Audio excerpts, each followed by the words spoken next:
A century ago, a mysterious rift tore open in the skies above Earth, unleashing swarms of dimensional beasts that ravaged the planet and drove humanity to the edge of extinction. Only those blessed with awakened talents could stand against them. Among the survivors is Tien, an orphan living with his younger sister, the only family he has left. Unfortunately, Tien possesses one of the weakest talents imaginable, leaving him plagued by doubt about whether he can protect the person he cares for most. But everything changes the day he gets zapped by this creepy energy in his dreams, and upon waking up, he finds a strange notification before his eyes, an otherworldly system prompt granting him the ability to copy his sister's talent. From that moment on, Tien holds the power to rewrite his destiny, for his new gift allows him to copy any talent he desires. Meanwhile, that pigtailed cutie proudly shows off the dish she made for him, braised pork, his favorite. Grateful for the meal and the warmth of home, Tien can't help but smile. The power of talent copying is miraculous, but there's no way he's going to test it on his little sister. Still, he notices her base talent is way better than his own weak tier one.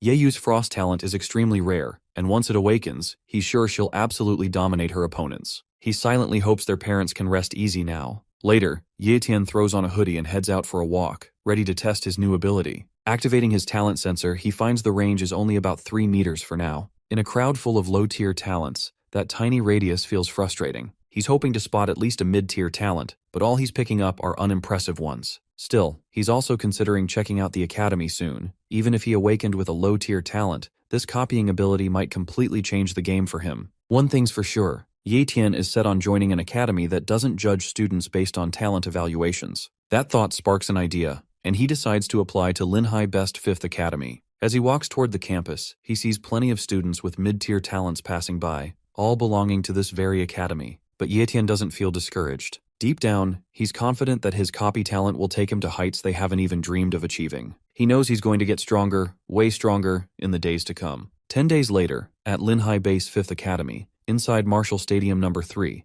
an instructor is giving a lecture on the path to becoming a martial warrior. He explains that the journey begins by first becoming a martial apprentice, laying the foundation for everything that comes next. But becoming a martial apprentice only begins by first learning the body training technique. From this point on, the instructor is ready to teach them that very technique. He tells the group that the key lies in forming an air vortex right in front of their chest, a sign that they've successfully grasped the basics of body training. Everyone gets into their poses, trying their best to follow his lead. Most of the students either faint, limp, or collapse in frustration, struggling to even activate their energy. But Tien doesn't even flinch. One of the students suddenly shouts in panic that someone's passed out, but the instructor doesn't even blink. He sternly tells them to ignore the weak ones. There's no room for losers here. The only thing he demands from them is to create an air vortex, because without that, there's zero chance of becoming a martial warrior. Meanwhile, Tien is quietly battling his own crisis. He's doing everything right, but nothing's happening. Not even a breeze. Frustration builds inside him as he curses his low-tier talent,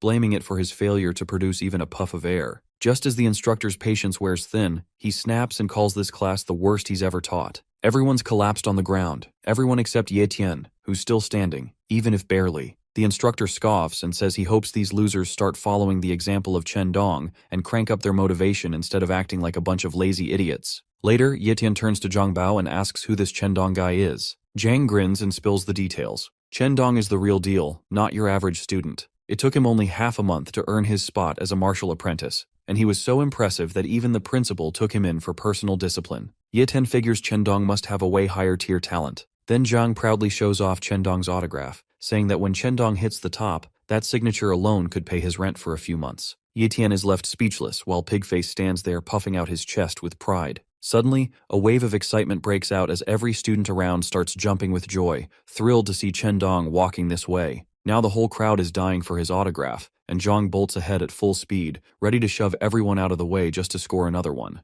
Meanwhile, Tien is checking out Chen Dong, who's kind of a big deal around here with a solid mid-tier ranking. Chen Dong tells everyone he is there to encourage them on behalf of their teacher, and has no intention of becoming a laughingstock in front of his friends. Tien, playing it smart, insisted on shaking his hand, which made the crowd go wild. Zhang races to snag the first handshake, and the rest of the crowd rushes in behind him until it's finally Tien's turn. The guy's got his own little game running. He reaches out, seals the handshake, and Dong casually wishes him good luck. That's when it clicks for Tien. Later on, he stands in front of the status window that reads, "Mid-tier talent copied," and it's ready to fuse now. Even the talent reaper isn't sure how this fusion is going to turn out. The guy still isn't sure why he was zapped by thunder from the inside out before, but he pushes that thought aside to focus on what's in front of him. He goes ahead and selects the fusion option. The moment he does, a sharp pain shoots through his chest, like someone's shoving his heart straight into a meat grinder. Now, this skill thief's brain feels like it's melting, finally realizing that stealing isn't as easy as it sounds. The guy's down on the floor, barely holding on. After a while, the status window lights up, confirming that his cultivation talent has successfully upgraded to mid-tier. Painful as it was, the Reaper figures it's worth it, trading all that agony for a fresh start and a brand new version of himself. Also, the copy talent cooldown is just 30 days. He figures he can keep copying talents again once the time's up, which works out perfectly for him. Now he shifts gears to try out the body training technique. After getting into position, he gives it another go, and right in front of his eyes, a tiny tornado starts to form. Everything flows so smoothly now that he's rocking a mid-tier talent. With this, he starts to see the bigger picture, and becoming an elite martial warrior doesn't seem so far-fetched anymore. In fact, reaching the level of a great martial warrior actually feels possible. A month later, under the light of the moon, a vicious wolf is leaping from rooftop to rooftop. At the same time, a father and daughter are out making dinner plans. Meanwhile, Tien is now a martial apprentice with a long road ahead before he can call himself a true martial warrior. With Dong getting personal training from the principal, Tien figures that guy must be leveling up way faster than he is. In the blink of an eye, the lantern the father is carrying crashes to the ground as the savage wolf pounces on him and kills him instantly. The little girl's cry cuts straight through the silence, and Tien freezes, his face turning pale at the brutal sight. All of a sudden, panic erupts as everyone realizes there's a monster in their midst. Shouts fill the air, people screaming for everyone to run, their voices shaking with fear after witnessing it kill someone. It's Tien's first time seeing a monster up close. Just as the creature closes in on the little girl, Tien musters the courage to pull her out of the way, the wolf hot on their heels. Terror grips him as he realizes the beast is too fast, giving them barely any time to escape. Right then, a heroic figure bursts onto the scene, slamming into the wolf from behind and cracking the road beneath them. The silver moon wolf spins around, snarling at the figure who dared to interrupt its hunt. Standing there is none other than the famous Captain Gale Wolf, apologizing for showing up late. He orders Tien to keep the girl safe while he handles the beast. As Tien catches his breath and holds the girl close, Gale Wolf stands tall, ready to put on a show. Just as the hero clashes with the fearsome wolf, Tien quickly covers the little girl's eyes, shielding her from the brutal scene. Gale Wolf, locked in combat, instantly senses the raw power packed into the beast like it's no ordinary monster. Even after tossing it aside like trash, he can tell its speed is nothing to take lightly. But with a smirk, he reminds the overgrown puppy that he's not fighting alone. Right then,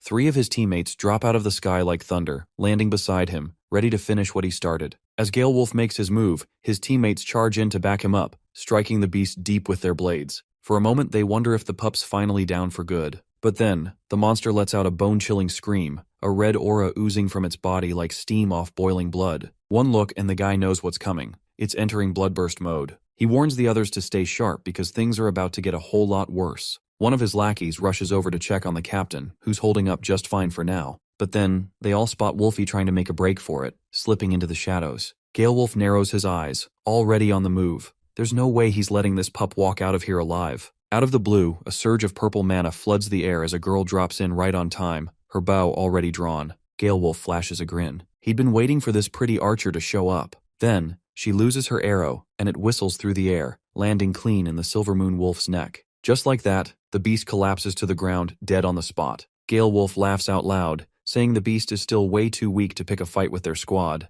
Another teammate throws a nod of praise to the girl, calling her sniping skills top tier. Meanwhile, Tien quietly checks the monster's status. The status window reveals the Silver Moon Wolf's traits, low-tier blood talent, and novice-tier speed talent. Nothing too impressive on paper, but in the hands of a creature like this, still dangerous enough to throw unprepared fighters into chaos. Even the little girl is left wide-eyed, her jaw dropping at the brutal sight of the wolf's supposed death. But just as things start to settle, Tien catches a subtle movement. One of the wolf's paws is twitching. Something's not right. While the lackeys are cooling off, celebrating in their little victory bubble, and grumbling about how speed-type monsters are always a pain to deal with, they're already making drink plans like it's all over. That's when Gale Wolf's instincts kick in. He senses it. Something's off. Without wasting a second, he calls out to everyone that the monster's still alive. In a burst of rage, the Silver Moon Wolf rises to its feet, howling with fury. Its eyes burn with pure hatred, refusing to go down easily. Monsters like this don't understand defeat. They're terrifying in their tenacity, fighting until the last breath.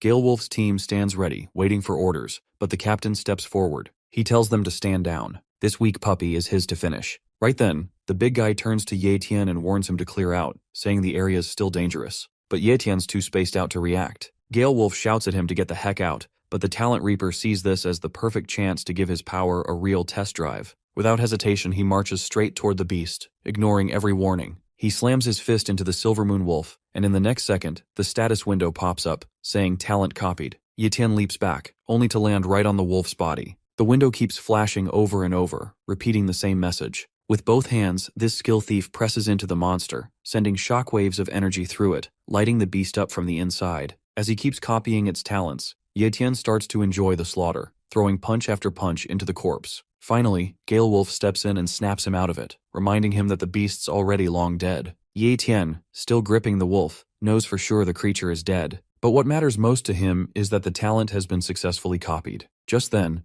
Wolf steps up and begins assigning cleanup duties to his team. He orders 3 of his subordinates to handle the removal of both the fallen man and the Silvermoon Wolf's corpse, while the archer is tasked with looking after the little girl. As they prepare to leave, Wolf turns to Tien and tells him he hopes to see him again, as a member of his squad, once Tien reaches the rank of martial warrior. The thought fills Tien with excitement, already looking forward to the day he's strong enough to earn that spot. Later, when he gets home, the first thing he does is wash the blood off his face, careful not to let his sister see any signs of what happened. If Yayu saw him like that, she'd probably worry herself sick. After cleaning up, he steps out of the bathroom and walks through the quiet house, only to find Yayu fast asleep on her bed, snoring softly like a baby. In her sleep, she mumbles, "Big bro," and it brings a quiet smile to his face. Then, stepping outside into the calm night, Tien finally lets the weight of the day settle in. It hits him that this is the first day he has ever faced a real monster. Not to mention, the beast wasn't just a little stronger, it was 100 times more powerful and terrifying than the monsters from the stories he grew up hearing. As he gently tucks Yayu in, making sure she's warm and safe, a quiet resolve builds inside him. He knows he has to reach the status of martial warrior soon, because one day, he might be the only one standing between his sister and a nightmare like that.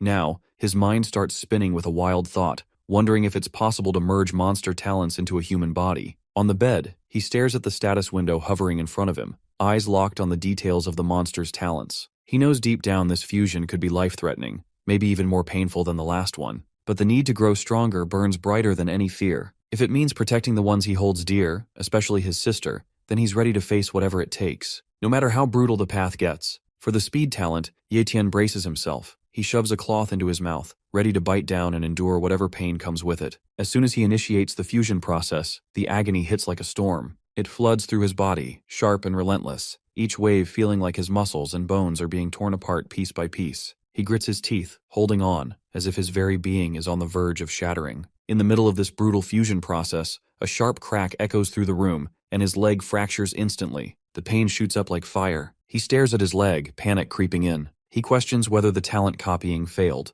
Doubt hits him hard, and for a second, he wonders if pushing his limits was a mistake after all. His head spins and his body feels like it's slipping away. This skill thief knows he's done for. The thought of calling out to Yayu crosses his mind, but before he can even speak, the darkness swallows him whole. The next morning, he wakes with a jolt, heart pounding, still shaken to the core. The first thing he does is check his leg and sees no fractures or bruises. Everything looks perfectly fine. He has no idea what happened during the night, but whatever it was, it gave him a serious upgrade. His body feels lighter. He quickly pulls up the status window. It confirms everything. Tien, holding a mid-tier cultivation talent, now also has a novice-tier speed talent. The talent copying was a success. Later, in a grove at the 5th Academy, Tien is all smiles, bounding through the forest like Tarzan, jumping off trees and landing with ease. He's bursting with energy, feeling like a brand new version of himself. As he tests out his new talent, a single leaf drifts down through the air, and with perfect timing, Tien catches it without even trying. No doubt the swiftness of a Silvermoon Wolf is just awesome. After that, Tien gets into a position to practice the body training technique. He figures his speed now might be on par with that of a martial warrior,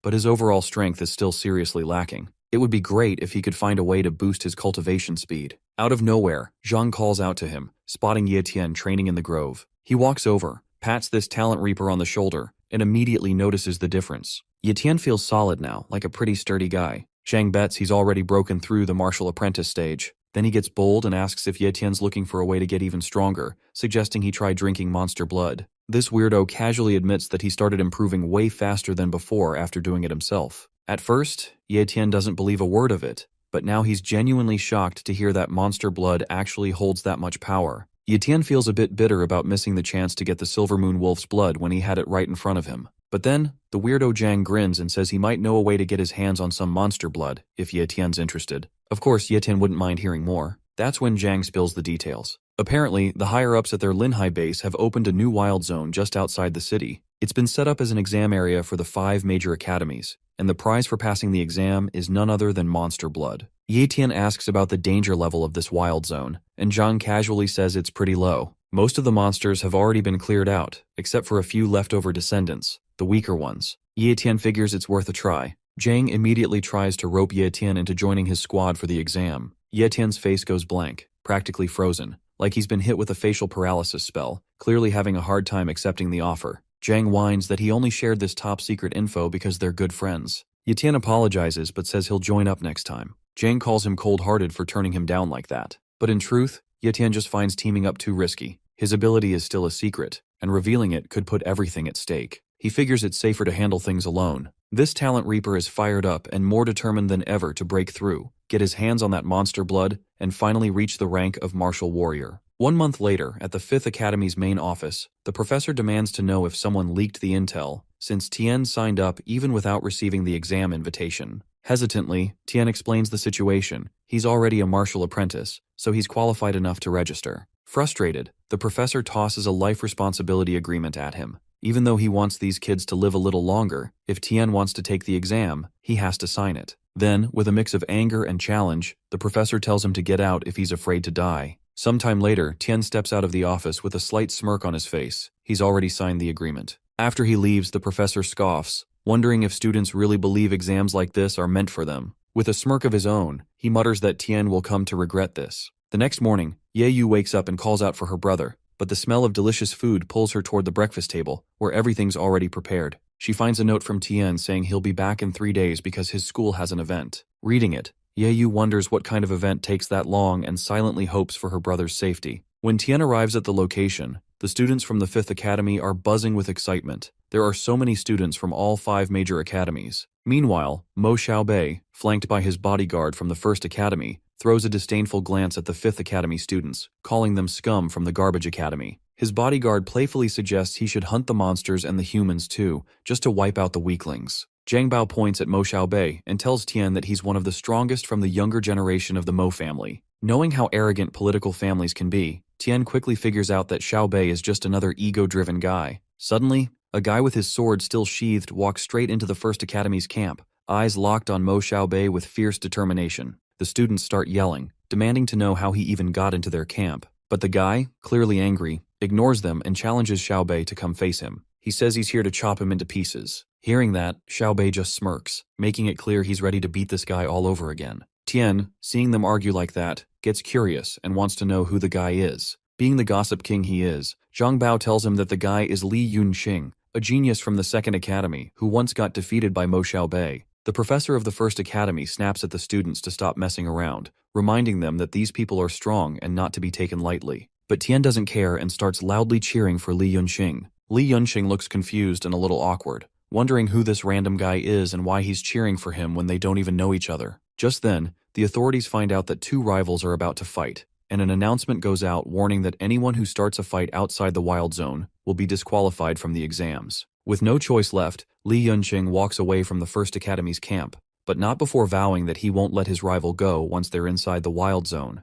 Xiaobei just laughs and says nothing, clearly amused. On the other hand, Li Yunxing walks up to Tien, praising him for having the guts to cheer him on and asking for his name. When Tien introduces himself, he also takes the chance to observe Li Yunxing's talents, noticing that he has a low-tier cultivation talent and a mid-tier sword talent, which Tien finds pretty decent. Tien, extending his hand, offers a friendly gesture of support, encouraging Li Yunxing to give it his all and aim to surpass Mo Xiaobei in the upcoming Wild Zone exam. Li Yunxing, surprised, shakes his hand and wishes him luck too. What Li Yunxing doesn't know is that it was actually a clever move by Tien, who used the handshake to secretly copy Li Yunxing's sword talent. The moment the announcement is made that the exam has started, the students from the 1st Academy are called to enter the Wild Zone. Without hesitation, they all rush in. Meanwhile, Li Yunxing heads off to find his team, annoyed that the students have to enter based on their academy's order. As soon as he leaves, Tien hurries to a hidden spot where he can safely fuse the copied talent. When he begins the fusion, a powerful surge of energy runs through his body, causing intense pain.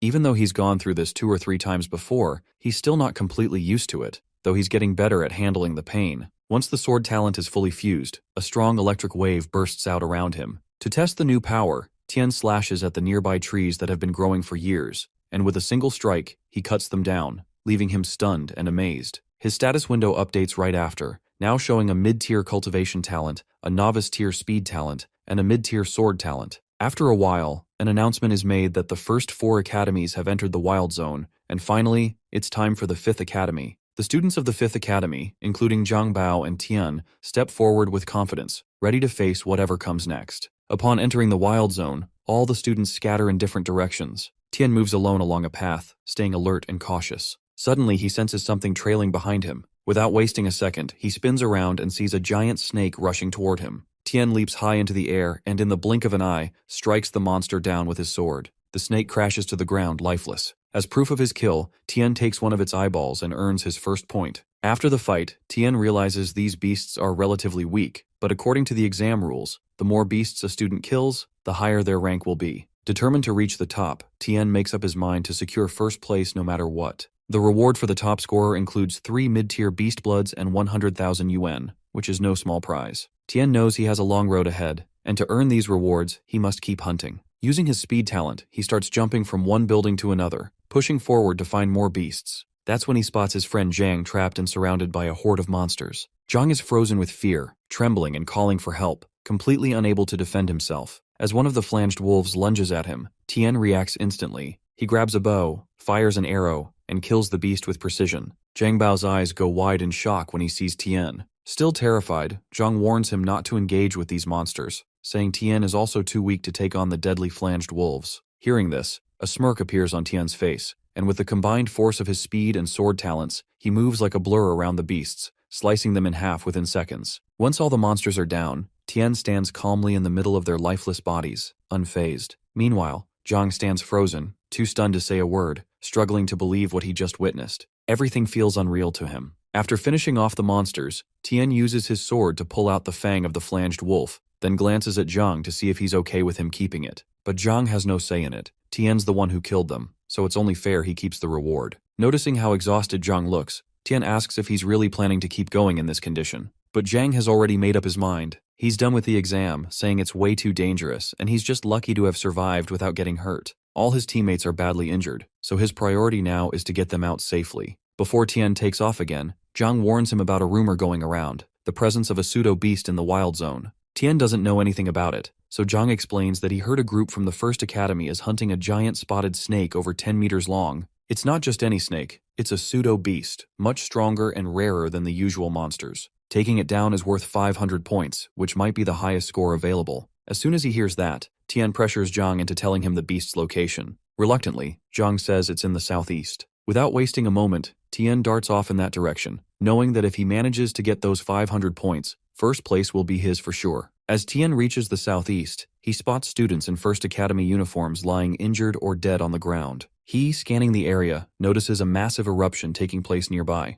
He follows the source and climbs onto a rooftop where he gets a clear view of a gigantic pseudo-beast wreaking havoc. Most of the First Academy students, including Mo Xiaobei, are engaged in battle with the monster, but it's obvious that the creature is completely out of control. Xiaobei is shouting orders, urging his team to bring the beast down and secure the 500 points. His bodyguard, closely observing the fight, notices that the beast is starting to tire and quickly informs Xiaobei that now would be the perfect time to strike. Just as they prepare to move in, the pseudo-beast, overwhelmed with fury, lets out a thunderous roar that sends shockwaves tearing through the ground. Mo Xiaobei, hearing the roar, swiftly kicks off the ground, deciding to take care of the rest. With a wicked smirk on his face, he lunges forward to deliver the blow to the monster with his sword. The next second, he stabs the blade into the pseudo-beast's head, blood immediately splattering out of it. Instantly, he gets a powerful blow from the monster's tail, causing him to be knocked off the monster's head. Xiaobei has fallen on the ground near a building, causing a huge dent in the wall. A few seconds later, he raises his head, rejoicing evident on his face, since the 500 points are his now.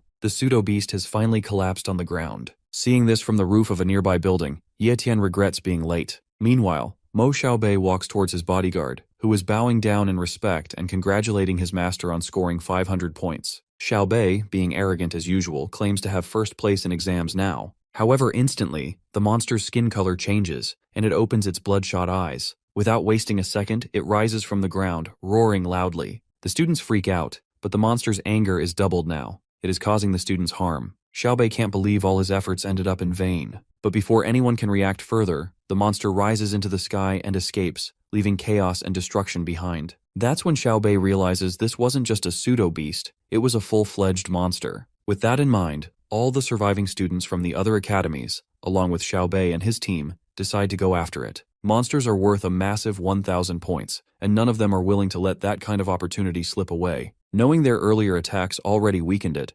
Xiaobei understands they need to catch it quickly before someone else finishes the job and claims the reward. If they don't, all their sacrifices and effort will mean nothing. Meanwhile, Tien stands on the rooftop of a building, surrounded by a surge of powerful energy, a confident smile on his face. Thanks to the skills he copied, he knows he's faster than Xiaobei and the others, and he never expected a monster worth 1,000 points to show up so suddenly. Without wasting time, he decides to go all in, pushing his speed and power to the limit. His aura flares stronger than ever, and with unwavering determination in his eyes, he launches himself into the sky. In just a few seconds, he covers a huge distance, racing to catch up and track down the monster. Sometime later, the massive monster crawls toward a crumbling, rubbled building, leaving a trail of thick, purplish mucus behind as it tries to hide. At that exact moment, Tien arrives at the scene, landing smoothly on the ground. He quickly notices that the first academy students haven't reached the area yet and spots the fresh mucus left by the monster. Without hesitation, he crouches down and touches it, trying to determine how recently the monster passed through. Following the trail, he moves toward the rubbled building and stops just outside, standing still as he senses the presence inside. A greedy smile spreads across his face at the thought of claiming 1,000 points all for himself. As Tien carefully enters the building, he's immediately hit by the strong, pungent stench of the monster. Even though he knows it's close by, he walks forward without fear, his energy beginning to fill the space around him. As he scans the surroundings, his eyes suddenly widen in shock and a drop of cold sweat runs down his forehead. Right in front of him is the massive monster, its mouth wide open as it drinks some kind of liquid dripping from the ceiling. The source is a strange, shiny stone, and the liquid falling from it is clearly not ordinary water. Tien wastes no time and pulls his sword from its sheath, smirking at the thought of earning those 1,000 points first and dealing with the strange liquid later. With burning determination in his eyes, he charges straight at the monster, but the beast senses him and instantly reacts. It leaps high into the air with unexpected speed, catching Tien off guard. As Tien tries to dodge, the monster slams its hand into the ground, sending out a powerful shockwave that throws him back hard. Still, he doesn't give up. He quickly grabs his bow and in the blink of an eye, draws 3 arrows and fires them at the monster. 2 of them hit the creature straight in the eyes, and blood immediately spurts out as the beast howls in pain and agony. He, grasping his sword tightly, rushes towards the monster again and strikes at the monster. The intensity of that stab is so powerful that Tien's hands are shivering from its intensity. Running down the monster's body, he cuts the flesh of the monster with his sword alternately. The monster, writhing in pain, splashes his blood everywhere. Before the huge monster collapses on the ground, Tien has already jumped off its body. As soon as the battle is over, Tien smiles wickedly with a sigh of relief, admitting that there was no way he could have killed it if Mo Xiaobei and his group didn't wear the monster down first. His focus then shifts towards the liquid, wondering what it is. Though towards him, it doesn't matter since a monster was after this. It must mean that it is some kind of treasure. Without putting any more logic, he collects the dropping liquid in his flask, deciding to examine it later.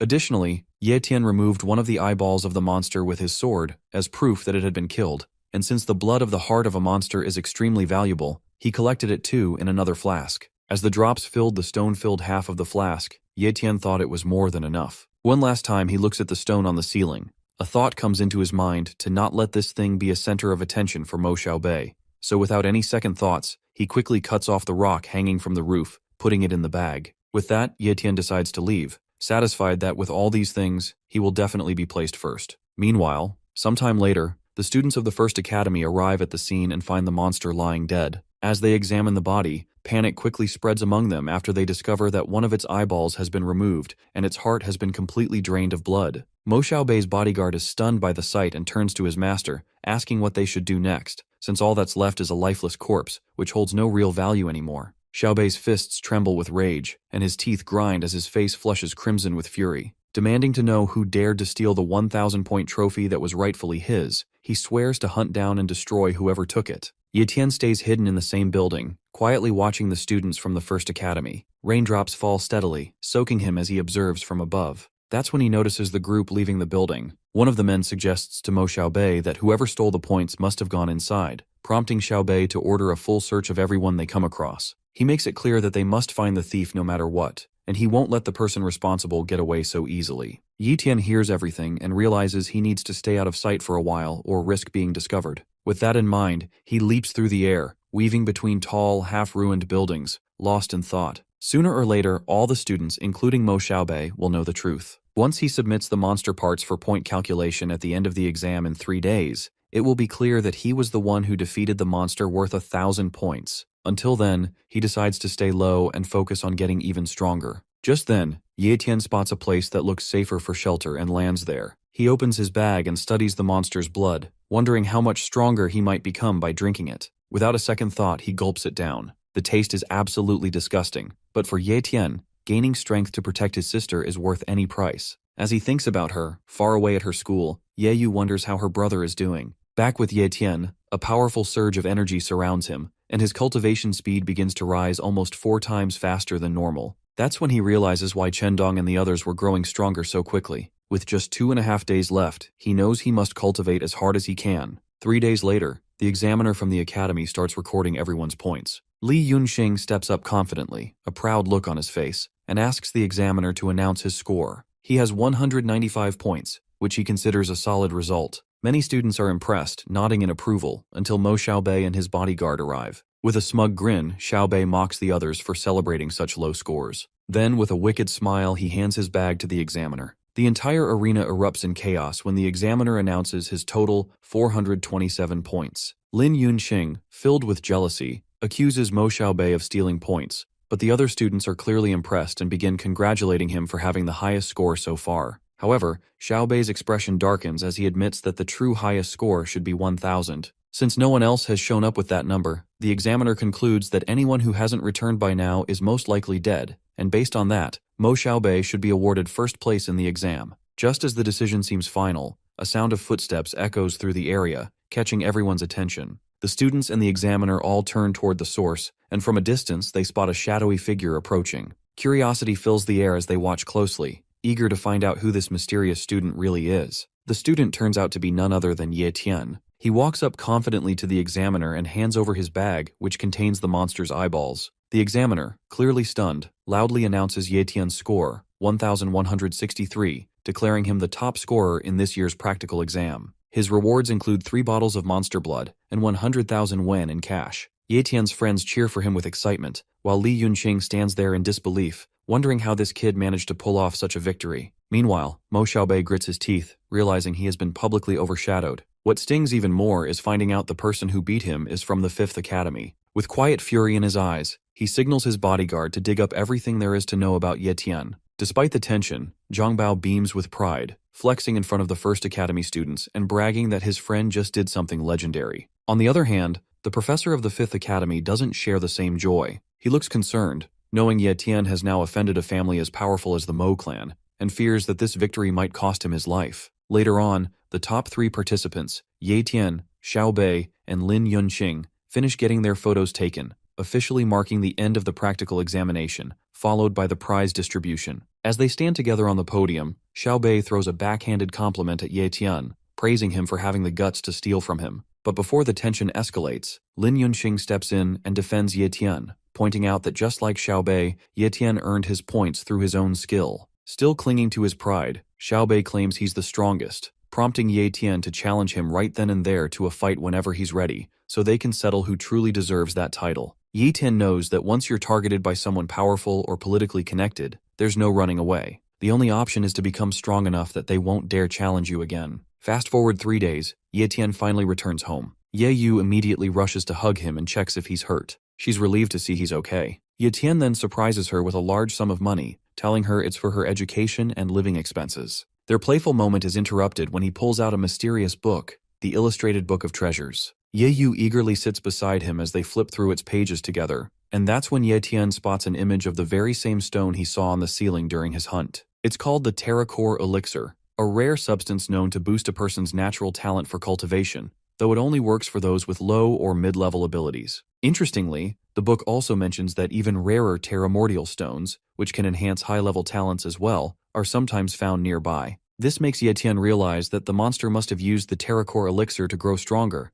and now he's accidentally taken this incredibly rare treasure without even knowing its true value. His thoughts are interrupted when Yayen hands him the terracore elixir, now stored in a small flask. But Yayen no longer needs it, so he simply smirks and tells Yayen to drink it instead, saying it's her turn to become stronger. Yayen is completely shocked. Both siblings are sitting in the lounge, but none of this makes sense to her. She refuses to drink the elixir, arguing that she hasn't even awakened her talent yet, and it might end up being wasted. When they check her status window, it shows cultivation talent as low tier, and her first talent as novice tier, still unawakened. Since her talent is low tier, there should definitely be some improvement after drinking the terracore elixir, though Yayen has no idea how big that improvement might be. Still, Yayen suggests they sell it instead, saying that something this valuable would fetch a huge price. Ignoring what he calls her dumb suggestion, Yayen flips through the book again and learns that the location where the elixir was found might have also held a rare terramordial stone. Realizing he destroyed the place, he starts to regret it. Now, if word gets out, potential buyers might not believe he doesn't have the stone and could even come after him for it. Yayen is stunned, calling it a complete waste. Not wanting to waste the elixir too, Yayen quickly picks it up and, before she can protest, opens her mouth and forces her to drink it. Yayen grunts and coughs, but then a warm, comfortable feeling spreads through her. However, when they check her status again, her cultivation talent still shows as low tier, leaving Yayen wondering if the book might have been wrong. Yayen, feeling sleepy, decides to lie down and rest. Meanwhile, Yayen chooses to wait a little longer, thinking maybe the elixir just hasn't taken effect yet. About an hour later, Yayen is fast asleep on the sofa, while Yayen sits nearby at the table in the same lounge. Suddenly, strong waves of talent aura begin to radiate from Yayen. Yayen quickly checks her status window and is stunned to see her cultivation talent has jumped to mid-tier, an increase of 2 full tiers. With a mid-tier cultivation talent combined with her rare frost talent, Yayen is certain that Yayen has the potential to become a top-ranking martial warrior in the future. That realization sharpens his own determination. Thinking of Xiaobei, he silently dares him to bring it on, because Yayen refuses to ever lose to him. Later, back in his room, Yayen is drinking the monster's blood again, which tastes worse than anything he's ever had. Worse than shit, even. But to offset the horrible flavor, he munches on peanuts while wondering just how much this will improve his cultivation speed. To his surprise, the speed is now increasing at 8 times the normal rate. He's amazed at how effective mid-rank monster blood really is. If he had enough of it, he's confident he could break through to the martial warrior realm within a month. Unfortunately, he only has 2 bottles left, which leaves him wondering what his next move should be. 10 days later, deep in the woods of the 5th Academy, Yayen is calmly meditating, his powers quietly circulating, when Zhang Bao comes rushing toward him in a panic. Out of breath and full of fear, Zhang tells him that Mo Xiaobei has gone into seclusion and is trying to break through to the martial warrior realm. Zhang is shocked to see that Yayen doesn't even flinch. Instead of being worried, Yayen actually feels disappointed that Xiaobei hasn't challenged him yet. He already looked into Xiaobei's talent and knows that his cultivation is mid-tier as well, so it'll likely take him about a month to make the breakthrough. Zhang tries to make him see how serious this is, reminding him that Xiaobei comes from a wealthy and powerful family, and that just 3 bottles of monster blood won't be enough to beat someone like that. Getting dramatic, Zhang promises to collect Yayen's corpse as a loyal friend, and even vows to take good care of Yayen. Tien completely ignores the nonsense and focuses on what he has left, some low-rank monster blood and the blood from the monster's heart. With those, he'll probably reach the advanced martial apprentice rank, which is just one small step below the martial warrior realm. It might not be enough for a full breakthrough, but with his speed and sword talent, he's confident he can still go head-to-head with a real martial warrior. In another part of the world, at the Mo estate, the steel gates of the Grand Castle burst open, and from a distance, the shadow of a powerful figure emerges. It's none other than Mo Xiaobei. His bodyguard immediately bows in respect and congratulates him on successfully advancing to the martial warrior realm. Mo Xiaobei has undergone a complete transformation. A strong, commanding energy now surrounds him, and it's clear that things are about to get much tougher for Yayen than he ever anticipated. In the hall, Xiaobei is being attended to by the servants, looking calm and composed. Meanwhile, Mo En, an elite martial warrior of the Linhai base's wealthy and prestigious Mo family, and the father of Mo Xiaobei, enters the room. Mo En is overjoyed that his son has completed his secluded training and praises him for successfully breaking through and becoming a full-fledged martial warrior. Xiaobei, now clearly stronger and more confident, assures his father that he will never bring dishonor to the Mo family name. When Mo En tells him that the family's ancestor will personally reward him, Xiaobei immediately kneels, expressing heartfelt thanks to both his father and their ancestors for the guidance and support they've given him over the years. His father doesn't let him kneel long and gently urges him to eat and enjoy all his favorite food and drinks, specially prepared on his orders. As soon as Mo En leaves, Xiaobei's expression darkens. He turns to his bodyguard and demands to know if the task he assigned before going into seclusion has been completed. Without hesitation, the bodyguard informs him that Tien has no parents, no family ties, and no political or influential backing, which means they can deal with him however Xiaobei wants. Hearing that his enemy has no protection or support, Xiaobei decides it's time to end the game, but he plans to do it in a far more entertaining way. Believing Tien to be weak, Xiaobei orders his bodyguard to arrange his assassination. The bodyguard warns that committing murder in their territory could cause complications, but Xiaobei insists on doing it discreetly using a shadow assassin. Although the bodyguard hesitates, noting that hiring a shadow assassin would cost at least 1,000,000 yuan and might not be worth it, Xiaobei explains his reasoning. In Linhai Base, only a few powerful families hold control, while everyone else lives like slaves. When poor commoners show signs of talent, the elite act quickly to eliminate them and maintain their grip on power. Meanwhile, deep in the forest of the 5th Academy, Tien has been training for hours, his body surrounded by a strong aura. When he senses the rain approaching, he decides to head home. As he walks through the pouring rain, he suddenly feels a presence nearby and checks the status window. It's someone named Li Kun, possessing a shadow talent. Before Tien can fully process what's happening, Li Kun leaps from a nearby rooftop and attacks him with a sword. Tien narrowly dodges the strike and demands to know who he is. Li Kun grins with a sinister edge and makes it clear that he's there to kill him. Li Kun's eyes are bloodshot, and a red dagger is clenched between his teeth. His terrifying appearance sends Tien's thoughts racing as he tries to make sense of the situation. At first, he suspects this could be an assassin sent by Mo Xiaobei, but that doesn't quite add up. Xiaobei is already strong enough to face him openly, so why would someone with that kind of power resort to a sneak attack? The confusion lingers in his mind, but he doesn't have time to dwell on it. Li Kun suddenly leaps high into the air, dagger pointed forward, ready to strike. Tien quickly raises his sword to block the attack and then jumps back, only to realize that Li Kun has vanished. That's when he understands the nature of the shadow talent. It grants the ability to turn invisible. As Tien turns around, Li Kun reappears right behind him, blade aimed at the back of his head, but thanks to his speed skill, Tien narrowly dodges the strike. The failed sneak attack frustrates Li Kun, who clearly didn't expect someone at Tien's level to be this fast. Tien decides it's time to stop playing defense and flips the situation. With a wicked grin, he lunges forward and swings his weapon at Li Kun, but once again, the assassin disappears. This kind of talent would be difficult for an ordinary martial artist to handle, but against Tien, tricks like these are completely useless. In the middle of a narrow alley, Tien stands still, focused entirely on sensing his opponent. The moment he feels a shift in energy, he swiftly swings his sword, sending Li Kun's body flying through the air. Blood gushes from Li Kun's mouth as he crashes to the ground, stunned and disbelieving. He can't comprehend how Tien, who isn't even an elite martial warrior, could see through his shadow talent. Driven by curiosity and desperation, he demands an explanation. But Tien remains calm, slowly walking toward him, and instead of answering, turns the question back on him, saying that if Li Kun really wants to know, he must first reveal his own identity. Smirking, Li Kun tries to reach for his weapon and taunts that he'll only reveal the answer when Tien is taking his last breath. In a flash, he attacks again. Tien leaps into the air to dodge the strike, and the moment his feet touch the ground, he launches forward with incredible speed, piercing his sword straight through Li Kun's body. Standing behind him, Tien demands once more to know who hired him. With a dying laugh, Li Kun praises Tien as the strongest martial artist he's ever fought,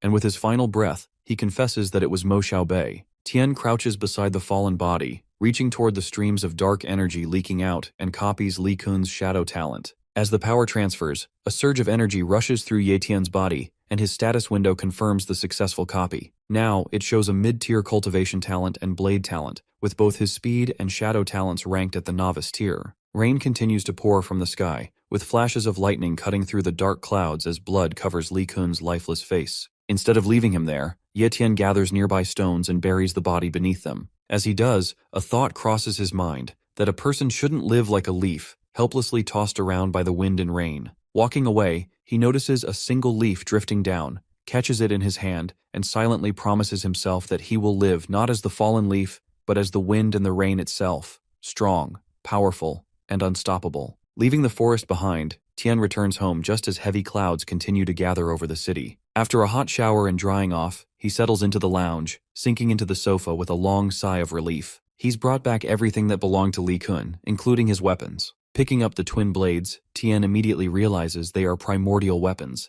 the kind that far outclass his own sword, which had broken during the fight. Li Tun's belongings also include a gold card worth 1 million yuan and a silver card worth 100,000, making a total of 3.5 million yuan. Without a second thought, Tien slips the cards into his wallet, grinning at the idea of using the money Xiao Bei spent to kill him for his own benefit. Among the items, he also finds a book titled Shadow Blade, a bronze-rank blade skill, and with a gleam in his eye, he adds it to his growing arsenal. Upon opening the book, Tien is thrilled to find exactly what he needs, knowing that blade skills can help him fully unleash the potential of his blade talent. Without wasting time, he heads to his bedroom, grinning as he slams the door shut and sits on the bed to begin learning. He opens the first chapter of the skill book, ready to dive into training, but reality suddenly strikes him. A wave of panic hits as he realizes Ye Yu isn't home yet. Fear creeps in, and Tien bolts back to the living room, his mind racing. If Mo Xiaobei had enough information to send an assassin after him, then it's possible Ye Yu is in danger too. Without a second thought, Tien leaps from the balcony, dashing from rooftop to rooftop, his heart pounding with worry as he prays for his sister's safety.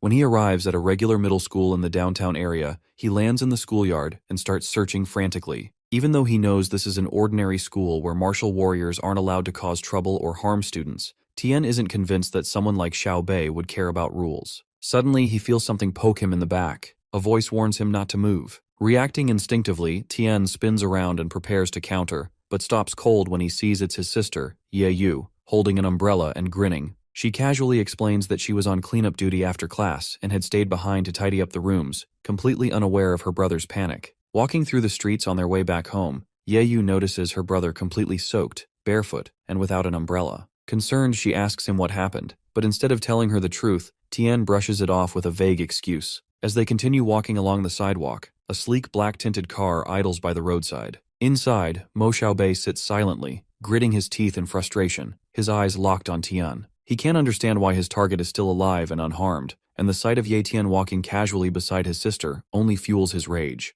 On their way back home, the siblings stop by a sausage shop, and as soon as their order is ready, they enjoy the weather while strolling along the busy street. Tien casually asks Ye Yu what she'd like for dinner, mentioning that he'll be cooking tonight. After thinking for a moment, she requests his signature dish, boiled meat slices. Meanwhile, the same black-tinted car from earlier is still following them, but this time Tien notices it and realizes they're being stalked. Without letting Ye Yu suspect anything, they safely return to their apartment, though Tien keeps an eye on the car still parked outside. Inside, Ye Yu calls him to help set the table for dinner. 3 days pass, the sky's clear, but the stalking continues. Ye Yu is back in class, fully focused on her studies, while Tien watches over her from a nearby rooftop, determined to protect her. That same black-tinted car is parked outside her school, and the thought of his enemy targeting his sister fills him with anger. When the car finally drives away, Tien immediately decides to follow it, hoping it will lead him to some answers. Summoning magic around himself, Tien leaps swiftly from one building to another and arrives at the location where the black car has stopped near a construction site.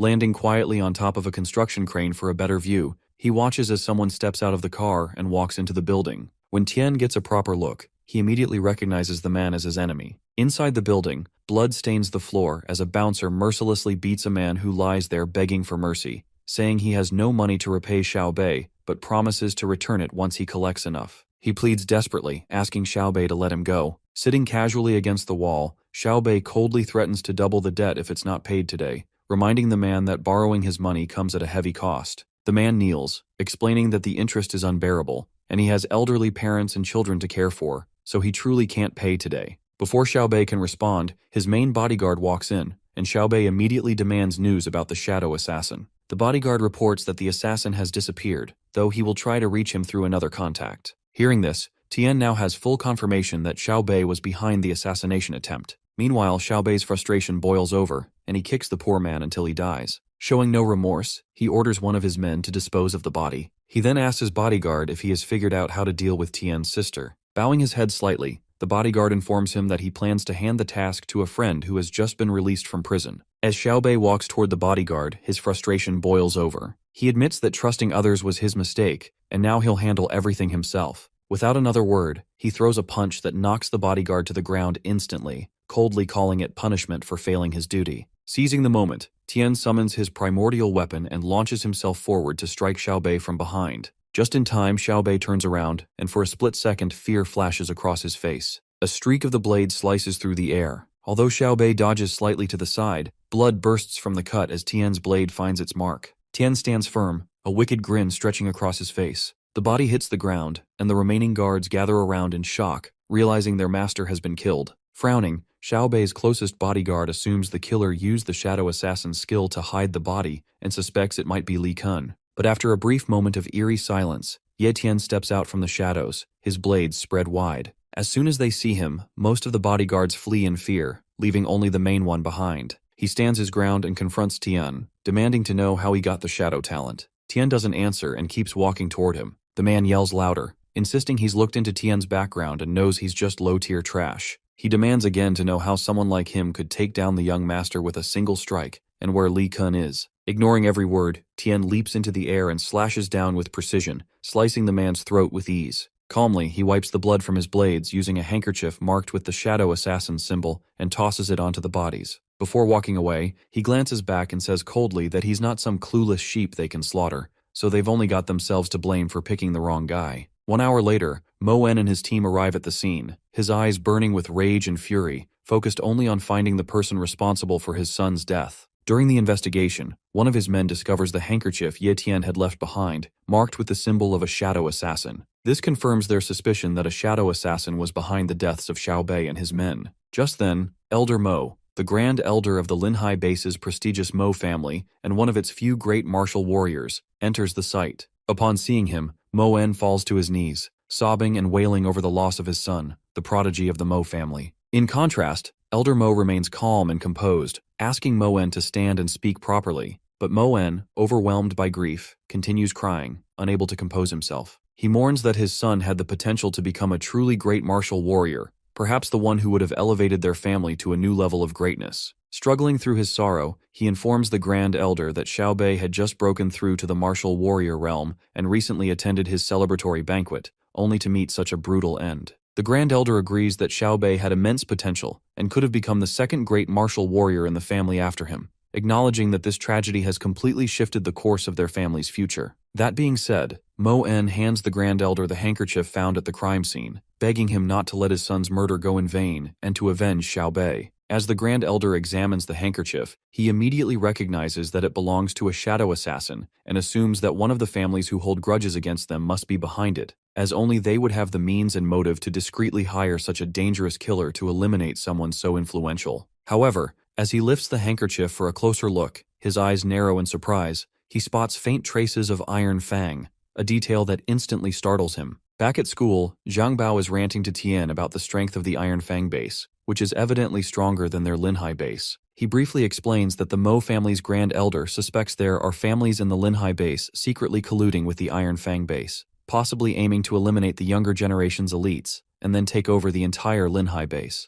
Lowering his voice, Zhang Bao adds that he even heard Mo Xiaobei was killed right after breaking through to the martial warrior realm. Hearing this, Tien keeps a calm expression, hiding the grin that threatens to appear, relieved that no one is suspecting him of the crime. At the same time, Zhang calls Tien lucky for not getting killed, since Xiaobei had planned to take care of him once he became a martial warrior. Silently listening, Tien falls into thought, remembering that he was the one who planted Li Kun's handkerchief at the crime scene, the one marked with the word shadow, to steer suspicion away from himself. But he never expected the Grand Elder to find the Iron Fang base's symbol on that same piece of cloth. Now Tien isn't sure if he accidentally exposed a hidden plot from Iron Fang or if the old man is twisting things for his own political gain. The next morning at 4, Tien wakes up and gets ready for training. Just as he's about to leave, his sister Ye stops him, worried and asking where he's going so early. Tien tells her he's heading to the Wild Zone to train. He needs to grow stronger as quickly as possible. Ye frowns, upset that he just returned a few days ago and is already leaving again. Before he can step out, she runs up and hugs him from behind, and Tien gently promises that he'll be back soon.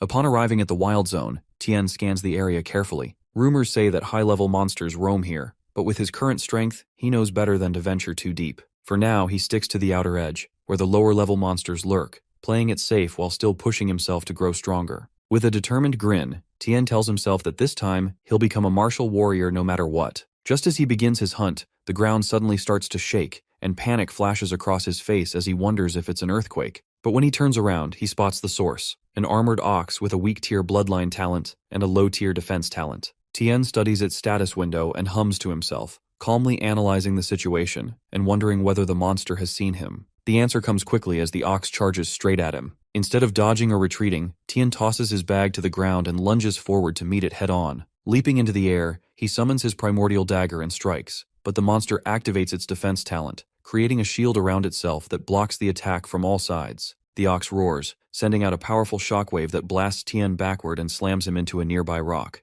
Despite the hit, Tien stands up with a wicked smile, praising the monster's talent and declaring that it will soon be his. Holding both primordial daggers, he moves forward again with confidence while the monster waits in place, roaring with intensity as it prepares for the next strike. The monster struck the ground with its hoof, its eyes burning with red fire as it opened its mouth and charged forward. Raising his dagger, Tien smirked and vowed to himself that he would make the low-tier defense talent his. Without hesitation, he lunged forward and leapt onto the ox's massive body. Once above its head, Tien recalled that most monsters tend to have the same weak spot. Gripping his weapons tightly, he drove the daggers into the protective field around the ox. He poured all his strength into breaking through, but the barrier held firm. Then, his dagger struck the same point again, and a crack appeared in the shield, but the dagger shattered in the process. Tien hadn't expected a monster with a low-tier defense talent to be this tough. Just as he refocused on the ox, it swung its fist and sent him flying. Gritting his teeth, Tien tried to regain control, but he was hurled into a cluster of rocks, raising a cloud of dust around him. Still, he refused to give up. Clutching his other dagger, he stood up with even more determination to claim the talent. The more pain he felt, the more he desired the ability. Suddenly, a notification popped up in front of him, revealing that the talent copying cooldown was 16 days. Ignoring the detail for now, Tien picked up one of the broken daggers and reflected. Judging by its abilities, the armored ox should fall somewhere between the silver moon wolf and the viper. Since the ox had a large body, if he could pinpoint its weak spot and launch precise surprise attacks, he knew he still had a real shot at victory. Using the shadow talent, Tien darts forward, circling the monster several times. The tip of his dagger strikes the protective barrier repeatedly, but it still can't pierce through. While the shadow talent is working in his favor, keeping the monster unaware of his attacks, his blade talent is proving useless against the solid defense shield. Frustration boils inside him as he struggles to find any weak spot. He starts to wonder if this defense talent has any gaps at all, but after a closer look he notices something. The barrier appears noticeably thinner around the monster's butt. Scratching his cheek and a little unsure, Tien mutters to himself that maybe this is the weak point. Without wasting time, he activates his shadow talent and rushes in, aiming the dagger right at the spot. As soon as the blade pierces through, the monster lets out a thunderous roar, and within seconds, its massive body collapses to the ground. A pool of mucus spreads beneath it as it lies there cold and lifeless. Squinting with a smug look, Tien can't help but feel proud that his guess was right after all. Just as Tien had expected, once the monster was dead, the blade pierced through its body with ease, making him realize that no matter how much strength or capability someone has, death renders it all meaningless. He begins storing the monster's blood in several glass flasks, wiping the sweat from his forehead as he finishes. Noticing the ox's thick hide, he knows it will fetch a good price, so he also plans to take its eyes and testicles. However, the most valuable part is the pair of horns, and with a swift swing of his dagger, he cuts them clean off. Loading all the loot onto his back, Tien sets off in search of a quiet place to cultivate. Eventually, he finds a cave and settles there in peace. Taking a deep breath, he places the fresh monster blood beside his sister's peanuts, which he uses to mask the awful taste. Staring at the flasks, he plans to rely on them to push through to the martial warrior realm. Picking up one of the bottles, he gulps down the blood and quickly chews peanuts afterward. Instantly, a powerful wave of energy surrounds him, and his cultivation begins. 20 days later, inside the cave, Tien lets out a long breath, but then his eyes suddenly ignite with blue flames, and a piercing scream bursts from his mouth as lightning surges through the entire cave. The ground outside shakes from the aftershocks of his transformation. Two girls stand near the cave. One of them, wearing a red cloak, finds it amusing that someone would choose to break through to the martial warrior realm in such a barren and isolated place. Meanwhile, the other girl, dressed in a black cloak with the martial pavilion symbol on it, remains quiet but offers a faint smile, clearly intrigued by what she's sensing. Back inside the cave, Tien feels a powerful surge of energy and instantly recognizes it as the martial warrior realm. His mind quickly shifts to the armored ox he defeated, remembering that the talent copying cooldown was 16 days and realizing it has now been 20. He rushes back to the spot where he left the ox, hoping to copy its defense talent. However, upon arrival, he finds only the skeleton remains, making it impossible to copy the talent. Frustrated, he regrets cutting the monster into so many pieces. On the other side, the red-cloaked girl wonders if Tien might have been the one who killed the monster. The girl in black shakes her head and disagrees, pointing out that the creature had been dead for days, while Tien only just broke through to the martial warrior realm. She adds that it would have been impossible for a martial apprentice to defeat such a monster, but still quietly praises his courage for even daring to scavenge in such a dangerous mountain. Before heading back home, Tien takes off his clothes to go for a swim, having spent 20 days in the wild zone. Seeing this, both girls quickly freak out and, completely embarrassed, decide to leave. Later, at the Linhai base's martial marketplace, Tien explores the area and is impressed by how massive the market is. As he continues walking, he spots a shop in front of him called the Martial Pavilion, the same one the girls from earlier were associated with. The girl in the red cloak nudges her friend in the black cloak, pointing out that he's the guy they saw earlier. Feeling a strange sense of familiarity, Tien turns toward the girls, and when he locks eyes with the girl in black, something clicks. Shocked, he asks if she's Yayu, his sister. When Tien calls out to the girl, mistaking her for his sister, he quickly gets embarrassed. But when he glances at her status window, his eyes widen in shock. This girl is an absolute genius. Her name is Yui Ling, and she possesses a high-tier cultivation talent, a mid-tier sword talent, and a low-tier speed talent. The girl in the red cloak, Xiao Yu, gets furious at Tien for calling her friend his sister and for praising her despite being, in her words, a scrounger. This leaves Tien confused, wondering if he still smells bad even after taking a bath. Wei Ling calmly warns Xiao Yu not to speak recklessly. Lowering her voice, she whispers something to Xiao Yu and tells her to act accordingly before walking away. Instantly, Xiao Yu's entire demeanor changes. She bows respectfully and apologizes for her earlier rudeness, explaining that her lady, Yui Ling, has corrected her. She further adds that Yui Ling had to leave first due to important matters. Grabbing Tien's arm, she assumes he is here to sell supplies and insists that, because of their earlier behavior, they will double the price for anything he wants to sell. Two volunteers take his bag full of loot and lead him to a private room. Inside, the place is filled with rare and high-quality items, proving that this is the martial marketplace's biggest shop. One of the girls offers him tea and, before stepping out, informs him that the value of the armored ox's horns and leather comes to 20,000 yuan. As promised, they will double it, making it 40,000. This comes as a surprise to Tien, who never expected to walk away with so much money. A little later, Xiao hands him 4 white cards, each worth 10,000 yuan. Grinning with excitement, Tien can't help but think how happy Ye Yu will be when she sees this. Just as he's about to leave, Xiao adds that the manager, Yui Ling, instructed her to let him know that, as a further gesture of apology, he'll receive a 50% discount on anything he wants to buy. Hearing that, Tien decides not to hold back and starts browsing the shop's reference menu. As he scrolls through the list, he finds the prices ridiculously high and mutters inwardly that the big families controlling the Cultivation Association are the reason everything is so overpriced. Still, he settles on buying a profound training manual, a monster directory, 3 bottles of mid-tier monster blood, and 3 restorative elixirs. Altogether, it costs 78,500 yuan, but with the discount and a little rounding down, he only needs to pay 70,000. Tien hands over the gold card, glad that he took Li Kun's money, but deep down, he knows this VIP treatment isn't just because someone at the shop called him a scrounger. He's got no clue what they saw in him, but they're clearly treating him differently for a reason. When the staff says nothing more, he heads for the door, only to be stopped by Xiao. A small grin forms on his face. He knew it wasn't going to end that easily. Xiao then tells him that her manager would like to meet him, if he's willing. Pressing forward, Tien arrives at a hall on the 2nd floor, and the moment the door opens, he sees Yue Ling sitting there, calmly sipping tea. He's stunned by how much she resembles his sister, but he pushes the thought aside as they greet each other. Yue Ling welcomes him politely and mentions that she's from the Mohai base. As soon as they shake hands, Tien manages to copy her high-tier cultivation talent, and with a slight grin, he introduces himself. Yue Ling gestures for Tien to sit, and as she pours him tea, she explains that anyone who steps onto the 2nd floor of the Martial Pavilion is considered a valued guest. Confused, Tien admits that he is of common birth, with no ties to political or influential families, so he doesn't understand why he would be called valuable. Yue Ling agrees but calmly points out that his value lies exactly in that, his independence and lack of affiliation.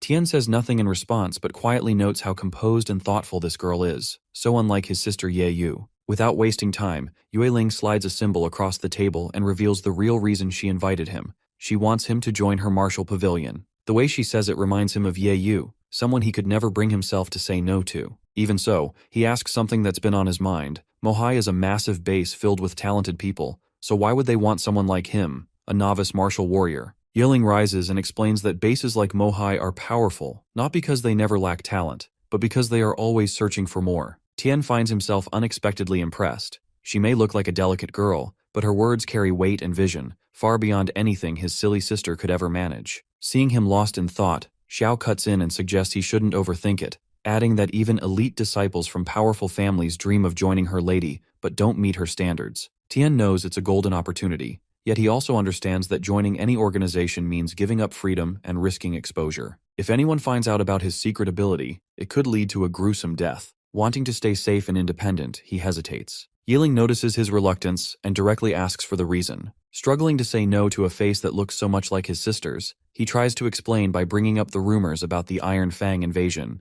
He says the incident created chaos among many political families, but ironically, it gave him peace. That's why he doesn't want to live like them or serve people like them. Yayen is slightly offended by the comparison but keeps her composure and offers him time to observe them first, saying she has more than enough patience. As Tien walks out of the martial pavilion, his thoughts spiral. He questions what it truly means to be a martial warrior and what talent really is. He's furious that those meant to protect the people are instead abusing their power, making life even harder for ordinary folks who already live in constant fear of beasts. On top of that, he feels weak, and in that moment, he swears to grow stronger and rise even higher. Just then, a status window pops up, notifying him that he has successfully copied a high-tier cultivation talent. Seeing the notification, Tien doesn't hesitate. He immediately fuses it. After so many days, Tien is finally back home. The moment Ye sees him, she runs straight into his arms, hugging him tightly. She playfully teases him about how much tougher he looks after being gone for 20 days. Tien doesn't hold back and proudly tells her that her brother is now a martial warrior. Hearing that, Ye jumps with joy, and seeing her so happy makes Tien smile. He thinks to himself that once her talent awakens, she'll become a martial warrior too, and he decides to keep improving her talent whenever he finds compatible items. After the excitement settles, Ye insists on giving him a trim since, after growing his hair out for more than 20 days, he's starting to look like a beggar. Now that he's a martial warrior, he needs to take better care of his appearance. Sitting down for a haircut, Tien relaxes completely, trusting Ye as she's been giving him the same style for years. As she snips away, a wave of nostalgia hits him. She's been cutting his hair ever since their parents passed away. He remembers when they were younger, how her hands would tremble as she tried to cut his hair after he got roughed up. She had begged him to go to the hospital, but they didn't have the money, so he convinced her to just help cut his hair short so they could clean and dress the wound. Back then, she had dropped the scissors in fear and cried, wishing her brother had the power of the immortal jellyfish, the creature from the story he used to read to her that could heal endlessly. Immortal jellyfish are said to possess a healing ability that allows them to recover almost instantly from injuries. Back then, Tien never believed in any of that, but now, standing in the present and recalling those stories, he quickly rushes to grab the illustrated book of treasures he purchased earlier. Flipping through its pages, he searches for the immortal jellyfish and finds it almost immediately. According to the book, this creature is a water-type beast with a healing talent and can be found in a place called the Lake of Death. The discovery sparks a thought in Tien. If he can copy this healing talent, he would no longer need to worry about getting injured, and Ye would finally be able to stop worrying about him. Curious, Ye peeks into the book and is stunned to see the same creature from the stories of their childhood, shocked that those tales weren't just made up. Still, she pulls Tien back in front of the mirror to finish his haircut. Later that evening, Tien is in his room reading, testing a new body training technique designed specifically for martial warriors. The method progresses in stages. At the novice level, it strengthens the skin, mid-level targets the muscles, and late stage reinforces the bones. Trying it out, Tien quickly realizes that this new technique absorbs energy much faster than his old methods. Eager to amplify his progress, he decides to drink a bottle of mid-tier beast blood. The moment he does, the absorption rate triples. Seeing this improvement, he decides to continue cultivating at home and plans to head to the Lake of Death as soon as the cooldown period ends. Since his talent copying cooldown time is 30 days, Tien smirks maliciously, already planning his next move, to find the immortal jellyfish and copy its healing talent. At the martial pavilion, Xiao welcomes Tien and assumes he's there to meet Yue Ling, but instead, he says he's looking to buy something. Noticing his neat outfit, Xiao thinks to herself that he's looking much more handsome now. When they reach the reception, Tien asks for a map of the Lake of Death. After searching for several minutes, Xiao finally finds the map and hands it over. The moment Tien sees it, a wicked grin spreads across his face, excited at the thought of copying some powerful talents. After paying for the map, he quietly sets off for his destination, leaving Xiao behind with curious thoughts, wondering if he's off to collect junk again. Watching him leave, a wave of worry hits her. She recalls the warning from the young miss about how dangerous the Lake of Death is, a place crawling with terrifying water beasts where even elite martial warriors struggle to survive. Now she can't help but feel anxious, hoping nothing bad happens to him. At the Lake of Death, Tien is stunned by the sight of its barren and chaotic landscape. The desolate, stormy atmosphere makes him even more certain that powerful talents await here, and it's clear from the eerie calm that danger could strike at any moment. Instantly, he spots a water monster emerging, so he activates his invisibility and decides to observe for now. Sprinting toward a mountain peak for a better vantage point, he notices a girl and an elderly man diving into the water using an umbrella, right where the monster is appearing. Upon closer look, he realizes it's Yue Ling with her elderly companion. They are both leaping through the air, narrowly avoiding the lightning bolts triggered by the monster's presence. Yue Ling is clutching a chest in her hand, and from their expressions, it's clear they thought they wouldn't make it out alive. As the top-tier monster opens its mouth to devour them, they manage to escape the water just in time. Completely exhausted, Ling collapses onto a nearby rock, unaware that a swarm of small monsters is creeping up behind her. Seeing her fall behind, Tien knows he has no other choice. Using his speed talent, he darts forward in a blur, ready to strike and protect her. Ling keeps running, determined not to let the monsters catch her. One of them is just inches away when her elderly teammate yells out, urging his young lady to stay safe. Just then, Ling turns to face the monster, shuts her eyes, and activates her secret technique. A glowing flower forms on her forehead, a saber appears in her hand, her hair turns pink, and waves of pink energy swirl around her. In a blink, she vanishes, leaving the monster confused for a moment, until she reappears mid-air, locked onto her enemy with unwavering focus. Without hesitation, she slices the monster clean in half. Watching from a distance, Tien steps back, shaking his head and calling himself a fool. This wasn't a battle a novice martial warrior like him could ever win. Whatever technique Ling just used, it blew him away. Standing quietly on a nearby cliff, he watches her tear through every monster in her path,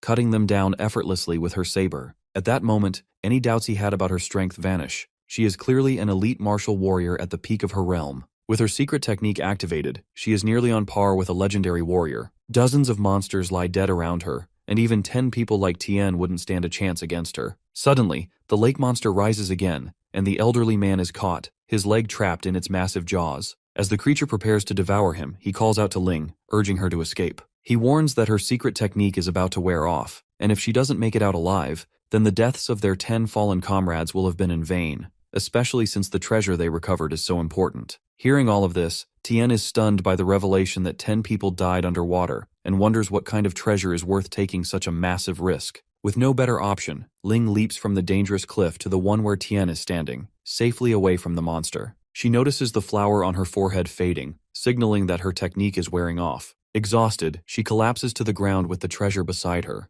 When Tien reaches out to examine it, Ling, despite her weakened state, warns him in a faint voice not to touch it. Seeing how protective she is even in that condition, Tien reassures her that he has no intention of stealing it and decides to take her somewhere safer, far from the chaos. Gently lifting her in his arms, he asks for her permission to head to a nearby cave. When she remains silent, he takes that as agreement and quietly carries her away. Inside the cave, Ling sleeps deeply from exhaustion and injuries, wrapped in Tien's cloak to keep warm. As he watches her, Tien can't help but notice how much she resembles his sister, except for the small beauty mark near her eye. Out of instinct, he tries to wipe it away, but when his fingers touch it and it doesn't budge, a nervous feeling creeps over him. It's been several hours, and Ling still hasn't woken up. Tien wonders how much longer she'll be out. Squatting beside her, he examines her face, but when she lets out a faint groan, he quickly stands up, surprised. Ling finally stirs, still in pain, and slowly opens her eyes. Shocked, she asks if Tien saved her. Brushing it off, Tien lies and says it was just a coincidence, that he happened to be passing by. After cleaning off his cloak and thanking him, she hands it back. As he puts it on,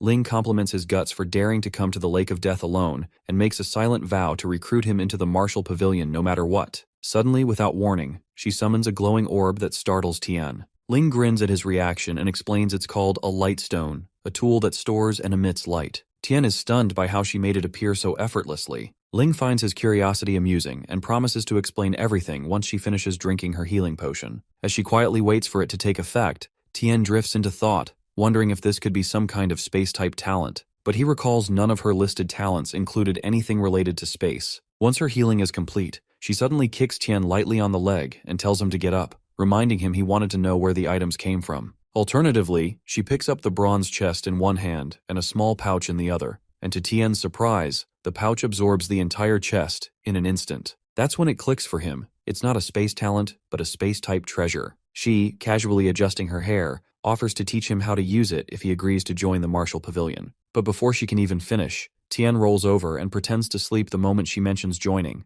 which leaves her fuming in frustration. She, clenching her teeth, glares at him from across the cave, muttering to herself that one day she'll make him join no matter what. Meanwhile, lying there with his eyes closed, Tien thinks to himself that those space items won't be anything special once he copies their ability, so there's no need to fuss over them now. The next morning, Tien wakes up and immediately looks around for Ling, but she's already gone. Instead, he finds a mid-tier profound training manual, 10 bottles of high-tier monster blood, and 10 gold cards, each worth 1,000,000 yuan. A grin spreads across his face as he realizes Ling must have left them for him before leaving. Tien knows these items alone are enough to push him into the ranks of elite martial warriors. With that in mind, he puts his plan to search for the jellyfish on hold, deciding instead to strengthen himself first. Without hesitation, he grabs one of the blood bottles and starts drinking. 4 months later, an animal carcass sizzles over a fire, with empty cans and cloaks scattered nearby. In the center of the cave, waves of bright energy swirl around Tien as he meditates. Suddenly his eyes snap open, glowing with power, and a bolt of lightning shoots into the sky. Smoke billows through the cave as Tien rises from the shadows, staring at his hands now sparkling with energy. Clenching his fists, he grins with satisfaction, knowing without a doubt that he has reached the elite martial warrior realm. Pulling on his cloak, a confident smirk spreads across his face as he declares it is time to hunt. It has been raining for a long time now. After stepping out of the cave, Tien notices 11 newly constructed graves and instantly understands that Ling must have made them. Standing in front of one, he reflects that with the number of monsters in the lake, not even bones would have remained. Yet despite that, Ling had the kindness to mark their deaths with graves. His eyes then catch sight of an umbrella, the same one Ling and her elderly teammate, now dead, used to dive with. Curiously, he opens it and is amazed to find it creates a waterproof bubble. As he studies it more, he realizes the bubbles fully surround him, allowing him to dive into water without trouble. Excited by the discovery, he combines it with his shadow talent to remain undetected by monsters and plunges into the lake of death. As he dives deeper, something massive catches his attention. At first, he can't tell what it is, but soon recognizes it as a tiger claw fish with a mid-tier innate talent. The creature is so large that Tien nearly panics, afraid it has spotted him, but he holds his nerve and keeps descending. Eventually, he reaches the deepest part of the lake and begins to wonder if the immortal jellyfish is really down there. Suddenly, he senses something suspicious following him, and when he turns, a set of tentacles crashes into the ground, sending him tumbling through the water. Alarmed, he scans the area and then sees the opponent's status window. His eyes go wide in disbelief.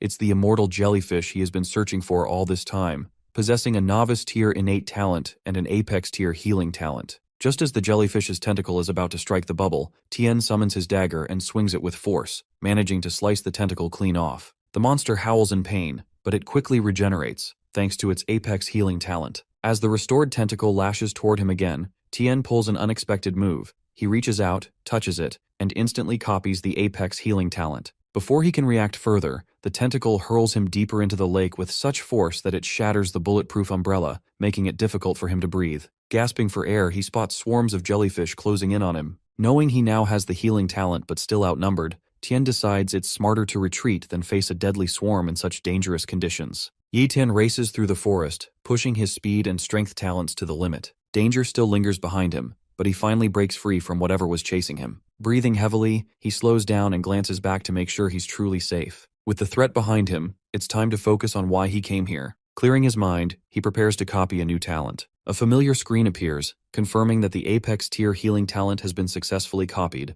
Without hesitation, Yayen agrees to fuse it, and his body jolts as the new power merges with his own. Pain flickers through him, but it's nothing he hasn't faced before. After copying so many talents, his body has adapted to the strain, and the process now feels almost routine. With another powerful skill added to his collection, he's steadily growing stronger, and his journey is far from over. The fusion completes successfully, and his status window updates. His cultivation talent remains high tier. His sword and shadow talents are unchanged, and now his healing talent is upgraded to apex tier. This time, the fusion is smooth, and unlike before, there are no painful side effects. His body has clearly grown used to it. To test his new healing ability, Yayen takes out a drop of venom from the immortal jellyfish. The poison is so deadly that even a tiny amount could kill a normal person, but he lets a drop touch his skin anyway. The venom begins working immediately, but Yayen quickly activates his healing talent, and the wound vanishes as if it never existed. He's impressed by how powerful the healing is, yet it also makes him realize something important. Most of the talents he currently has are support-based, like healing and defense. While they help him survive, they aren't enough to win against powerful enemies. If he wants to grow stronger and take on tougher opponents, he needs to copy an attack-type talent next. Later, back at home, Yayen sits quietly as Yayu trims his hair. He's flipping through a beast encyclopedia, scanning the pages for something worthwhile. He reads about the aggressive bear and the flame bird, but neither impresses him. They're just average. Suddenly, Yayu gets annoyed and scolds him for disappearing without telling her anything, calling him horrible for making her worry. Ye Tian offers a small smile and apologizes, knowing she's right. As she continues cutting his hair, Ye Tian suddenly freezes. Something in the book grabs his full attention, the mighty ant. He reads the entry carefully. Even though this beast is low tier, it's always found in groups, and when they attack together, even top martial warriors struggle to survive. Ye Tian's eyes light up. This is exactly what he's been looking for. It's not about raw power alone, it's about teamwork, coordination, and overwhelming force. Now he knows what to hunt next. Ye Tian enters the martial pavilion and is greeted by a polite voice welcoming him inside. Behind the counter, a familiar girl recognizes him and smiles, surprised to see Ye Tian again after some time. She casually asks what he's looking for today, and without wasting a moment, Ye Tian replies that he needs a complete mighty ant body. At first, Xiao seems a little confused,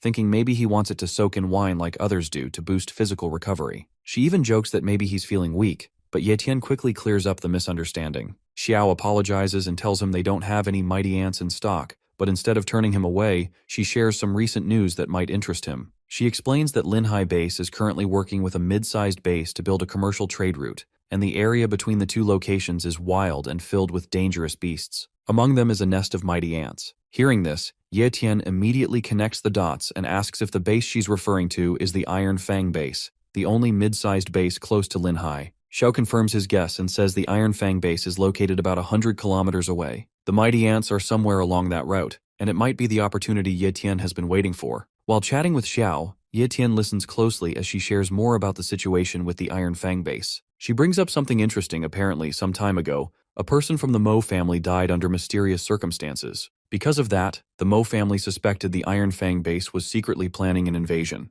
Ye Tian raises an eyebrow, but Xiao continues and explains that the Mo family went to investigate the matter directly. Surprisingly, the Iron Fang Base managed to resolve the misunderstanding peacefully, at least on the surface. In fact, it was only because of the Mo family's involvement that the Iron Fang Base and the Lin family were able to reach an agreement to build a commercial trade route. That bit of information gets Ye Tian thinking, if the Mo family had a hand in this, then there's a good chance they were involved in something shady, because the timing and connections feel off. Ye Tian doesn't say much, but it's clear that suspicion is building in his mind. Just then, Xiao finds what she's been looking for and hands Ye Tian a small item. It's a token. She explains that the token is required to participate in special events, and it was originally meant for their young miss, but apparently, plans must have changed. Before Ye Tian can ask more, Xiao adds with a proud smirk that their martial pavilion is part of a large base, and they have no plans to lower themselves by working under a mid-sized base like the Iron Fang, clearly unimpressed by the Iron Fang's ambitions. The two bases are working together to build a trade route, but the path is filled with dangerous beasts, so they've decided to send out a team of martial warriors to clear the area. For Ye Tian, this is the perfect opportunity because he's been looking for a mighty ant, and joining this mission might help him find one. In the Linhai base, the Lin family holds absolute power, and even the once powerful Mo family is now treated like nothing more than loyal subjects. Knowing this, Ye Tian makes up his mind. It's time to move. When he reaches the Lin family's recruitment area, he sees just how serious they are. As expected, they've gathered a huge crowd, and hundreds of warriors are ready to take part in the mission. But Ye Tian stays cautious, blending into the background because drawing attention now could be risky. Suddenly, the crowd grows quiet, and a powerful presence enters. It's Lin Mingji, the current head of the Lin family and a peak elite martial warrior. Lin Mingji greets the warriors and officially begins the beast-clearing operation. Ye Tian watches from the back, staying alert, but then something catches his eye. The Mo family is here too. Lin Mingji steps forward and addresses the crowd with a powerful voice. He explains that everyone knows how small the Linhai base is, and because of that, resources are limited, and not everyone can get what they need to grow stronger through cultivation. That's why this collaboration with a mid-sized base is such a big deal. If the operation succeeds, the benefits will be huge not just for the Lin family, but for everyone involved. Still, Lin Mingji doesn't sugarcoat the situation, and reminds everyone that clearing out the monsters along the trade route won't be easy. There's real danger, and some might not make it back. Even so, he promises that the rewards for this mission will be greater than anything offered in past hunts. The warriors in the crowd start to feel the excitement. For many of them, this could be their chance to make a name for themselves or gain something valuable enough to change their future. The crowd breaks into loud cheers, voices echoing through the base as everyone shouts praises for the Lin family. Amid the excitement, Ye Tian watches from a distance and notices Captain Galewolf, wondering if he still remembers him. But before he can think too much about it, Lin Mingji speaks again with strong conviction, clearing up any doubts among the gathered warriors. Lin Mingji assures everyone that whatever they earn during this operation, whether it's rare beast parts, materials, or treasures, will fully belong to them. The Lin family won't take a share. Then comes another surprise as Lin Mingji reveals additional rewards. every martial warrior will receive 20 bottles of mid-tier monster blood and 2 million coins. On the other hand, elite warriors will be rewarded with 3 bottles of high-tier monster blood and a generous 10 million coins. The crowd erupts again, now fully motivated. The announcement isn't just an offer, it's a golden opportunity. A long line of eager warriors forms beside the assessment station, where an official directs everyone to place their hands on a glowing stone. The stone measures each individual's strength and reveals their current level of cultivation. One result shows a mid-tier martial apprentice, and the warrior moves aside while the next in line approaches. Tien waits and watches, remembering Yue Ling's advice that relying on powerful clans, especially the Mo family, only brings trouble. Staying unnoticed is safer for now. The stone measures force based on the pressure delivered, so if Tien applies only part of his real power, the reading will drop to a lower rank and avoid unwanted attention. When his turn comes, Tien steps forward and calmly rests his hand on the stone, ready to mask his true strength, making sure to limit his power. Tien wants the result to show a late-stage martial warrior, just enough to participate without drawing too much attention. The stone glows briefly and displays the result, late-stage martial warrior. The crowd around Tien stirs, and people glance over, surprised to see someone so young already at that level. Some assume he must be from a powerful family, given the talent needed to reach that stage so early. Tien stays composed but thinks he might have revealed a bit too much. Even though he held back, the attention is already growing. Nearby warriors talk among themselves, comparing their own progress. One complains about still being stuck in the mid-stage, while another jokes about how real geniuses always show up young, leaving the rest of them struggling to move forward. Not far from the assessment area, Captain Galewolf watches the scene. His squad is still short one member, and after seeing Tien's display, he considers adding him to the team. The crowd buzzes with excitement as Tien approaches, and despite his strength, he heads straight for Captain Galewolf's group. Many others hoped he would join one of the stronger or more elite squads, but Tien makes his choice without hesitation. Galewolf immediately recognizes him and recalls the young martial apprentice who once saved a little girl from the jaws of a silver moon wolf. The memory sticks with him, but what surprises him even more is that the same boy has now reached the level of a late-stage martial warrior in less than a year. Tien downplays his progress, calling it pure luck, and keeps his tone humble as he asks to join Galewolf's team for the upcoming operation. The captain doesn't hesitate for a second and welcomes Tien into the group with open arms, clearly proud and excited to have him back. Tien stands among his new teammates in Galewolf's squad, fully prepared for the mission. He politely asks them to look out for him during the operation, and the group welcomes him warmly, especially glad to have another late-stage martial warrior on their side. His presence lifts their morale, making them feel more confident that the hunt might go more smoothly than expected. Up ahead, Galewolf gathers the team and points toward the mission zone, explaining that only weak-tier monsters are expected in the area. Still, he firmly reminds everyone to stay alert and avoid rushing in recklessly, as safety always comes first. Just as they begin to move out, Tien suddenly senses something rushing toward them at high speed. The team stiffens, ready for battle, but Galewolf quickly reassures them, suggesting it's probably the first wave of monsters and nothing they can't handle. He quickly assigns positions, he'll lead at the front, Tien will cover the rear, and the rest will hold the middle and flanks. With everything set, Tien sharpens his focus, and calmly tells the group that whatever's coming, they can leave it to him.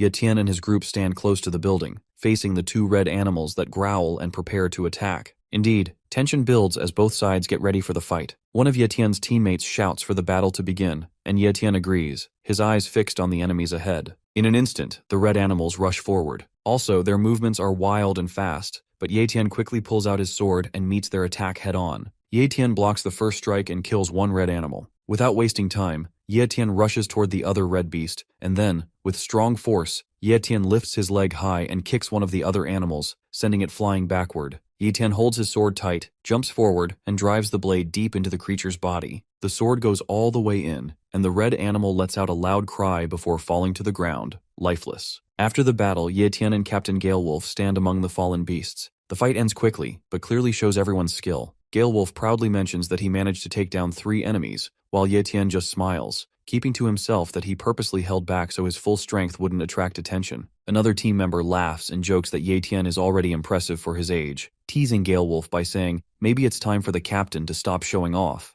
Galewolf plays along, pretending to be offended before laughing with the group. Then, someone brings up a more serious observation that the wolves didn't wait to ambush them inside the valley, which would have trapped the team and given the wolves a much better chance at winning. The group goes quiet, sensing something's not right, because if the wolves didn't follow their usual strategy, maybe they were rushed or forced into the fight. After that, one of the members takes a careful look around and suddenly realizes something important, that the wolves may have intended to attack in the valley, but something else might have stopped them. Moreover, he suggests that this might not actually be wolf territory, and that stronger beasts in the area could have driven them out. Hearing this, the team starts to grasp the real danger, and a younger member nervously points out that there are only 5 of them deep in this city, but one of the team members quickly steps in to reassure everyone and reminds them that they have a solid team made up of 3 mid-stage and 2 late-stage martial warriors, which is more than enough to stay confident and hold their ground. To ease the tension, Gale Wolf reveals a small device about the Lin family's walkie-talkie and explains that each captain has been given one in case of emergencies. If something goes wrong, Gale Wolf can quickly call for backup. With that assurance, the team regains their confidence. As they carefully move forward through the city, Captain Gale Wolf suddenly raises his hand, signaling everyone to stop because he senses movement. Something is right above them, to which Tien quickly checks its identity using his talent window and sees it's a fire-breathing lizard, a low-tier beast with a novice-level innate talent, and low-tier fire talent starts bursting flames towards the group.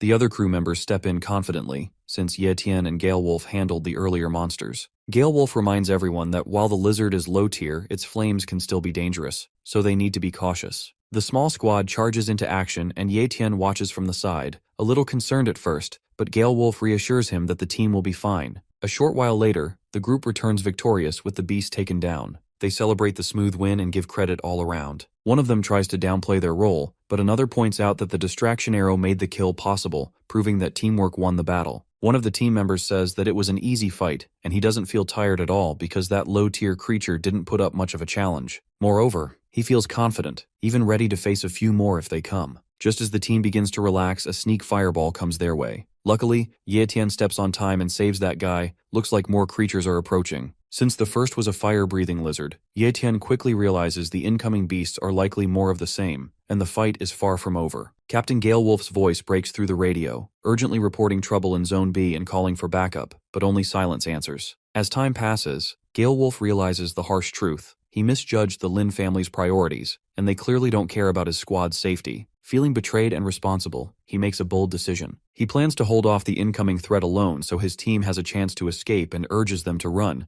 but his comrades refuse. They call themselves brothers and stand their ground, unwilling to leave him behind. Despite their loyalty, Gale Wolf insists and orders them to go for their own safety. He yells at them to escape, calling them foolish for standing still when danger is closing in, fully aware that staying could get them all killed. One man panics and bolts off on his own. Another crew member notices and clenches his fists, silently vowing that if he survives this, he'll make that coward pay. Gale Wolf then turns to Tien, recognizing his potential and strength. He tells Tien to take the 2 younger teammates and get out while they still have a chance, saying that losing someone as gifted as Tien would be a waste. The rest of the team agrees and urges him not to throw away his future by staying behind in a fight that can't be won. Tien quietly pretends he's going to follow their advice, but instead of running away, he suddenly charges forward, and a burst of powerful aura explodes from him, freezing everyone in shock. That strength, the unmistakable aura of an elite martial warrior, leaves the team stunned. No one expected that Tien had been hiding his true power all along. Deep down, Tien knows he never intended to show his full strength, but if he kept it hidden now, the entire Gale Wolf team could die. Gale Wolf could easily escape alone if he wanted to, but he's choosing to stay and protect everyone else. Witnessing that courage, Tien realizes he can't turn his back. He steps forward, not to escape but to fight. As he looks ahead, Tien questions whether hiding his strength and staying silent makes him any better than the selfish people in the Mo family. But there's no time to dwell on that. Even if exposing his true power causes trouble later, it's a risk he's willing to take. He believes in Captain Gale Wolf's sense of fairness and trusts the captain won't treat him poorly for stepping up when it truly matters. As Tien fully unleashes his strength, a wave of raw power rushes through the air. Gale Wolf watches in disbelief. What Tien shows is the kind of speed and power only an elite martial warrior can possess. It's not just impressive, it shakes everyone who sees it. Without hesitation, Tien activates his Shadow Blade skill, and enemies fall one after another. It becomes crystal clear to everyone there that Tien isn't just strong, he's one of the top fighters in the entire Linhai base. While the team is still recovering from the shock of Tien's strength, a sudden scream comes from behind. It's the same guy who ran off earlier, now trapped and begging for help. One of the teammates notices and hesitates, unsure whether to intervene, but Captain Gale Wolf doesn't even glance back. He reminds them all that the man made his choice when he abandoned the team in a moment of crisis, thinking he could survive alone, and now he's dealing with the consequences. Meanwhile, Tien clears the path ahead and calmly turns to face the others, asking if they want to move forward with him or stay behind. Without a moment of doubt, Gale Wolf answers for the entire squad, declaring that they're the Gale Wolf team and they stick together no matter what. With that, they regroup and follow Tien into the next battle, ready to face whatever comes. The team takes a break after a tough battle, and one of the younger members groans in pain while another jokes about how ridiculous he looks compared to Tien, who's calm and barely scratched. Everyone turns to Tien with admiration. Captain Galewolf thanks him sincerely for leading them to safety, but Tien brushes it off casually, saying it was nothing. Then he surprises them by announcing he won't be heading back with the group because there's something deeper in the danger zone that he wants to try. Galewolf is taken aback and asks if Tien really plans to go further alone. Given the risks, it doesn't seem like the smartest move, but Tien gives a confident smile and insists he'll be fine. One teammate tries to convince him to stay, but Galewolf steps in and tells the others there's no use following him because they'll just slow him down. With the strength Tien has shown, he's more than capable of going solo. Tien knows that before he faces stronger families or greater threats, he needs to fully understand his healing talent. Deep down, he feels the urge to test its true limits, not in theory, but in real battle. As he moves deeper into the wild zone, the air grows thick with a sharp, unpleasant. He frowns, realizing he's probably reached a beast's nest. Stepping forward, Tien feels like something is off. That's where the ground starts to shiver, and suddenly a hand pops out of a monster that punches Tien, but he immediately gets a hold of himself. It appears Tien has spotted the king of lizards, exactly what he was hoping for. A perfect challenge to push his healing powers to the edge and see how they hold up in a real fight. The lizard immediately breathes fire, and it burns Tien or his shirt, at least as he seems rather excited for this opportunity. Meanwhile, not far behind, the Galewolf team catches sight of the battle. Captain Galewolf spots the familiar figure going head-to-head with a massive creature. It's Tien. Facing the fire-breathing king of lizards without hesitation, Tien charges forward with calm determination. He knows this isn't just a fight, it's a chance to truly test the limits of his body and healing talent. Instead of ending it quickly, Tien deliberately stretches the battle, choosing to withstand constant damage to see if the beast's flames can break him or if his healing will outlast the assault. Explosions of fire rage across the battlefield, lighting up the area in relentless bursts for nearly an hour. From a distance, the Galewolf team watches anxiously. One of the members quietly wonders if Tien is even alive. Captain Galewolf, though clearly worried, admits there's nothing they can do. The intensity of the fight is far beyond their level. Finally, as the flames begin to fade,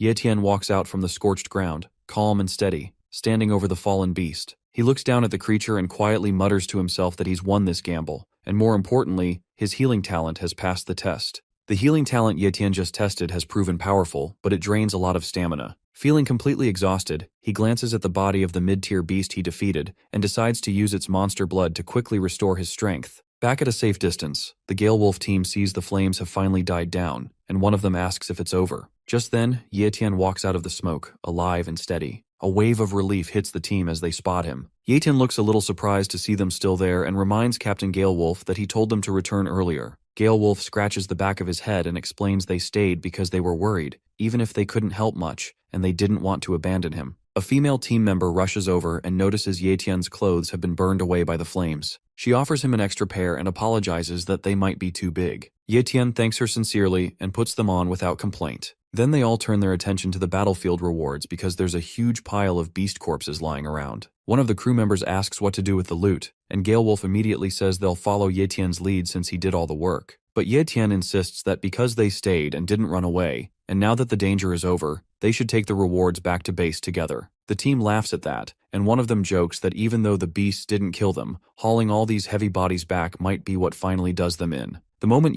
Tien refuses to carry the defeated beasts back, Captain Galewolf looks puzzled and asks where he's heading instead. Tien simply says he's going to the area where the mighty ants live, and that instantly grabs the captain's attention because Galewolf knows how dangerous that place is. He explains that while a single mighty ant might seem weak on its own, everything changes inside their nest. They live in massive groups and attack together with overwhelming force, and even powerful warriors struggle to survive once surrounded. Galewolf warns that going there alone is basically a suicide mission. Despite the warning, Tien remains confident and determined to move forward. Soon he arrives near the ant nest and sees the area is already packed with people. Powerful groups from different bases have gathered. Tien spots members of both the Mo family and the Lin family among the crowd, and then his eyes land on an old man standing with a strong presence. Tien wonders which family the man belongs to, and it turns out he's Elder Qing, a respected warrior from the Iron Fang base. Seeing so many powerful figures gathered in one place, Tien realizes that this mighty ant mission isn't just dangerous, it's become a major event, drawing serious attention. Now, it's his turn to step into the mix and make his move. Elder Qing's sharp senses quickly pick up that someone is watching from nearby, and his tone shifts as he commands his men to capture the spy. Tien, hiding in the shadows, doesn't flinch. He already knows that sooner or later, he'll have to get involved with these powerful groups, and getting caught might even help him gather more information. The guards rush forward and surround him. Elder Qing steps forward, demanding to know who Tien is and why he was watching from a distance. Without showing any fear, Tien calmly explains that he's from Linhai Base, and came because he heard there was an important mission and wanted to help. Impressed but still cautious, Elder Qing tells his men to stand down. Confusion spreads among the gathered warriors as none of the powerful families recognize him. One after another, they all deny knowing Tien or claiming him as their own, which only deepens the mystery. Elder Qing studies him more carefully, realizing that it's rare to find a young elite warrior with such talent and no powerful family name backing him. His abilities are clear, but his unknown background raises even more questions. As Elder Qing begins questioning Tien's identity, the Lin family's leader quickly steps in and confidently claims that Tien is one of their own, brushing off all doubts. It's a clever move, seeing the strength Tien displayed, and he clearly doesn't want to risk letting such talent slip away. Tien watches the scene unfold without surprise, having already expected that once they realized he was an elite martial warrior, someone would try to recruit him on the spot. The Lin family just happened to be the fastest to act. Without making a scene, Tien plays along and blends into the group, keeping things simple. The Lin family head looks pleased with himself, thinking he got lucky by gaining a powerful new ally without having to lift a finger. To him, this is a win. Meanwhile, high above the scene, two girls are watching from a hidden spot. Xiao is clearly annoyed and finds it amusing that the Lin family is trying to claim Tien as some prize. Beside her, Yueling agrees, feeling that Tien doesn't belong in a second-rate clan like the Lin family. In her eyes, someone with Tien's potential should be standing at the top, somewhere like the martial pavilion.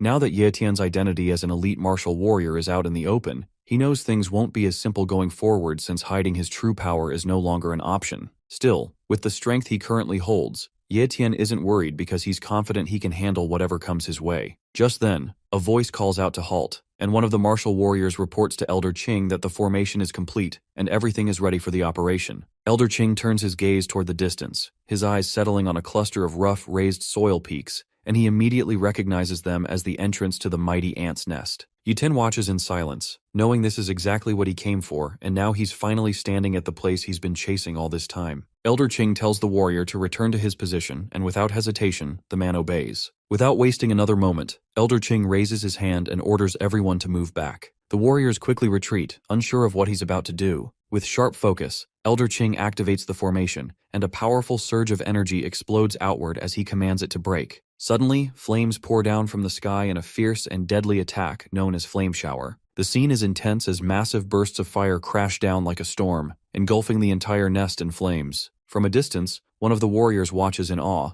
quickly realizing that Elder Qing isn't just powerful, he's a formation master, and that explains the strength behind the Iron Fang base. High on a cliff, the two girls observing the battle are stunned. One of them comments on how costly that kind of formation must be, and wonders if Elder Qing has gone too far, but deep down, they both know the truth. The Iron Fang base has its own ambitions, and if using one powerful formation helps them gain control over Linhai base, then it's a price they're clearly willing to pay. On the battlefield, all eyes turn as the flames finally begin to fade, revealing a flattened mound. The destructive force of the attack leaves the warriors speechless, but something isn't right. There are no mighty ant bodies in sight. No corpses, no remains, nothing but dust and ash. Warriors quickly scatter, searching for proof that the creatures were destroyed, but their efforts come up empty. The nest seems empty, and tension builds as doubt creeps in. Did the flame shower really wipe them all out? Or is the real threat still hidden underground? Tien clenches his fists, clearly frustrated, because without a full body, he can't copy the mighty ant's talent, and the intense attack has turned everything to ash. Watching from a nearby cliff, Yueling narrows her eyes and thinks to herself that while Elder Qing's formation worked, it may have gone too far. Stirring up a mighty ant nest with such an overwhelming attack is like kicking a beehive and hoping nothing stings back. Suddenly, one of the warriors notices something strange, a dark hole where the anthill used to be. It's so deep and shadowy that no one can see the bottom. As they step closer, curious but cautious, the ground trembles slightly, followed by a strange sound rising from the pit. In the next moment, massive ants burst out in waves, flooding the area with movement. Panic spreads as more and more ants crawl out, their numbers far beyond what anyone expected. Elder Qing wastes no time and shouts for everyone to prepare for battle. Warriors snap into formation, and the fight begins. Chaos erupts as the Lin family's leader charges forward, rallying the Linhai base's martial warriors to follow him. They rush in with full force, Tien's blades flashing as they meet the swarm head-on. The warriors strike fast and hard, cutting down ants and pushing forward with growing confidence. One warrior cheers after slaying an ant, boosting the morale of those around him. Amid the chaos, Tien stays composed, eyes sharp and focused. While moving past a fallen mighty ant, he casually touches it, and in that instant, something triggers. A rush of power surges through him and his status window updates. Tien has successfully copied a high-tier strength talent.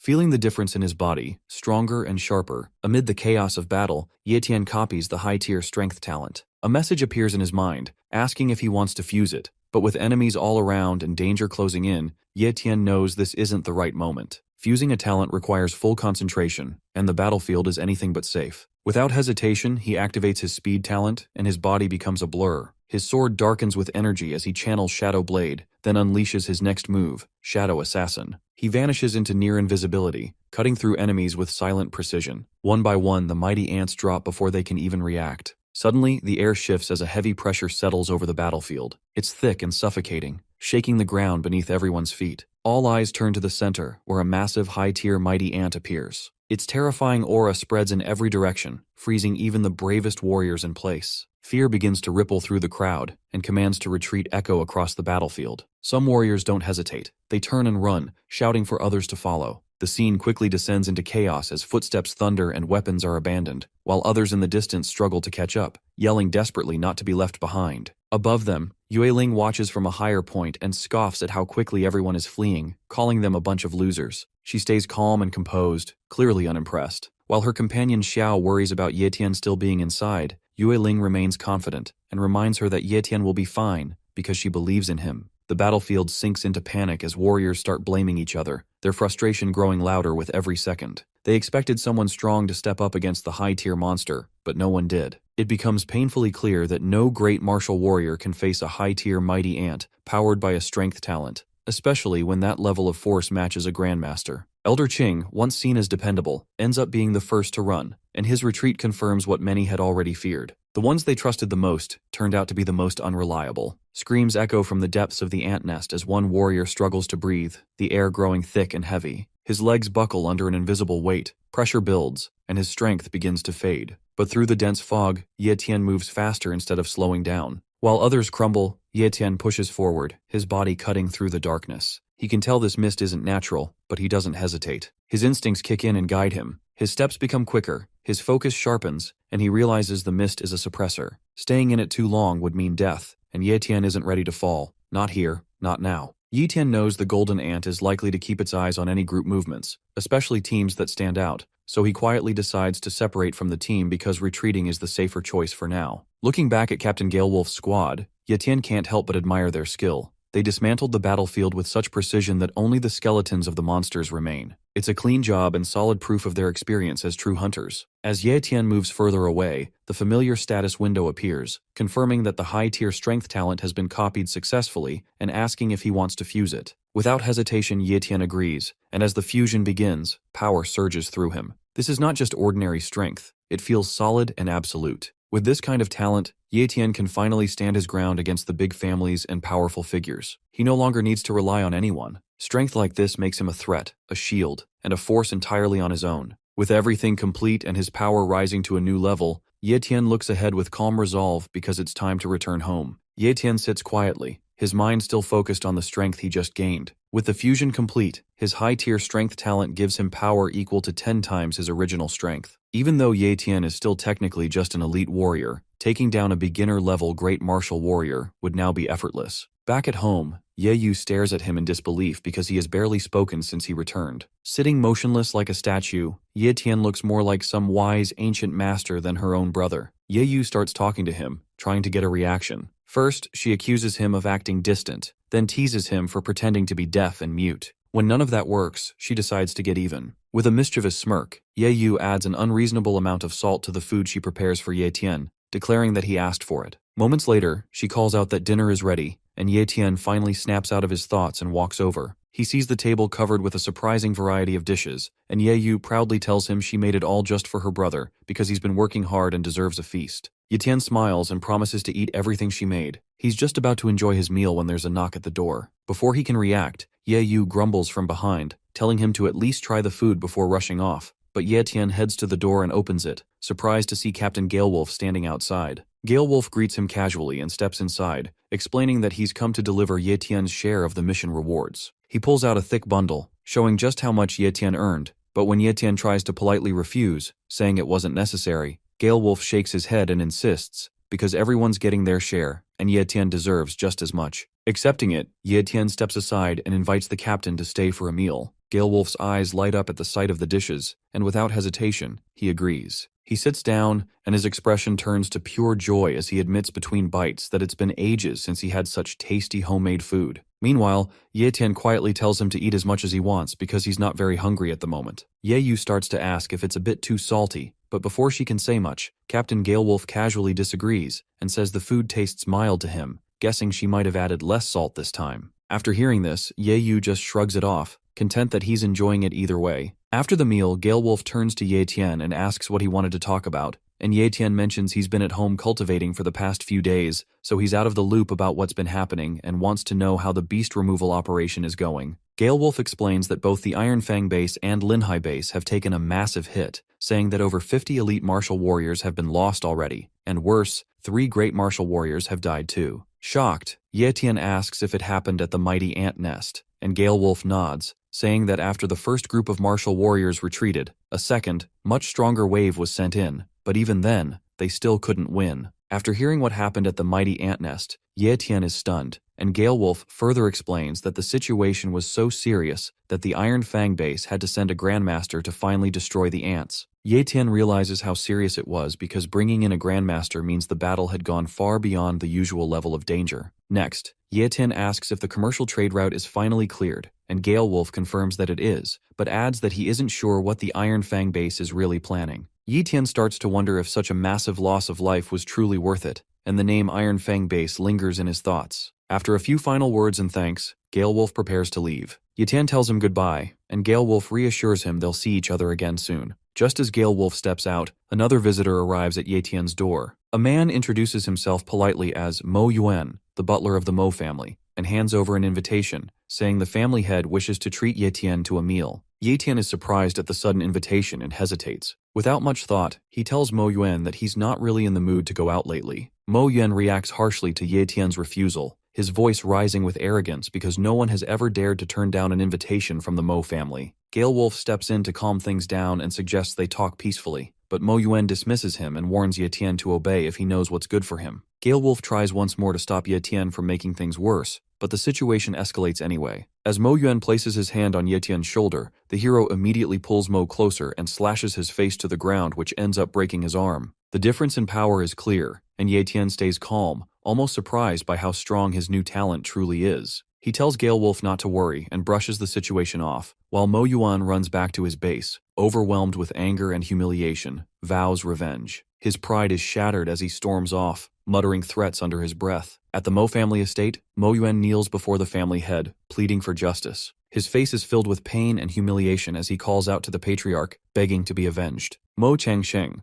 the elite warrior and current head of the Mo family, looks down at him coldly and reminds him that he was sent to deliver an invitation, not to cause trouble. Mo Yuan quickly defends himself, insisting he was polite, respectful, and only did what he was told. He claims that Ye Tian turned hostile the moment he heard the name Mo family, and not only injured him without reason but also ripped apart the invitation that had been personally handwritten by Mo Kangsheng. Hearing this, Changsheng's expression shifts. His pride clearly wounded, he becomes furious that Ye Tian would reject the invitation and dare to destroy a letter bearing his name. He shouts in anger, unable to believe anyone would ignore the Mo family's authority. Just then, a weak cough breaks through the tension. Chang Qing, the former patriarch and Kangsheng's father, sits nearby, pale and frail. Changsheng rushes to his side and urges him to take his medicine. Changqing admits that during the battle with the mighty ants, he used a forbidden technique just to survive. Though it saved his life, it left his body severely damaged. He coughs again, more violently, and finally confesses the truth, that his core is injured beyond recovery. Changsheng tries to comfort him and tells him to stay hopeful, but Changqing simply shakes his head and reminds his son that he knows his own body better than anyone else,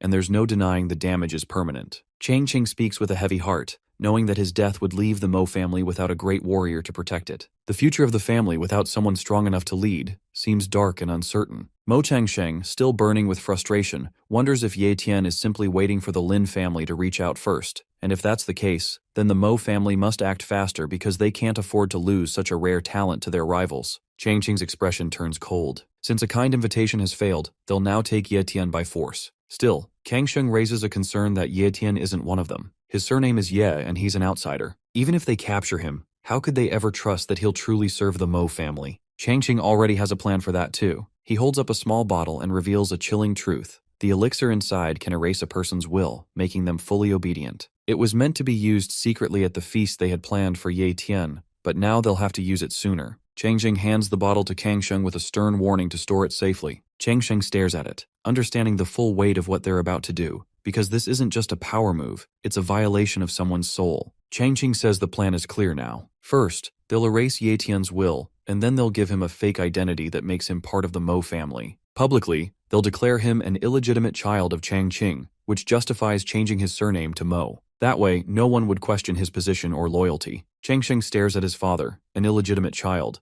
but before the thought grows into doubt, Changqing quickly reassures him and tells his son not to overthink it, because it doesn't matter if Ye Tien is his child or Kang Sheng's. The important part is that his name carries the Mo legacy. Changqing tries to hide his discomfort, worried more about his father's honor than his own, but Changqing brushes it off, insisting that time is short, and the more they delay, the greater the risk of Ye Tien's siding with someone else. Without further hesitation, Kang Sheng accepts the order and says he'll take 10 great elders with him and carry out the mission personally. With their combined strength, he's confident that capturing Ye Tien, who he still sees as just a young warrior, will be easy. The Mo family's plan goes into action. One of their operatives sneaks into Ye Tien's house, moving quietly and sending back a message that he's in. Their goal is simple but ruthless: to capture Ye Tien's younger sister to force him into submission. Outside, a team is stationed and ready to strike at a moment's notice. Everything seems to be going according to plan, and the target is located. The signal is given to move now, but the moment they close in, a voice echoes through the room, and Ye Tien appears. Ye Tien's been expecting them all along. The ambushers don't realize it yet, but they've walked right into a trap. In a tense moment, Mo En urgently speaks through a communication device, asking if anyone has caught Ye Yu. His voice sounds worried as he keeps calling for the second elder, hoping for a quick reply. Finally, a response comes, but it's from Ye Tien, who calmly says that he has captured Ye Yu and is bringing him back right away. For a second, it sounds like everything is under control, but then Mo En grows suspicious and asks who the person is, because something feels off. Other members quickly check Ye Yu's body and freeze in shock when they realize he's not breathing. The truth spreads fast. Something is terribly wrong. Mo En yells for everyone to stay alert, realizing now that the person who claimed to have caught Ye Yu must have called for backup. Inside the massive Linhai base, Mo En starts to question who could possibly challenge the powerful Mo family here, aside from himself. Suspicion builds as he scans the area, trying to locate whoever is hiding in the shadows. Before anyone can react, a second person is silently taken down. The panic deepens when they realize this isn't just some ambush, it's someone using Shadow Assassin. The group is hit with fear, and orders are shouted for everyone to spread out and stay alert. At that moment, Ye Tien activates his speed talent, and his movement becomes almost impossible to track, vanishing and reappearing in an instant. Mo En is stunned by the unbelievable speed in front of him. Someone tries to catch Ye Tien's position and sees what looks like an opening, but the moment he acts, Ye Tien is already gone again. His speed leaves everyone confused as their attacks are always one step too late. Darkness spreads across the area as Ye Tien uses Shadow Blade and starts to wipe every single enemy out there. Mo En tries to contact the team above for a status update, and the fearful reply confirms that Ye Tien has shown up. Hearing this, Mo En becomes furious and orders everyone to capture him. As the guards rush in, Ye Tien doesn't step back. Instead, he activates his strength talent. Two enemies attack at once, but Ye Tien blocks both without effort. Everyone around him freezes in shock, and Mo En can't believe Ye Tien took both attacks so easily. To him, Ye Tien was supposed to be just an elite-level martial warrior, but what he's seeing now proves otherwise. Ye Tien is clearly hiding his true power, and this isn't someone Mo En can handle easily. Ye Tien then stands calmly in front of Mo En and confirms his identity, fully aware that he's facing Mo Xiaobei's father. Mo En tries to stay composed, forcing a smile and offering peace, saying they can settle things without bloodshed if Ye Tien lets him live. But Ye Tien isn't interested in negotiations. Instead, he coldly reveals that he's the one who killed Mo Xiaobei. Mo En doesn't explode with anger. Instead, he bows his head and agrees, calling his own son unfilial and saying Xiaobei must have offended Ye Tien, so his death was deserved. Desperation creeps into Mo En's voice as he begins begging, promising money, power, anything Ye Tien wants, just to be spared. But Ye Tien isn't moved. He calmly steps forward, eyes locked on his target, and says he prefers to end problems before they grow, then finishes him right there. Ye Tien never waits to take revenge. If someone hurts his sister, he doesn't forgive and always makes sure they pay. This time, Ye Tien promises to wipe out the entire family. Far away, inside a grand castle-like house, An elder wonders why the 10 great elders haven't returned yet. His son tries to comfort him, saying there's no need to worry because with the 10 elders guarding the Linhai base, nothing bad should happen. But just then, the sky flashes and a glowing sword flies toward their home. Tien has arrived, and he's not here to talk. Guards panic and shout, demanding to know who dares to attack their base. Tien appears through the smoke and reminds them with cold clarity that they're the ones who sent people to take his life, and now they have the nerve to ask who he is. He finds it laughable because he's not here for questions. He's here to destroy them all. Fear spreads as Kang Sheng stares at Tien and his voice trembles as he realizes who it is. Chang Sheng demands to know why Tien is here and what happened to the 10 great elders. Tien answers without hesitation that he will meet the elders soon, just not in this world, but in hell. Before Kang Sheng can react, Tien launches an immediate attack which slices through his chest. Seeing his son dead in an instant, Kang Sheng's father screams, calling Tien a monster as his son lies lifeless before him, and his pain quickly turns into fury. He charges up a powerful move, one of their secret arts that Tien recognizes. He's used it before, to escape the deadly mighty ants, but Tien doesn't flinch. He's seen this trick already. The elder's voice cracks with anger as he screams at Tien, furious that his son is dead and blaming Tien entirely. In his rage, his clothes start to rip and the old man immediately rushes towards Tien. Successfully, he lands a combo of punches that damages and pushes Tien back. The old man in his Hulk form shouts that not even Tien's ashes would be enough to calm his hatred, and swears to see him dead no matter what. Suddenly, alarms ring across Linhai base and a loud warning spreads that an assassin has broken in. Guards rush through the halls, shouting to protect the patriarch, but Tien remains calm, finding it amusing that they're only reacting now, after he's already killed the family head. He mocks the Mo family, calling them clueless and slow, then watches as the command is given to kill him immediately. A wave of guards charges in, but before they can attack, a dark figure cuts through the crowd, a shadow assassin appears, and panic spreads fast as the guards get knocked within seconds. The elder stares in disbelief, shocked that Tien is fighting like a top-level warrior and struggling to understand how someone so young could hold this much power. Meanwhile, Tien keeps his focus locked on the elder, studying the hidden technique he's using and wondering how long it can keep him alive. The elder's fury grows with each passing second, and a battle continues with swords. But far from the battlefield, another young leader watches the fight quietly. Seeing Tien's strength, he wonders if the Mo family brought in outside help. His guard Elder Z offers to step in, but the young master shakes his head. He prefers to wait and watch how this plays out on its own. Chang Qing shouts in frustration, shocked by Tien's incredible speed, because every strike he throws is blocked with ease. Tien dodges again, and Chang Qing starts to realize this fight isn't going his way. The old man begins to panic as maintaining the secret art is draining his energy fast, while Tien doesn't even look tired. As the pressure builds, Chang Qing considers calling for help from the Lin family while his technique still holds. Tien stays calm, mocking him and urging him to keep going. In desperation, Chang Qing throws a smoke bomb and disappears into the haze, hoping to buy time or escape,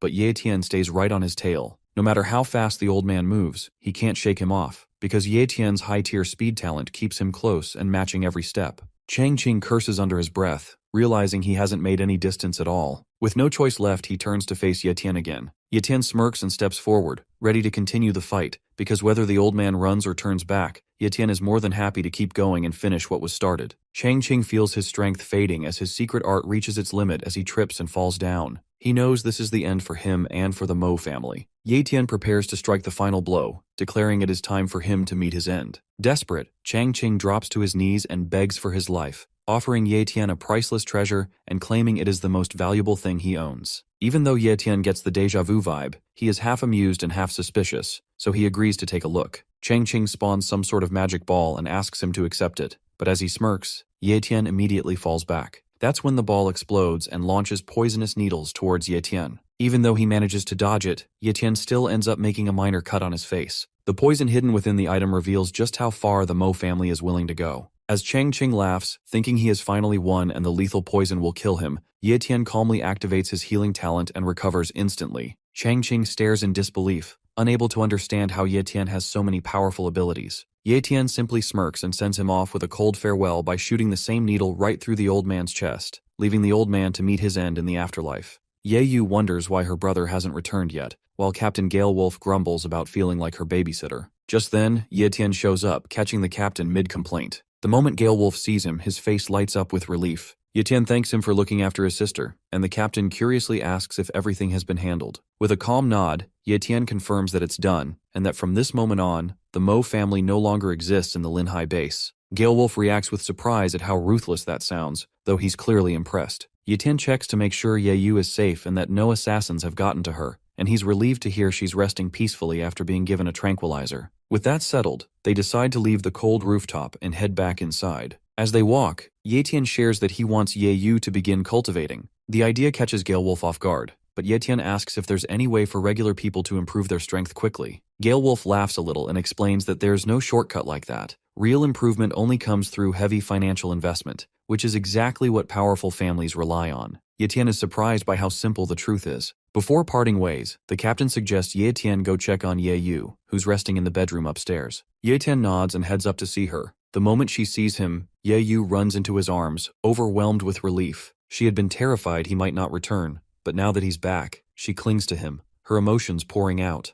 Tien gently assures her there's nothing to fear and promises he'll always stay by her side. Though still emotional, Ye questions whether he means it, but he gives her his word without hesitation. Meanwhile, whispers begin to spread about what happened. News of the powerful Mo family being completely wiped out shocks everyone nearby. People start to wonder just how strong Tien really is, realizing he's far more powerful than they ever imagined. Excitement stirs as the Lin family arrives. Lin Mingji, the young master, walks in confidently beside the powerful warrior Lin Ze, and their presence draws immediate attention. A servant rushes off to inform a lady about the guests, while others whisper about the Mo family's downfall. Quiet talk circulates about how unexpected the Mo patriarch's death was. He had once been feared and respected, yet his end came so suddenly. The conversation then shifts to the Mo family's most dangerous weapon, the Iron Pearl. This hidden treasure was known for its sinister power, capable of changing the outcome of any battle. Its range was wide, its damage deadly, and it was only ever used as a last resort for survival. Yet despite unleashing it, the Mo family failed. Not only did their opponent Tien survive, but he also turned the Iron Pearl's own gold needle against them, using it to strike down Mo Changqing. What was meant to be their secret trump card became the very weapon that led to their downfall. Rumors begin to spread after the fall of the Mo family. From the mouths of shaken survivors, one thing becomes clear. The destruction was caused by a single person. Judging by the level of devastation, his strength likely matches that of a peak great warrior, and there's little doubt about it. What unsettles everyone even more is that this powerful individual doesn't seem to belong to the Linhai base. Some begin to suspect the Iron Fang base. It's possible they orchestrated this attack on the Mo family as a show of force. The theory gains traction as a deeper concern surfaces. Earlier, the Iron Fang base proposed building a commercial trade route, but information from a spy reveals something more troubling. Near their base, a massive monster is reportedly close to evolving into a king-level threat, a creature so dangerous even the strongest warriors would fear it. If that happens, the Iron Fang base may not survive. That means this so-called trade route could just be a disguised migration path, an escape plan in case their base falls. If both bases, Linhai and Iron Fang, end up merging, it won't be a simple union. Leadership and influence will likely split between two factions, one representing the old power structure and the other bringing in new strength. At that point, even the Lin family won't be able to fully speak for itself. It will just become a symbol controlled by whichever side takes the lead. Seeing an opportunity in the Iron Fang base's sudden show of force, the Lin family decides to act swiftly and use the situation to their advantage. Orders are issued, and Elder Z is quick to respond. He plans to personally deliver letters to all major families, inviting them to claim and make use of the Mo family's abandoned resources. Meanwhile, Tien reveals a large stash of powerful elixirs. The sheer number shocks everyone, and Captain Wolf believes they are worth more than entire estates. Ye, overwhelmed by the value, questions her brother's decision and urges him to return them before getting scammed, but Tien confidently assures everyone that the elixirs are real and incredibly valuable. To prove it, he hands one to Ye. After taking it, she lights up in surprise, immediately feeling its effects. The mood shifts, and any doubts quickly fade as the true power of the elixirs becomes undeniable. Tien prepares to leave once more, this time setting his sights on the Thousand-Leaf Forest. He explains that something important is waiting for him there. With monsters becoming more dangerous, the Iron Fang base has started moving more people into Linhai base for safety, and the situation is growing more serious. Even the two grandmasters are struggling to keep the monsters at bay. Tien knows that if their defenses collapse, it could spell disaster. So for him, getting stronger isn't a choice, it's a necessity. Ye, still emotional from his recent return, finds it hard to accept that Tien is leaving again so soon, but he stands firm, knowing what must be done, and there's no time to waste. Tien gently reassures her, telling her to stay focused on her training. He reminds her to take the elixirs on time and continue practicing the body training technique under the captain's guidance. Ye no DS promises to do her best and tells Tien to be careful, saying she'll be waiting for him at home. Ye Tien smiles, promises to return safely, and turns to Captain Galewolf, entrusting Ye Yu to him. The captain confidently agrees, saying that a brother's sister is like his own sister. Just then, he announces that people from the Iron Fang base are arriving, and in surprisingly large numbers. Soon after, the convoy from Iron Fang base makes a loud entrance into Linhai base, and among them is Sun Feng, known as one of the 4 great geniuses of their younger generation. He's a mid-tier elite warrior, confidently leading the way on a motorbike, and his presence draws attention immediately. People start whispering about his talent. Sun Feng's status window shows high-tier cultivation talent and mid-tier sword skills, and that combination alone puts him above most others his age. Back nearby, Ye Yu coughs from the dust stirred up by the convoy, and grows annoyed by how flashy the entrance is because it all feels like too much. Ye Tien shares her unease, admitting that something about this situation gives him a bad feeling. Still, he stays calm and tells them it's time for him to head out. Ye Yu, worried but understanding, tells him to be safe. After that, Ye Tien turns away, ready to face whatever comes outside Linhai base. He steps into the thousand-leaf forest, scanning the surroundings. The place looks dry and lifeless at first glance, nothing like what its name suggests, but Ye Tien stays alert, looking for signs of the creature he's after. Soon, he notices a massive footprint on the ground. Judging by its size and depth, it likely belongs to a black wolf panther, a beast known for its incredible speed, and finding it could help Ye Tien improve his own speed talent. Just then, a powerful wave of energy ripples through the air. It's intense and clearly coming from a nearby clash between monsters. Sensing a rare opportunity, Ye Tien quickly moves toward the source. As Ye Tien arrives, he sees 2 gold dragon panthers in front of him, a rare mutated breed far stronger than the black wolf panthers. They are so fast that their movements blur, clearly possessing apex tier speed talent, exactly what Ye Tien is after. Their opponent is just as surprising, a massive gorilla radiating pure strength. Its aura suggests it is a high-tier monster with fighting power equal to a peak great warrior. Despite their speed, the 2 panthers struggle against the gorilla's brute force. Ye Tien watches closely, weighing his options, knowing that copying a talent in the middle of a fight this intense won't be easy. One wrong move could draw attention or worse, put him in serious danger. Soon, Ye Tien sees a small golden panther running toward him. It is just a baby, shining like gold, and suddenly it speaks in his mind. The little one says it wants to be his servant and offers Ye Tien its light of spirit to form a bond. Ye Tien checks its stats.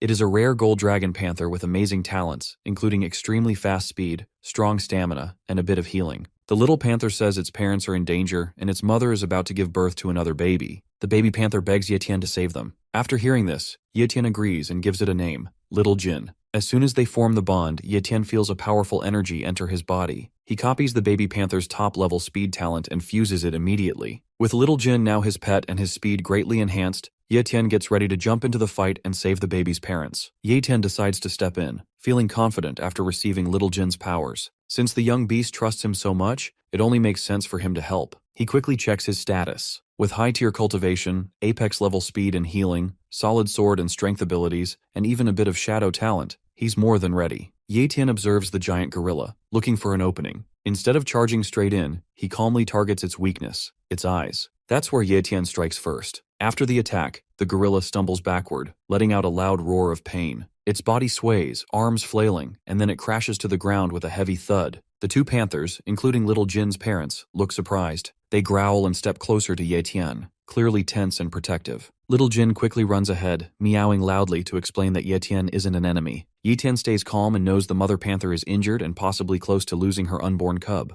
Gently, he takes out a healing pill and places it near her, speaking softly and assuring her it's safe and meant to help. Little Jin meows again, and after a brief pause, the panther cautiously takes the pill. A soft meow escapes her after swallowing it, more peaceful now, as if she understands. Ye Tien watches closely, hoping the medicine starts working soon. Little Jin then tells Ye Tien that her father also needs help, and Ye Tien immediately understands, offering the father a healing pill as well. Little Jin thanks Ye Tien with a happy smile. Suddenly the injured gorilla begins to move, trying to escape, but Ye Tien notices the panthers aren't letting it get away. With so much speed and strength on their side, there's no way the 3 apex-tier speed talents can't bring down this high-tier monster. Little Jin proudly jumps in and reminds Ye Tien that it's not just 3 fighters, she's learning to fight too and wants to help. Ye Tien smiles and agrees, saying she's right and it's 4 now. Moving ahead, Ye Tien dashes forward, surprised by how fast his new apex-tier speed talent really is. It's almost too fast to control, but he adjusts quickly and stays focused. He then switches to his strength talent, landing a full power blow on the gorilla. Meanwhile, the panthers start biting off the gorilla's tough skin. That's when Ye Tien charges up and punches the hell out of the gorilla.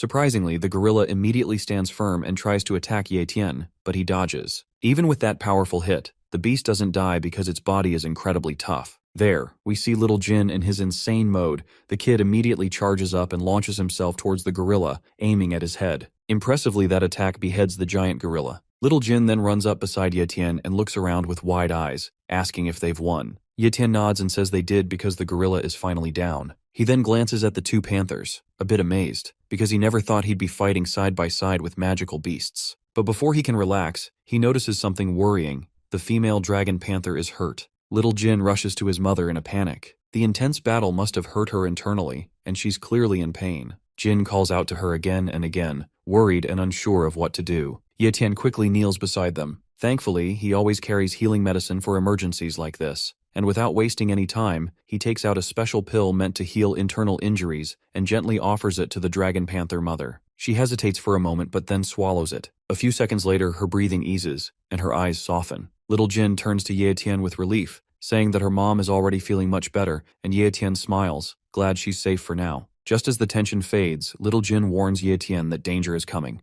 A group of black wolf panthers appears. They are the ones who brought the gorilla here on purpose. It's clear they want to take over the forest and push out Jin's parents to become the new leaders. Watching them closely, Ye Tien sees their aggressive posture and knows they're here to challenge for control, but he's not going to let that happen. He steps forward and says no, he won't allow them to take the forest by force. Without waiting, Ye Tien jumps into battle. The fight is quick and intense, but in the end, Ye Tien wins and the black wolf panthers retreat, unable to match his strength. After the fight, Ye Tien lifts Little Jin and tells all the forest creatures that from now on, Jin will be their new leader, and the others quietly accept this without resistance. Even though Jin's mother is still weak, she walks over and insists on thanking Ye Tien, offering him a special gift to show her gratitude. Ye Tien is surprised because he didn't expect anything in return. As he and Little Jin walk through the forest, Ye Tien starts to wonder how much farther they need to go. Little Jin excitedly points ahead, saying the destination is just inside the nearby cave. When they reach the spot, Ye Tien notices something glowing. It's a spiritual herb resting on a stone. Jin explains that this is the gift her mother promised. However, the fruit isn't ready yet and needs 30 more days to fully ripen. Ye Tien nods, curious about its powers and looking forward to discovering what it can do once it's ready. Just then, sounds echo from deeper inside the cave. Ye Tien encourages Jin's mother to push, as it's the moment of birth. A small cry rings out, and the baby panther is born, healthy and strong. Seeing this, Ye Tien beams with pride and declares that a new ruler has just been born into their forest. A month passes, and the moment Ye Tien has been waiting for finally arrives. As he approaches the spiritual herb, a sweet, rich scent fills the air. He can tell right away that it's ripe. Excited, Little Jin urges him to eat it quickly, jumping around with anticipation. Ye Tien laughs, amused by Jin's energy, and takes a bite of the glowing fruit. Suddenly, something strange happens. Ye Tien starts to feel weird and he immediately passes out. Later as he wakes up, Ye Tien's head hurts, and a surge of power rushes in. He grabs his head, feeling a strange new awareness growing inside him. It's not just any power. Ye Tien realizes he's gained a mental ability, a skill usually only accessible to powerful martial warriors. Yet here he is, still at elite warrior level, and already able to control it with ease. Ye Tien closes his eyes for a moment, focusing as his talent detection range expands instantly, allowing him to sense talents from up to 50 meters away. Even more shocking, he discovers that he can now copy talents without even touching anyone. Just sensing them through the air is enough. Later, Ye Tien sees a message asking if he wants to fuse the mid-tier endurance talent. He thinks about it for a moment but decides against it because endurance isn't that helpful right now, and his main focus is improving his cultivation talent. With everything settled, Ye Tien gets ready to head home. This trip gave him a lot of power, growth, and even something unexpected. He smiles, feeling satisfied. As he prepares to leave, Ye Tien turns to the panther family and thanks them for the spiritual fruit because it helped him greatly. Just as he's about to say goodbye, Little Jin suddenly meows and jumps forward because she doesn't want to stay behind and wants to go with Ye Tien. He chuckles and agrees, telling her there's someone he wants her to meet, someone who will definitely like Little Jin a lot. She beams with joy, meowing happily and thanking her master. Their journey together is just beginning. Little Jin looks around with wide eyes, amazed by everything she sees because the outside world feels completely new to her and has so many things she's never seen before. Ye Tien reminds her to be careful, saying the outside world isn't just exciting, it's also full of danger. Soon they arrive at the 5th Academy, but something feels off. Ye Tien suddenly spots Zhang Bao collapsed and badly injured. Shocked, Ye Tien rushes over to him asking what happened. Zhang Bao weakly recognizes him, and Ye Tien feels relief because Zhang Bao is still alive. Without wasting time, Tien pulls out high-tier monster blood and gives it to him to help restore his energy. Whatever happened here is serious, and Tien knows he has to be ready for anything next. He's shocked to hear that the people who robbed Zhang Bao were actually warriors from the Iron Fang base. Zhang Bao explains that the base was completely destroyed by monsters, and around 100,000 survivors escaped to Linhai base. Tien quickly asks who's in control now, and Zhang Bao tells him the Lin family is technically still in charge, but in reality, they've lost all real power and are just figureheads now. Tien realizes this is exactly what he expected because the Iron Fang survivors have quietly taken over. Zhang Bao adds that the situation in the base is getting worse by the day. Robbers are everywhere, and chaos is spreading fast. Yu and Captain Galewolf are training together. Yu sighs in frustration after losing another round, but Galewolf encourages her, saying she's improving fast and has real talent. Yu humbly replies that it's only because of his good teaching. Suddenly, she spots someone approaching, and it's her brother, Tien. She runs to him, shouting with excitement, and Tien laughs, telling her she's way too excited. Just then, little Jin pops out, and Yu's eyes light up when she sees the small golden panther. She immediately rushes over to greet it, calling it cute. Tien introduces the pet as Little Jin, and she happily repeats the name, playing with the creature, surprising Tien when she gives more attention to the pet than to him. Galewolf laughs and teases Tien that he's been replaced by a kitten. After seeing the captain, Tien thanks him for looking after his sister, and Galewolf proudly says that Yu has already become a martial apprentice thanks to her hard work. As their talk shifts, Galewolf brings up something serious and asks if Tien has heard about the Iron Fang base starting to invade Linhai base.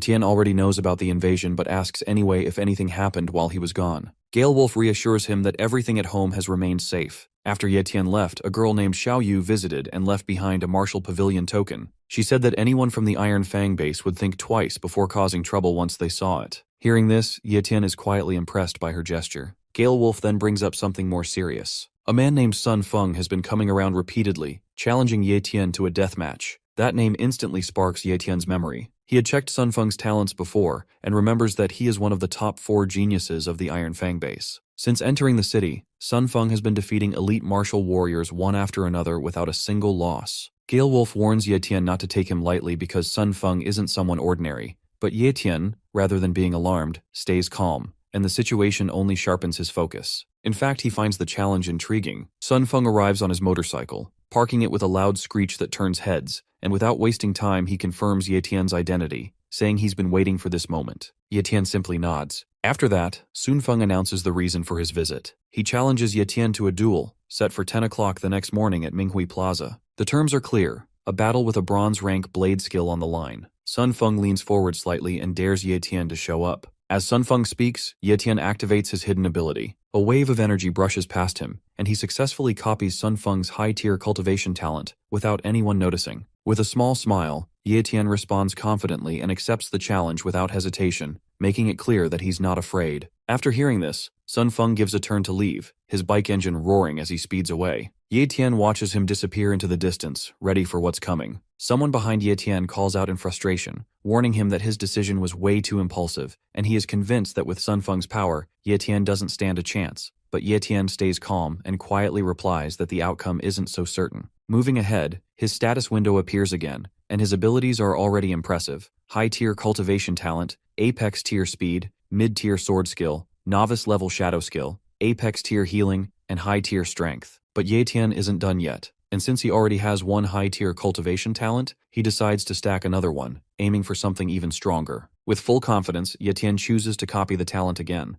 The moment he confirms, his cultivation talent upgrades to apex tier. Now, with his stats reaching incredible levels, Tien smiles slightly because the thought of tomorrow's duel doesn't worry him at all anymore. In fact, he's actually looking forward to it. At Manhwa Plaza, a crowd starts to gather, and everyone's talking about the duel as Sun Feng picks yet another new dueling spot, just like he always does. So far, he hasn't lost a single match. People in the crowd gossip about his next opponent, and most don't even recognize the name. Some assume Tien is just an unknown kid, while others vaguely remember hearing about him but still dismiss him as a nobody. They wonder why someone like Sun Feng would even bother challenging someone so ordinary. A few suspect that Tien isn't the real target at all, that it's the Lin family's influence. Every time Sun Feng wins, he damages a family's merit monument, and today seems no different. He's not just fighting individuals, he's chipping away at the reputation of the powerful families in Linhai base. A huge crowd surrounds the plaza, with all eyes locked on the stage. Yu stares in shock at the size of the gathering and whispers that it's noisier and more crowded than she expected.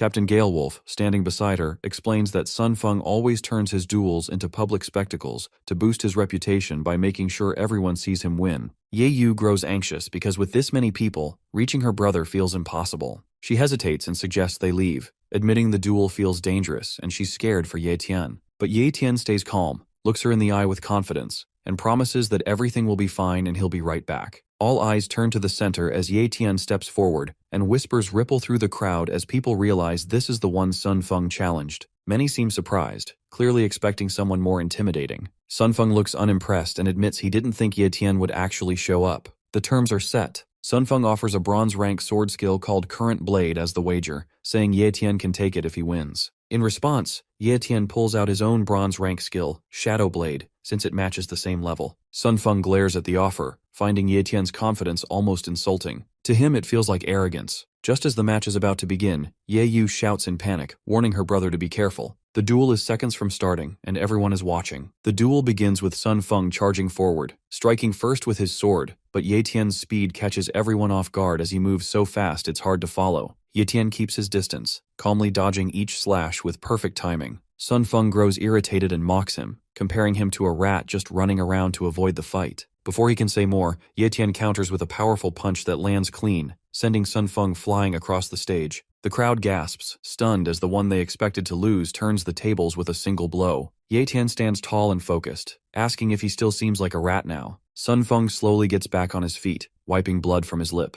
The smirk fades from his face, replaced by determination, and he admits Ye Tien is stronger than expected, but promises that this time he won't hold back and the real fight starts now. As the crowd watches in silence, Sun Feng roars with anger and unleashes Wind Slash, a fast and powerful sword move aimed straight at Ye Tien, also slicing a portion of the Lin family's merit monument in the background. Shocked voices rise from the crowd, outraged that he dared to damage a symbol of honor just to win. But Ye Tien doesn't flinch. With incredible precision, he dodges the incoming attack with ease, and his calm expression never changes. Seeing this, Sun Feng's frustration grows as he struggles to understand how Ye Tien is still completely untouched. Then Ye Tien casually admits something that makes the entire crowd stir. He wasn't even taking the duel seriously. He reveals that he dragged out the fight just to observe and learn Wind Slash, and that was all he wanted. Ye Tien makes it clear that Sun Feng was never seen as a real threat, just a stepping stone to gain something useful. For Ye Tien, the duel wasn't a test of strength, but a simple demonstration. Furious, Sun Feng charges forward with one final desperate strike, but in a flash, Ye Tien ends the battle with a single clean move. He basically breaks his sword with a mere punch and slashes Sun Feng's face to the ground, and it's over. Ye Tien turns away without another word, because to him, the fight wasn't even worth the effort. The crowd erupts into cheers the moment Sun Feng hits the ground.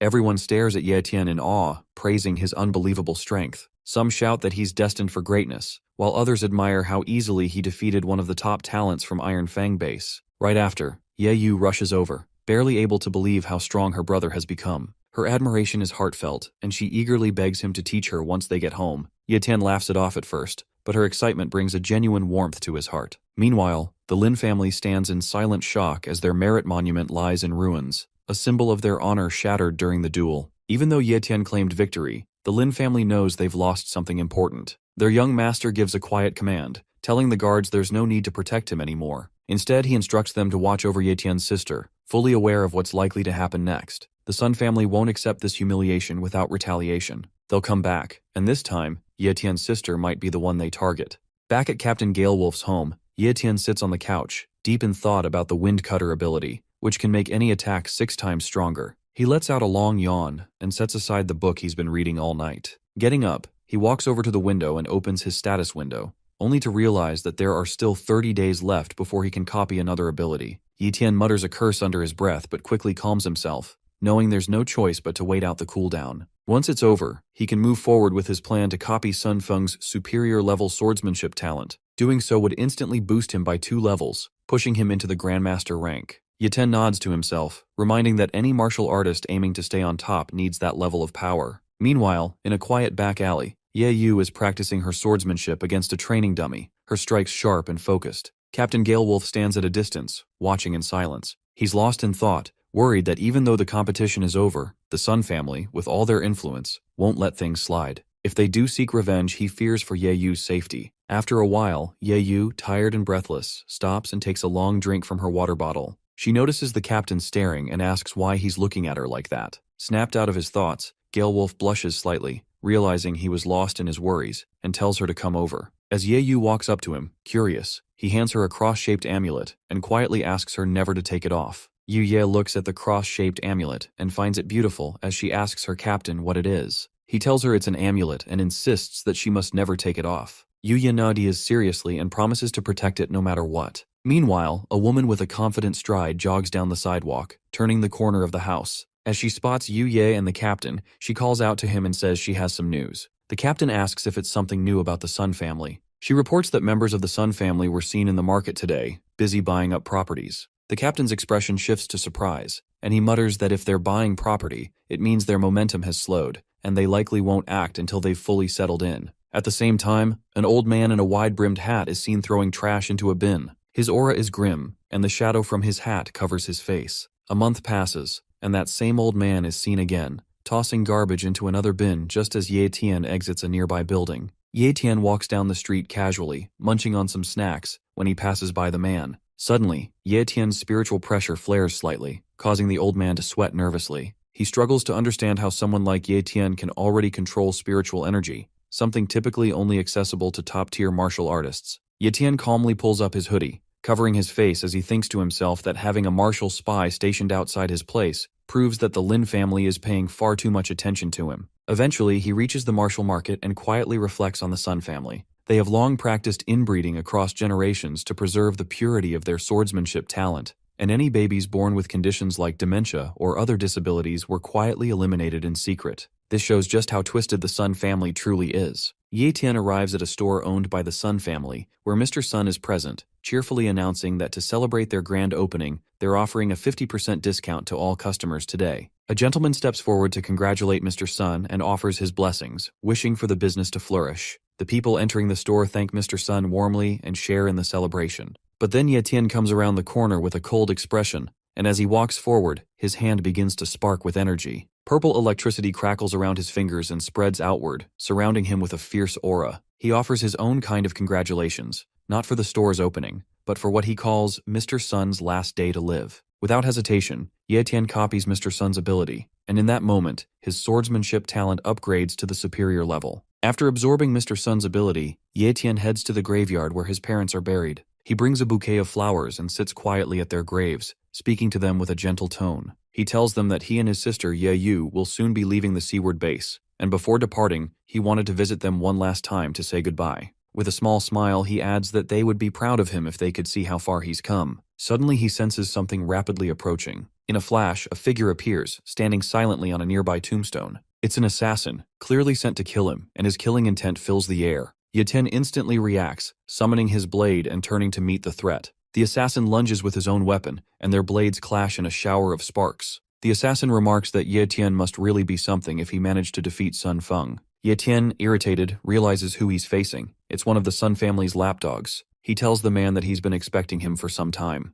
With a sharp parry, Tien knocks him back. The assassin keeps talking, boasting that Tien should be grateful for being allowed to live for a whole month when he could have been killed right after the tournament. Tired of the talk, Tien tells him to shut up and save the nonsense, then dashes forward at high speed. Their weapons clash again, and sparks fly through the graveyard as their battle begins in full force. The number of slashes flying through the air is no joke as both fighters keep exchanging blow after blow, each clash more intense than the last. But in the middle of all this chaos, Tien notices something that makes his expression darken. The bouquet he brought for his parents has been damaged. That alone is enough for him to push his opponent far away with a powerful strike. The lapdog stumbles back but keeps talking, revealing that he was Sun Feng's first teacher and that their bond was like that of a father and son. Tien, unfazed by the emotional story, ignores him and calmly walks over to pick up the bouquet. He gently approaches his parents' grave, silent and steady, while the lapdog mocks him again, saying that since they're already in a graveyard, it's the perfect place to bury him. He even offers to dig the grave himself if Tien kneels and begs for mercy. Still,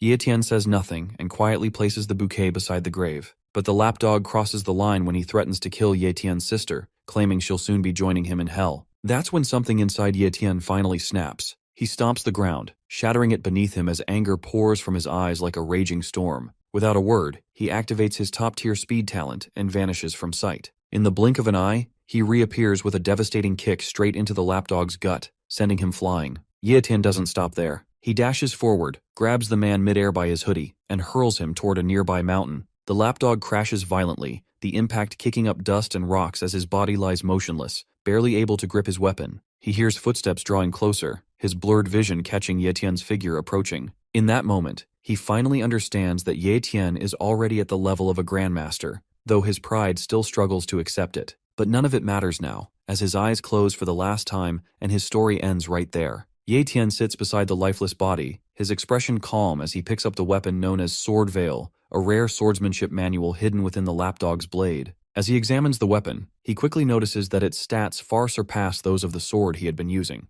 Without hesitation, he switches them out, securing the stronger weapon for himself. Looking around, Tien realizes that night has fallen, and the sky is already cloaked in darkness. Knowing he's stayed out too long, he quickly makes his way down the mountain, fully aware that if he's late again, he'll be facing a battle he can't win, his sister, waiting at home with questions and complaints that no sword can parry. Tien returns to the city and encounters the old man again, who is sweeping the street. After passing by, Tien stops, turns back, and asks if, since it's been over a month, he would like to come in for some tea. The old man removes his hat, smiles warmly, and agrees to join him. Later, at Captain Galewolf's home, Tien and the old man enter the room. Tien tells his sister Yu that they have a guest and asks her to put on the kettle and prepare some tea. The captain stands and asks Tien to properly introduce the guest, but before Tien can speak, the old man introduces himself as Linze of the Lin family. The captain's jaw drops, and he asks for confirmation that this is truly the legendary Senior Lin. Linze smiles, saying it's flattering to hear. Yu brings the tea but is met by the captain rushing over to take the cups from her hands so he can serve Linze himself. Yu chuckles, amused by the captain's sudden politeness.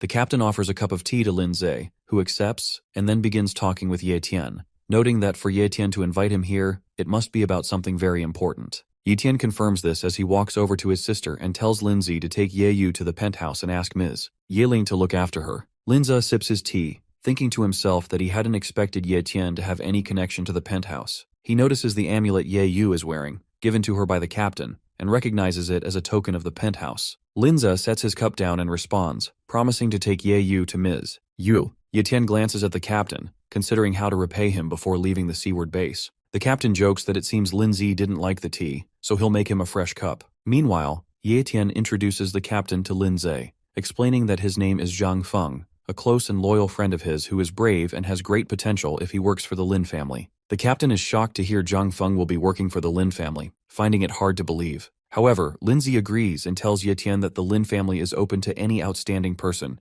and starting today, Zhang Feng will become his disciple. Tien gently nudges Zhang Feng and tells him to meet his new master. Zhang Feng falls to his knees and bows deeply to Linze, thanking him for accepting him as a disciple. Linze tells him to get up, thinking to himself that doing these two small favors will help him build a good relationship with Tien, which will be great for his family. Meanwhile, Yu grows suspicious of Tien and asks about his true goal, since he keeps asking others to look after her. Tien replies that he has some things to handle, nothing serious. But Yu, sharp as a knife, calls him out for lying and says it's more than just some stuff, and he can't hide it from her. Tien nervously insists it really is just some things he needs to deal with, and promises he'll join her as soon as it's done. In the meantime, Xiao Jin will protect her, the same cat who is living the best time of his life. Yu finally gives up and says she understands that he won't listen, so she won't waste her time. She tells Tien to stay safe and not take on things beyond his level. Tien smiles and accepts her advice. Meanwhile, two guards stand outside a building, talking quietly to each other. They talk about how pointless it is to have guards outside the Sun Group at night, since no one has the guts to attack them. But this turns out to be a bad night for those two guards when Tien appears from a distance and heads straight toward them. One guard tells Tien to leave because he's not welcome here, but Tien keeps coming, lightning crackling around him. In an instant, he thrusts both guards along with the door into the building. One guard,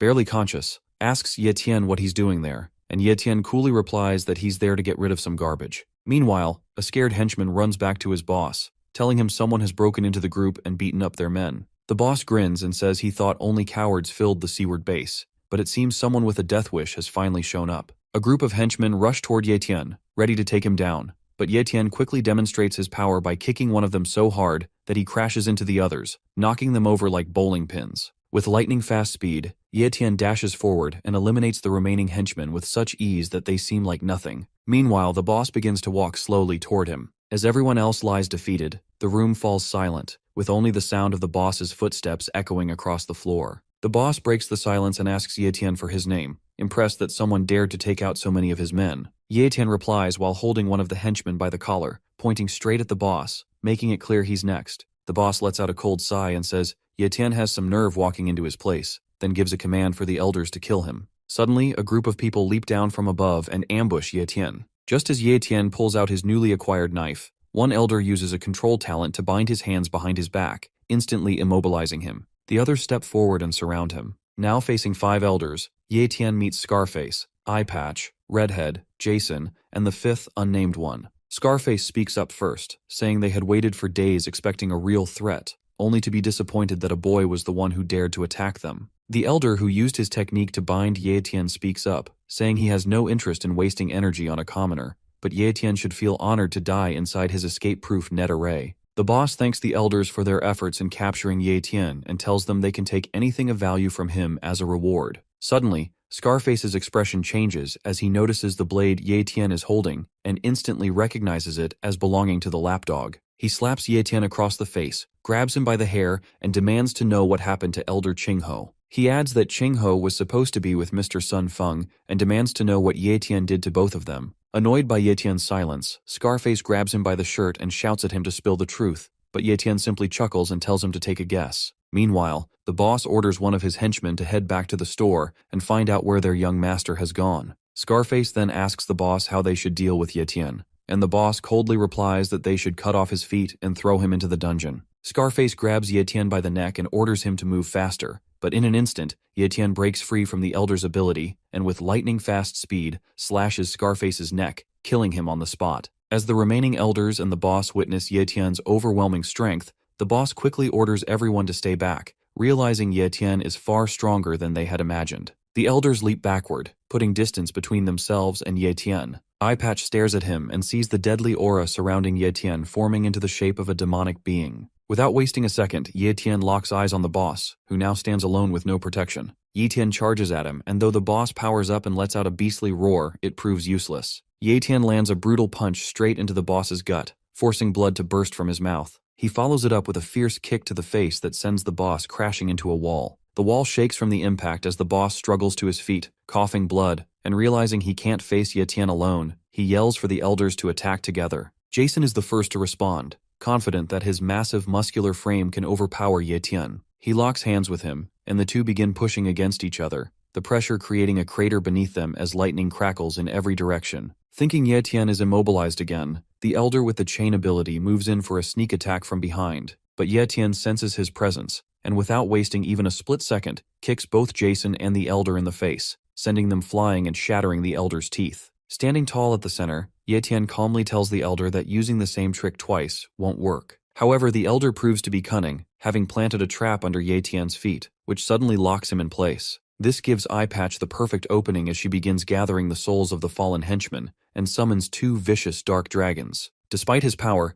Tien immediately senses that the spell is a serious threat. He breaks free from the trap and bolts, but the dragons are far faster than he expected and appear right in front of him. Caught off guard by their speed, Tien stares in disbelief as one of the dragons opens its massive mouth and swallows him whole. The attack escalates into a devastating blast known as the Death Aura Explosion. Miss Yue watches the huge explosion in the distance, wondering who could be causing such chaos. Just then, her maid interrupts and tells her that Lin Zi from the Lin family has arrived to see her. Yueling asks what he wants this time and tells the maid to send him away, but the maid explains that he's here with Tien's sister for some reason. This piques Yueling's curiosity. Meanwhile, Yu and Linza wait somewhere as a lady offers them tea, and Lindsay thanks her politely. Back at the fight, as the smoke clears from the explosion, Tien's body falls from the sky, crashing into the ground and creating a crater, looking lifeless. The elder praises Eyepatch's ability, claiming that not even a grandmaster could survive her death aura explosion. The boss appears, coughing, and thanks Eyepatch, which makes her grin arrogantly as she stands by the crater. The elder asks the boss what to do next since Tien is barely alive and badly wounded,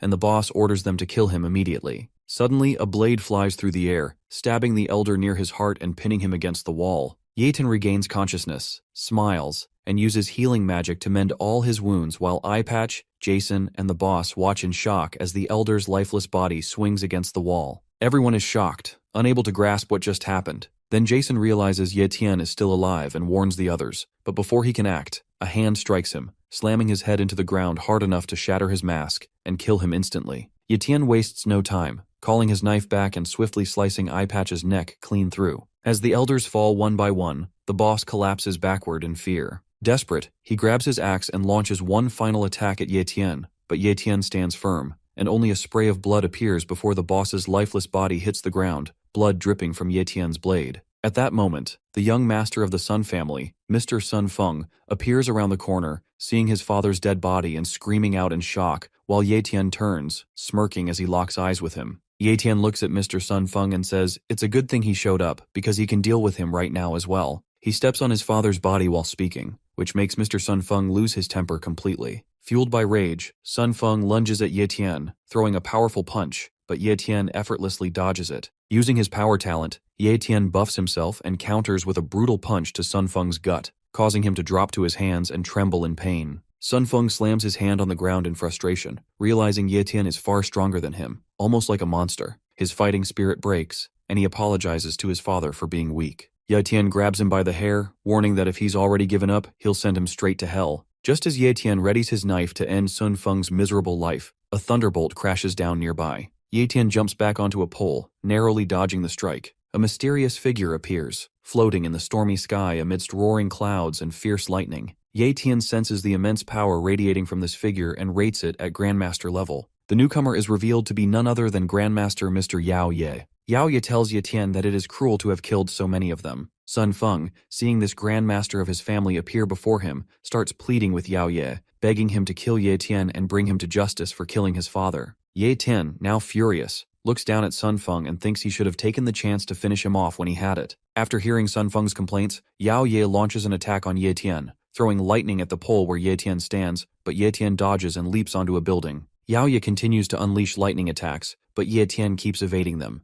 Confident in his power, Yao Ye tells Tien to give up because he is no match for a Grandmaster. Sun Feng realizes the destructive power of a Grandmaster is no joke and could destroy the whole city, so he plans to escape to somewhere safe. However, Tien blocks his path with a menacing smile and rushes toward him. At that moment, Yao Ye hurls another lightning bolt. Tien dodges it, but it strikes Sun Feng, almost turning him to ash. Luckily, Sun Feng survives and shouts at Yao Ye that he is not his enemy. Yao Ye jokes that after all these years his eyesight must have gotten weak. While they argue, Tien suddenly appears above Yao Ye and delivers a heavy punch. But Yao Ye is protected by a powerful ability called Elemental Energy Shield, and the punch doesn't even land. Yao Ye electrifies the surroundings, sending multiple lightning bolts that shock Tien and knock him to the ground. Despite the barrage, Tien manages to get back up, laughing as he praises his opponent's power, saying it's time to get serious because if he wants to win, he'll need his full strength. The two stand face to face, their powers clashing fiercely. Tien opens his status window to check Yao Ye's skill set and notices he has only one skill. He chuckles and calls him an ordinary Grandmaster,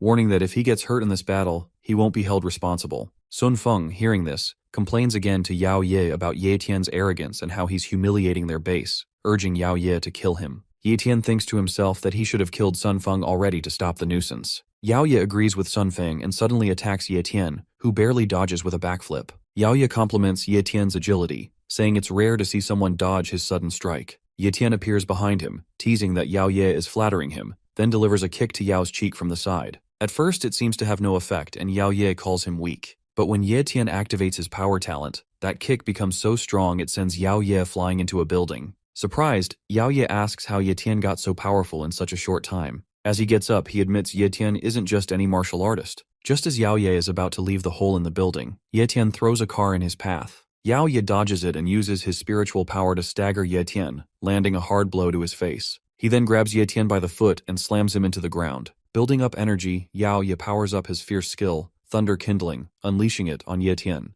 The attack is so intense that the whole area and sky fill with lightning bolts and thunder. The blast of lightning leaves a huge crater on the ground. Standing inside the crater is Yao Ye, while Tien lies unconscious on the ground. Yao Ye looks down and says it seems like it's over now. Sun Feng laughs with joy and runs over to congratulate Yao Ye, but the battle has clearly taken its toll on Yao Ye, who suddenly pukes blood, realizing he's injured as well. He tells Sun Feng that he's leaving things in his hands and will go see a nurse to get checked. He pushes Sun Feng aside, who can only mutter yes sir, trembling with fear of the Grandmaster. Yet, once Yao Ye is out of sight, Sun Feng gets cocky again. He spits on Tien and stomps his body repeatedly, ranting that Tien used to claim he was number one but lost to them. He threatens to chop up Ye Tian's corpse and feed it to the dogs. But just then, Ye Tian regains consciousness, grabs Sun Feng by the neck, and lifts him up, daring him to repeat those words, though Sun Feng is too scared to say a thing. Just then, Ye Tian calls his blade back to him. Sun Feng, realizing his end is near, screams for help one last time, but it's too late. Ye Tian cuts open his neck, putting an end to his miserable life. The scream catches the attention of Grandmaster Yao Ye, who looks back to see Ye Tian using his healing talent. One by one, Ye Tian's wounds start to close, and soon his body is as good as new. Yao Ye is left in disbelief, wondering how Ye Tian's wounds healed so quickly, like the penthouse jellyfish, and demands to know what he really is. Ye Tian shrugs it off, calling himself nothing more than an ordinary guy with a low-level talent. He then activates his wind slashes and unleashes a barrage of slashing orbs toward Yao Ye. Yao Ye recognizes the skill as belonging to the Sun family, but the sheer number of orbs overwhelms him. Every attack hits hard, damaging his body and tearing off his shirt. Clearly furious, Yao Ye calls Ye Tian a bastard and swears to kill him even if it costs his life. But before he can act, Ye Tian delivers a powerful punch to the back of his head, slamming him into the ground. Ye Tian says he's just paying Yao Ye back for what he did earlier. Now trembling from Ye Tian's strength, Yao Ye struggles to get up from the ground. However, Yao Ye's effort is useless as Ye Tian stomps straight into his face. Desperate and powerless, Yao Ye shouts for help. From atop a building, a figure appears, Geezer Li. He tells Yao Ye that he warned him not to act recklessly since they are guests and must respect their hosts. But sadly, Yao Ye didn't listen. Ye Tian looks up, surprised that he hadn't sensed Geezer Li's presence or arrival. Geezer Li then descends from the building and introduces himself as Li Mao, also known as Geezer Li, a grandmaster from Teeth Base. He compliments Ye Tian on his potential. Ye Tian looks him over and asks if he's here to fight too. Geezer Li laughs and says he doesn't want to fight since he only helps those who are right, not just those close to him, so he won't be helping Yao Ye. Even though he's also from Iron Teeth Base, they are very different people. He tells Ye Tian that he's free to do whatever he wants with Yao Ye. Hearing this, Yao Ye gets furious and powers up quickly, calling Geezer Li a bastard and threatening to take him to hell by exploding his own body to drag Ye Tian down with him. But Ye Tian won't let that happen. He jumps up, using his shadow sword to deliver random slashes that cut Yao Ye's body in multiple places, ending his rage and his life. Geezer Li applauds and praises Ye Tian, saying he didn't expect a martial elite to take down a grandmaster. Ye Tian then asks Geezer Li to stop beating around the bush and get to the point. Geezer Li laughs and says it seems Ye Tian isn't very patient. He explains that Yao Ye and his followers were radicals in their base, pushing for a violent invasion of Seaward Base, which goes against what Geezer Li stands for. He wants everyone to coexist as equals. Geezer shows off his super speed as he zooms past Ye Tian, who barely catches a glimpse of him. Geezer keeps talking, saying that since Ye Tian has already taken out everyone in the Sun family, he hopes Ye Tian will stop the killing and forgive them. He suggests that both bases should team up from now on for a better future. Ye Tian chuckles softly and tells Geezer Li that if he wants to cooperate, he should talk to the Lin family because they run things here and make the decisions. Geezer asks if Ye Tian has ever thought about ruling the base himself, but Ye Tian says he does not like trouble, and besides, he is busy. Geezer tries to stop him, but Ye Tian ignores him, taking a huge leap and launching into the sky like a rocket, leaving a trail of electricity behind. Geezer smiles as he watches Ye Tian disappear into the sky and says he is going to accomplish a lot. Meanwhile, at Lin's villa, Lin Wanli, leader of the Lin family, is sitting and shaping a small tree in his palace. Just then, the door opens, and his son, Lin Mingzi, comes in to inform him about a massive explosion that happened overnight in downtown. He explains that it took place at the Sun family's company, and that both their company and family have now been wiped out. Lin Wanli refuses to believe it, saying it's impossible because the Sun family has a grandmaster. Lin Mingzi reminds his father about Ye Tian, the martial artist he had mentioned before. He tells him that Ye Tian is the one who killed everyone in the Sun family, including their grandmaster Yao Ye. This shocks Lin Wanli so much that he drops the scissors he was using to trim the tree. Lin Wanli says he never expected the struggle between the hardliners and moderates of the Iron Teeth base to end at the hands of a young man named Ye Tian. He gets up and starts walking as he continues, saying that by doing this, Ye Tian has managed to secure the Seaward and the base, as well as the safety of the Lin family. His son Lin Mingzi follows him, and says there is one more thing he wants to tell him. The master of the Iron Teeth base, Li Mao, also known as Geezer Li, has arranged a meeting with them this morning, and is currently waiting for him in the tea room. Lin Wanli replies that they really did not give him any time to think and agrees to meet with Li Mao. He then directs his son to carry out his orders to all factions, telling him that every faction in the Seaward base must ensure Ye Tian and his family's safety. If Ye Tian intends to build his own power, all factions must support him wholeheartedly. In simple terms, no one should do anything to upset Ye Tian under any circumstances. Meanwhile, at the penthouse, Yu Ye sits on a chair, thinking about what his brother Ye Tian must be doing. Just then, The waitress comes over to offer the captain another cup of tea. The captain replies that they have been drinking tea all night and asks about the whereabouts of the boss. The waitress says she is sorry but has no idea where the boss might be right now. The captain mentions that he has been here a few times before for trades, but he has never met the lady of the penthouse. Rumors say she is a stunning beauty. He asks his master if they should wait or leave. Linza, his master, tells him to be patient and stay calm as he sips his tea. He also says the captain has met the lady of the house before, and that even Yu Ye has met her as well. Just then, the boss arrives and the waitress apologizes for the wait, letting everyone know she is here. It is Yue Ling. As she approaches the group and looks at Yu Ye, she is shocked. The captain is even more shocked as he looks from Yu Ye to Yue Ling and realizes they look exactly the same. The waitress also looks confused, wondering if they really are twins. Linza says it has been a long time since he last saw Miss Yue and then introduces Yu Ye to her. He tells her that Yu Ye is Ye Tien's sister and that Ye Tien asked him to bring her to the penthouse for refuge. Yue Ling interrupts and says she already knows what happened last night at the seaward base. She looks at Yu Ye and thinks to herself that Ye Tien's sister looks exactly like her. She remembers how Ye Tien used to save her all the time and hopes he doesn't see her as his sister. An embarrassing moment flashes through her mind when Ye Tien hugged her, and she feels awkward realizing she looks just like his sister. She then walks over to Yu Ye and says she can be her big sister. Later at the market, Ye Tien returns and spots Yue Ling standing there waiting for him. He asks what she is doing there, and she replies that she is waiting for his grand arrival since he is now the big shot at the seaward base, and she wouldn't dare to ignore him. Ye Tien uses his ability to assess Yue Ling's powers, and discovers she has been promoted from high level to top level. He guesses it must have something to do with the treasure in the Death Lake. He keeps looking at her with a smile on his face. Feeling embarrassed by Ye Tien's constant staring,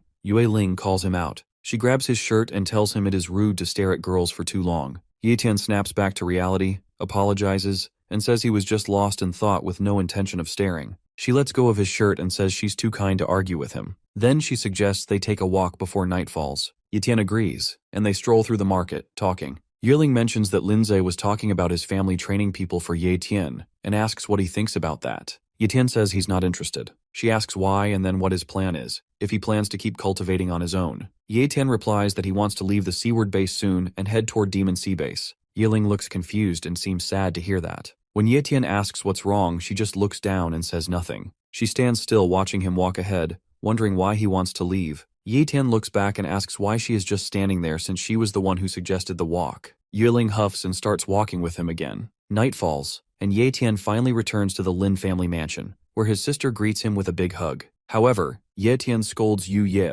telling her to behave more like a lady since she's no longer a child. She feels embarrassed and says she just missed her brother so much. Ye Tien thanks everyone for taking care of his sister while he was away. Linzi tells him it was no big deal and that he is welcome. Yue Ling, standing a little distance away by the door, tells her maid to go fetch Elder Yue because she needs to talk to him about something. She speaks with Elder Yue in a separate room. Elder Yue asks if she has really made up her mind, and she confirms that she has, and that now she will leave everything in his hands. The next morning, Ye Tien is ready to leave with his sister. They stand by a car as Lindsay asks if he is really going to give up the chance to build his own team if he stays here. Ye Tien chuckles and says yes, he is going, and thanks Lindsay for the car. Linzo says young men should always aim high, and that if he were a bit younger, he would definitely tag along with Ye Tien. The captain looks around and asks about Miss Yue since she is a good friend of Ye Tien's, but is nowhere to be found. Ye Tien looks around but doesn't see her anywhere, then says he doesn't have time to wait for her to say goodbye. He prepares to leave and says his goodbyes, while the captain tells Ye Yu to keep cultivating and not to slack off. Just then, Yue Ling arrives and tells them to stop.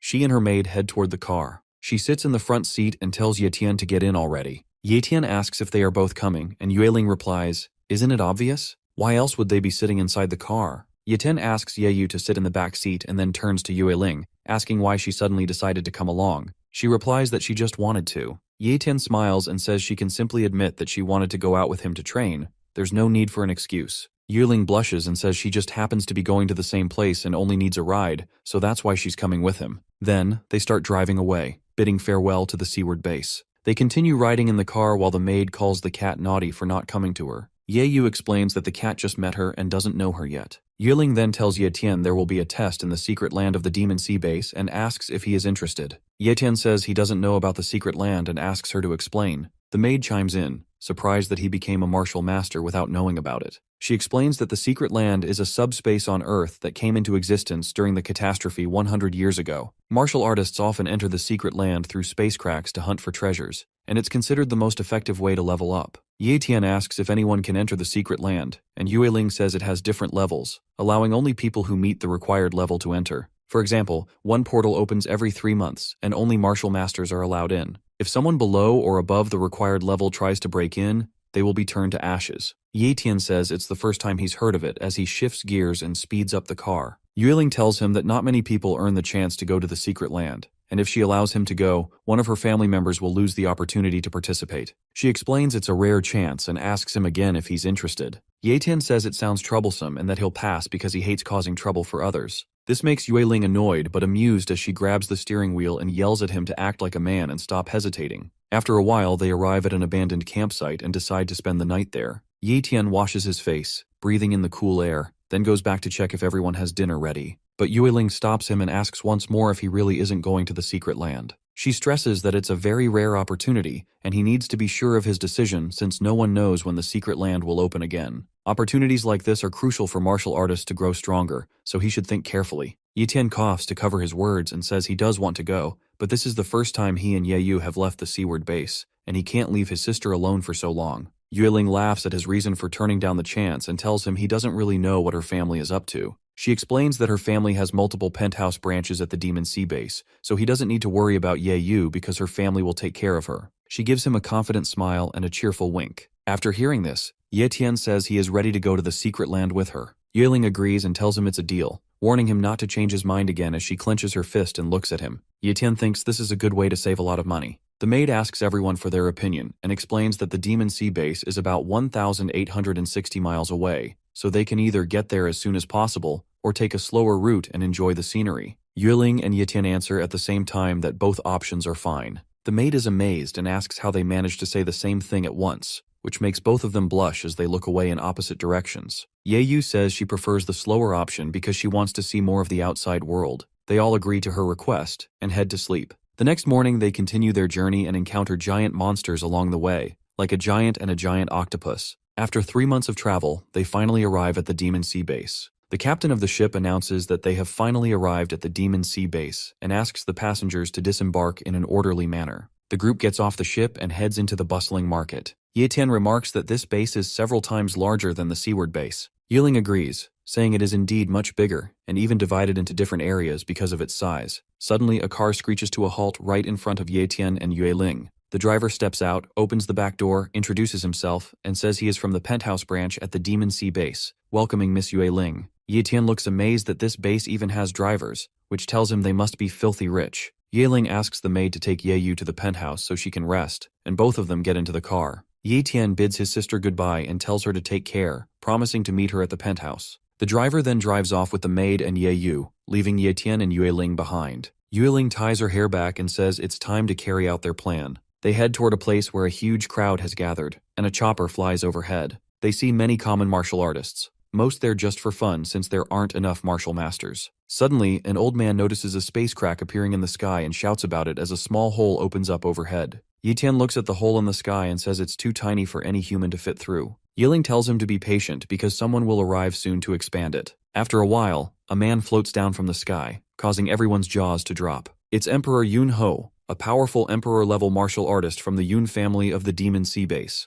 Yueling explains to Tien that he is an emperor level, which means he has the power to levitate in midair. Tien thinks to himself that an emperor level must be any rank beyond a grandmaster. It surprises him to see an emperor-level martial artist here at the Demon Sea base. Curious, he wonders how Yun Ho will expand the tiny hole in the sky. Yun Ho pulls his hand out of his pocket and smiles menacingly as his finger begins to spark with electricity. Suddenly, a huge flaming finger appears above Yun Ho as he pushes it right into the center of the tiny hole in the sky. Cracks spread across the hole until it shatters into pieces, making the opening large enough for anyone to enter. The crowd cheers, amazed by his incredible power. However, Tien watches closely and uses his ability to check Yun Ho's talents. It turns out Yun Ho has a supreme level of cultivation talent and a primary level of spatial talent. Tien realizes that a talent can be higher than top level, and that level is called supreme. He raises his finger and thinks to himself that if that's the case, it would be best for him to copy those talents. The announcement comes through the speakers, telling everyone that the gate to the secret realm has opened, and they should be ready to enter within 5 minutes.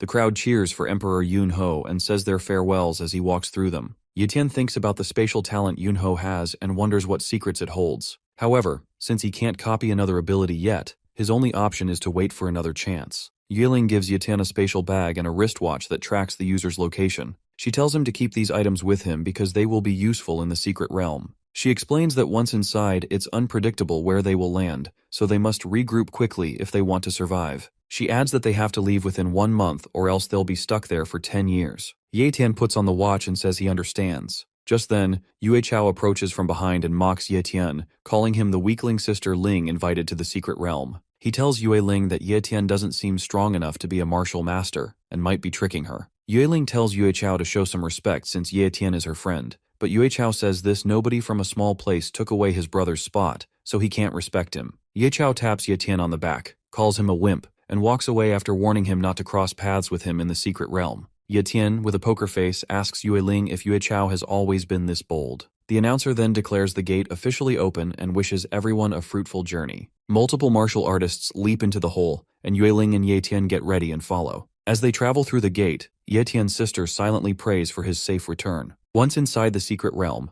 only Ye Tian is visible because, as Yue Ling said, they have spawned in different locations. Ye Tian falls to the ground after landing but quickly gets up, taking in the eerie blood moon and strange atmosphere around him. He begins walking toward a castle ahead and steps on a flower. He picks it up and realizes it's a 100-year ginseng. Looking around, he sees many more of them, which shocks him. Ye Tian smiles happily as he declares that he is rich now. He pulls out his spatial bag and begins gathering all the ginseng around him. With one smooth sweep, every ginseng plant on the ground is sucked into his bag. He thinks to himself that if Ye Yu, that money grubber, were here, she would definitely faint seeing how much ginseng he's collected. After finishing, he continues walking toward the castle. Along the way, he finds the corpse of a martial hunter and figures the person was attacked just as they entered the secret realm. He reminds himself to stay cautious here, or he might end up the same way. Suddenly his watch starts beeping and shows Yue Ling's location. She's under attack by a horde of enemies. Understanding she's in danger, Ye Tian rushes toward the spot on the watch as fast as he can. Meanwhile, Yue Ling is on her knees,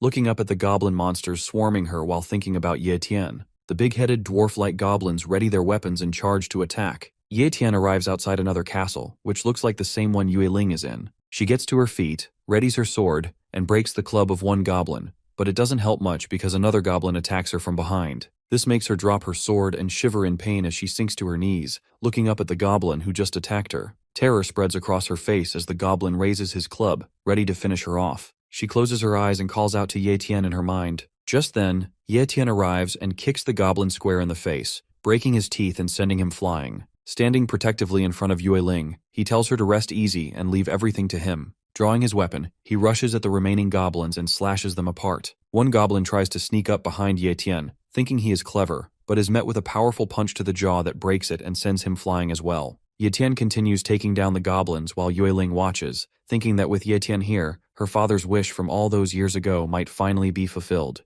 After finishing off the last of the goblins and securing the area, Ye Tian returns to Yue Ling and asks how, if her power is enough to kill these weak demons, they managed to harm her so badly. She explains that it wasn't the goblins but a powerful enchanted python that caused her trouble. This python was a high-level magic beast gifted with deadly eye techniques. She gets up and explains that she managed to escape the python by using a secret technique, but right after that, she was ambushed by the goblins. She tells Ye Tian that the secret realm is full of precious treasures, but it also comes with great risks. She warns him that this is just the beginning and that even bigger challenges lie ahead. Yue Ling takes out a health potion and drinks it, then sits down to meditate and heal herself. Ye Tian notices how much she knows about the secret realm and asks if she also knows where the most precious treasure is hidden. He inquires about the location of some heaven and earth treasures as well. While continuing to meditate, Yue Ling tells Ye Tian that the most valuable treasure in the secret realm is the primordial chi stone vein, but that treasure has already been targeted by the Yun family. Ye Tian asks if that is the same Yun family Yun Ho belongs to, and if she is after the same treasure as them. She denies it, saying she is after the treasure her father left behind, which surprises Ye Tian and makes him ask about that treasure. She explains that 20 years ago, her father entered a secret realm and discovered an incredibly rare heaven and earth treasure, but it was guarded by a beast with teleportation abilities, so he couldn't obtain it. She goes on to say that according to her father, the beast has middle-level spatial magic and is a very dangerous magic beast. Ye Tian thinks it over because even Yun Ho only has a primary level of spatial talent, but this monster possesses middle-level talent, which is a must-have for Ye Tian. He bites his lower lip and shivers with excitement while Yue Ling finishes healing herself. She stretches to loosen up and prepare for what's coming next. Once she's ready, she tells Tien she's good to go. Tien asks about the treasure those women have been so obsessed with, and since he's now her partner, Ling decides to share the secret with him. She explains that the treasure is called the Heavenly Soul Flower, a heaven and earth treasure that can elevate a person's cultivation talent to the very top level. Simply put, it's a flower that can create a genius. One Heavenly Soul Flower is enough to make someone a top grandmaster, powerful enough to dominate places like Linhai Base. She adds that this flower isn't just something she needs. Tien and Yu need it too. Since Tien has already surpassed the top level of cultivation, he doesn't need it, but Yu definitely does. Tien asks how many of those flowers there are. Ling replies that 20 years ago, there were 10 of them, but since it's been that long, some might have been lost, or maybe even grown. She tells Tien that one of the biggest taboos in treasure hunting partnerships is unevenly dividing the rewards, so she's willing to split everything evenly with him. In return, she expects Tien to give his all when it comes to killing that beast. Tien agrees, and they seal the deal with a high five. After a while, they start heading toward the treasure with Ling leading the way. Tien asks if she really knows where it is, and she tells him not to worry and just follow her. Tien thinks to himself that even though heaven and earth treasures are valuable, his priority is the spatial magic. He asks Ling if his father has been hunting that monster for 20 years, then maybe he must have had a plan. Ling agrees and hands him a device called a formation plate, forged by a formation maker her father hired for a large sum. The pattern on it is called the air band formation, which significantly reduces the effects of teleportation. Tien remarks that it seems even teleportation can be countered, and Ling confirms that it definitely can. She goes on to explain that every force in this world has a counterforce. Nothing is truly invincible, it's just that some haven't found their natural enemy yet. Tien wonders if that's true, then who could be the natural enemy of his talent? Ling warns him not to assume the formation plate is perfect since it only works within 800 meters and lasts just 3 seconds. She explains that her original plan was to use the formation plate, launch her secret technique, and coordinate an attack with Tien. But since she already used her secret technique to escape the python, she can't use it again for a while. Still, they can't delay the treasure hunt any longer, so they'll have to adapt and come up with a new plan to take down the beast. Tien reassures Ling that there's no need to say more, he'll give his all to eliminate the beast. Ling smiles at this. After a while, she suddenly stops by a giant crater on the ground. Tien asks why she stopped, and she replies that they have arrived at the location as they both stand at the edge of a hill. Ling looks down at a cave and asks Tien if he can see it too. She tells him that the heavenly soul flowers are inside, along with the spatial talent beast. Tien asks if he should make the first move and attack the beast, but Ling tells him to wait because setting up the formation takes time. Once the formation is ready, they can lure the beast out. The beast sleeps inside the cave but is instantly awakened by their presence and teleports behind Tien, catching him off guard. Floating above both Tien and Ling, the beast looks down on them. They both turn around and realize the beast has discovered their position. Tien orders Ling to get the formation ready while he keeps the beast occupied. She agrees and leaves to prepare her formation magic. The beast immediately appears before Tien and slashes his chest and shoulder. Tien looks at the wounds and thinks spatial magic is no joke. Its teleportation talent sets it apart from regular speed. The beast smashes Tien into the ground before flying back up. Tien finally shakes off his daze and prepares to fight. He gets up, uses his healing talent to mend his wounds, and draws his dagger. Meanwhile, Ling sits a safe distance away from all the chaos, focusing on preparing her formation and thinking to herself that it's almost ready, just needing a little more time. The beast floats in the sky as Tien gets up and watches it rush toward him. Just as it's about to reach him, it vanishes and reappears behind him. Tien quickly shows his agility by jumping away and dodging the attack. The beast growls and charges again, aiming directly for Tien's face, but he blocks it with his dagger. They trade blow after blow, neither able to land a perfect hit. Amid the fight, Tien checks in with Ling about the formation. She tells him she needs only 3 more seconds to finish. As those seconds pass, the beast senses something is wrong with Ling, disappears from Tien's side, and moves to attack her. But Tien has other plans. He kicks the beast hard in the jaw just as it's about to strike Ling and disrupt her formation. The formation is finally ready as Ling activates the airspace seal formation. This technique creates circles above the monster that press down on its body, pinning it to the ground in one spot. Ling breathes a sigh of relief and says the formation magic has finally been completed. The beast uses its gigantification talent, bulking up its body and trying to break free from the formation. The formation plate starts to crack as its time runs out. Ling tells Tien to take his chance now before the plate breaks and the beast escapes. Without wasting a second, Tien draws his shadow sword and slices the monster's face clean in half with a single strike, ending its rampage instantly. Ling is surprised by Tien's power. The formation plate finally shatters, and Tien picks up the broken pieces, remarking how it's a shame such a good treasure can only be used once. Yiling runs up to him, shouting for him to speak up and asks if he was hiding his true strength because he took down the escape bat so easily. Tien nervously explains that the bat was fast, but once it grew bigger, it became an easy target, and the formation was what really helped him take it down. He tries to change the subject by pointing out the flowers, saying it's best to check on them first since they're the real priority. Yiling looks at him with an annoyed expression and says she'll interrogate him later. She runs toward the cave, hoping there are still some flowers left. Otherwise, she won't be able to explain anything to Tien. Meanwhile, Tien uses his spatial bag to absorb the escaped bat. Yiling finally finds the flowers, and to her relief, all of them are still there. She counts them and sees there are 8 in total, which means she can split them evenly with Tien. She sits down and starts plucking the flowers, feeling lucky. Tien stands behind her, waiting patiently as she gathers them, and notices a familiar scent in the air. Yiling hands him his share, and he stores the flowers in his spatial bag. Tien's nose twitches as he realizes this scent is the same one Xiaojin followed when leading him to the spiritual fruit. He tells Yueling there must be another treasure nearby and begins searching. Yueling reminds him that they already have the heavenly soul flowers, and it's time to leave. But Tien is determined to find the other treasure and tells her to go ahead if she's in a hurry. He will catch up soon. Yueling warns him to be content with what they have, as greed is a dangerous taboo when it comes to treasure hunting. Tien says nothing and keeps looking. He eventually notices a small patch on the wall, strikes it with his fist, and reveals a hidden chamber inside the cave. Yueling is surprised there was a secret chamber, but even more stunned when she sees the treasure hidden inside, the Earth Surge Gold Lotus. Tien grins and says this is the treasure he had been searching for all along. Tien asks Yueling if she knows anything about the plant. She says she does and identifies it as the Earth Surge Golden Lotus,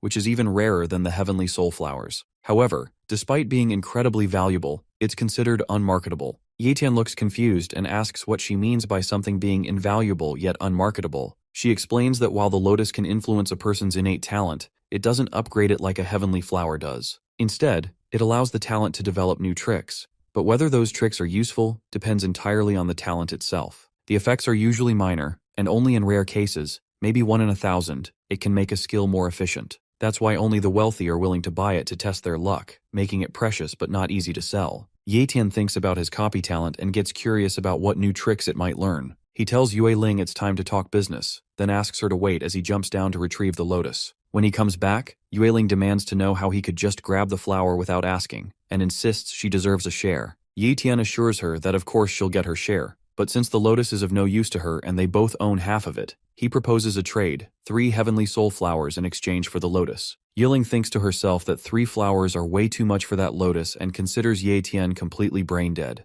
She chuckles quietly and decides that, as a shrewd businesswoman, she'll teach him a lesson. Playing it cool, she tells Tien that since he worked hard, she'll consider accepting the deal. In her mind, she's thrilled, thinking she just got 3 heavenly soul flowers for free, and now has a total of 7 flowers from this trip. She also starts thinking about a man she has a deal with and figures that the number of flowers she has now should be enough to hold up her end of the bargain. Meanwhile, Tien sits down and begins to meditate, focusing on using the lotus. As the lotus activates, waves of yellow energy ripple through the air, and suddenly, Tien's status window appears. It reveals that he has successfully unlocked the second copy function. Tien realizes this means he can now copy a second time without delay, which is a major boost to his ability. Considering he used to wait an entire month before copying another ability, this new upgrade feels like a game changer. He checks the range from which he can now copy abilities, and is amazed to see it has increased drastically, up to 500 meters. He thinks to himself that the double copy function and the extended range are such valuable improvements that even 10 heavenly soul flowers would have been worth it, so giving up 3 was nothing. Then he takes out the escape bat's corpse from his spatial bag, and his system window pops up, confirming that the middle-level spatial talent has been successfully copied. He integrates the ability into himself and smiles, letting out a satisfied huff. Tien huffs in exhaustion as he finally completes his cultivation, saying that the teleportation magic is the strongest ability he's ever encountered. It includes teleportation, spatial perception, spatial mark, and a pocket inventory. He opens the pocket inventory, moves his spatial bag into it, and feels ready to begin a new round of treasure hunting. As he steps out of the cave, he finds Yueling sleeping outside. He looks at her and thinks how much she resembles Ye Yu, wondering how his sister must be doing. Yueling wakes up, dusts herself off, and asks if he's done cultivating as she reattaches her weapon. Tien thanks her for keeping watch while he was busy. Yueling says she's obtained the item she came for and plans to leave the secret realm soon. Tien tells her that he wants to stay a little longer to search for more treasures, curious about what else might be hidden in the secret realm. Yayen scolds him, warning that he's unfamiliar with the area and it's far too dangerous to survive alone. But Tien assures her that he's strong enough to take care of himself and will be just fine. He adds that he'll escort her to the teleportation waypoint, and if they leave now, they should reach it before daybreak. Yayen sighs and thinks to herself that she needs to find a way to convince Tien to leave the secret realm with her. The two of them start running toward the waypoint when suddenly they hear a massive explosion. It turns out there are people fighting in the distance. Yayen says they're probably fighting over some treasure, though it's a shame they can't see clearly who they are since they're too far away. Tien, on the other hand, sees it as the perfect chance to test his newly acquired talent and activates his spatial perception. Using his skill, he sees that two humans are locked in combat, even though the monster in the area has already been killed. The real fight is over a hidden treasure nearby. Yayen and Tien move in closer, and Tien tells her that the fighters are Li Kang and Zhang Kai. Yayen is surprised and asks why they would fight, considering the Li and Zhang families have always been on good terms. Tien figures they must have discovered a treasure and started fighting over it, so he uses his spatial perception again to try and locate the hidden item. At first he doesn't see anything unusual, but then he notices something inside the mouth of the fallen calamity beast. A flower burning with a bright red glow, clearly a rare treasure. Both fighters, Zhang Kai and Li Kang, land fatal blows on each other at the same time, resulting in their simultaneous deaths. Yayen points out that it looks like both of them died together and rushes down toward the scene. Tien asks where she's going, reminding her she was supposed to head to the gate. Yayen replies that there's free loot lying around, and only a fool would miss a chance like this. Tien follows her down, telling her that whatever they find this time will belong to the one who picks it up, no sharing. Yayen agrees and warns him not to regret it later. Tien accepts the terms and thinks to himself that he'll admit defeat if she manages to find the stalk of the spirit grass. Yayen speeds up and tells Tien not to blame her for getting a head start. Both of them rush toward the corpses, and Yayen immediately grabs the spatial bags from both fighters, thinking she just hit the jackpot. Meanwhile, Tien heads straight for the calamity beast's corpse and sits on it. He asks Yayen if she wants it, but she replies that the calamity beast isn't worth much on the market, and it's too big for her to carry, so he can have it if he wants. Tien asks if she's really sure about that. Slightly annoyed, Yayen tells him again that she already said she doesn't want it, and he can do whatever he wants with it. Tien smiles and tells her that the corpse belongs to him now, asking her not to regret it later. She tells him to stop being so naggy as she picks up a sword from the corpses and repeats that she has no interest in the monster's corpse. Meanwhile, Tien opens the calamity beast's mouth wide and finds a glowing flower hidden inside. Yayen drops the sword in shock as she sees the flower and rushes over to Tien. He grins and says he's incredibly lucky to have found a rare spiritual grass stalk hidden in the beast's mouth. Yayen hurries to his side and asks to take a closer look at it. He refuses at first, saying it belongs to him, so why should he let her see it? But she doesn't listen and grabs his hand to get a better look. She immediately identifies it as the flame talent spirit grass. Tien asks her if it's valuable, and she tells him to be very careful with it. Then with a smile, she asks if he'd be interested in trading the item. Tien tells her to explain first what spirit grass actually is, and why the Li and Zhang families were willing to kill each other over it. Yayen explains that the grass has a single, powerful ability. It allows the person who consumes it to gain flame talent. It doesn't seem all that interesting to Tien, since he can already copy any talent he wants. But Yayen explains that the idea of adding an entirely new skill is incredibly valuable. Even some monarch-level experts are just cultivators with high potential, not necessarily people with unique talents like this. For powerful families, a high-level attack-type talent such as Flame is a rare treasure, which makes it extremely sought after. Tien still feels that, for him personally, the flower is basically useless since he can copy any talent without relying on it. Yayen then mentions that even the monarch rank ancestor in the Yue family is desperate for a unique talent like this. He needs something powerful to drastically boost his battle strength, and this flame talent could increase it tenfold. Tien offers her the grass and tells her she can have it since she wants it so badly. Yayen is surprised and asks if he's really giving it to her. Yayen nods and says yes, of course, he can't use it, and neither can Yu, so it makes sense to give it to someone who actually needs it. He starts walking away, saying he's going to look around for something that might be useful to him. Yayen smiles to herself, thinking this is the difference between Tien and others. Some people would see that grass as a treasure worth dying for, while others like him remain completely unaffected by it. She says to herself that Tien is truly someone destined for greatness, and even wonders if he might be some kind of angel. But Tien has his own reasons for giving her the grass. In his mind, the grass is useless to him, and by giving it to Yayen, he earns her favor. If he tried to sell it in the market or to a martial artist, it would come with complications or a heavy price, so he chose profit over hassle. That's why he handed it over without hesitation. They continue their journey and eventually arrive at the massive spiraling gate that leads out of the secret realm, standing together before it. Yayen asks Tien one last time if he wants to leave the secret realm with her, but he shakes his head and says he's staying behind. She sighs and hands him another flower along with the spatial bags, saying that since he's choosing to stay and gather more rewards, she can't accept something from him without giving something in return. She reminds him that there's a limit to how long he can remain in the secret realm, only 1 month. After that, the teleportation gates will be heavily guarded by stronger monsters, making it far more dangerous to leave. Just as she gets ready to step into the gate, she remembers something and turns to warn Tien about the Yun family. She tells him that if he ever comes across them, he should run as fast as he can, because their family has a monarch rank expert. She says goodbye and tells him she'll be waiting for him on the outside.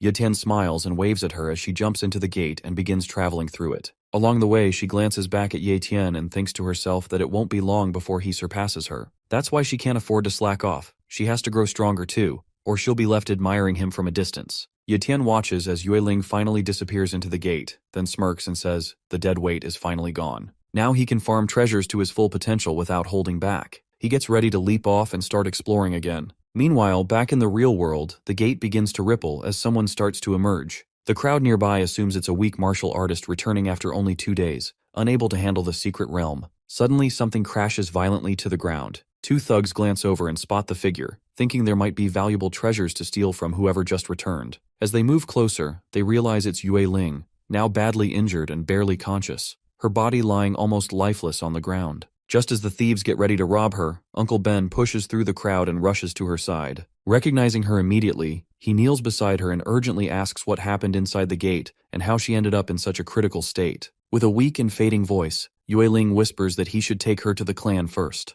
Meanwhile, Yunho stands on a nearby rooftop, watching the scene below with a wicked grin as he waits impatiently for his so-called cash cow to appear. Back on the ground, Uncle Ben looks at Yue in shock and asks about her injuries. She calmly explains that the wounds are superficial and she isn't seriously hurt. She faked the condition because many experts lurk around the gates, waiting to ambush raiders coming out of the secret realm to rob them of their gains. Her act was meant to make her look weak and empty-handed so she could slip away unnoticed. She then drinks a health potion and begins healing her minor wounds. Curious, Uncle Ben asks if she found anything valuable inside. Yiling nods and reveals the flame talent spirit grass. The sight of it sends a chill down Uncle Ben's spine as he stares at the rare treasure capable of granting a talent to its user. Yiling tells Uncle Ben that she needs a favor regarding the flame talent spirit grass. Uncle Ben, clearly impressed, says she's made an incredible contribution to the Yue family by obtaining such a rare treasure and asks what she needs. She tells him that she wants to meet the family's ancestor in person. She admits that she understands the gap in their status means she normally wouldn't be allowed such an audience, but insists it's very important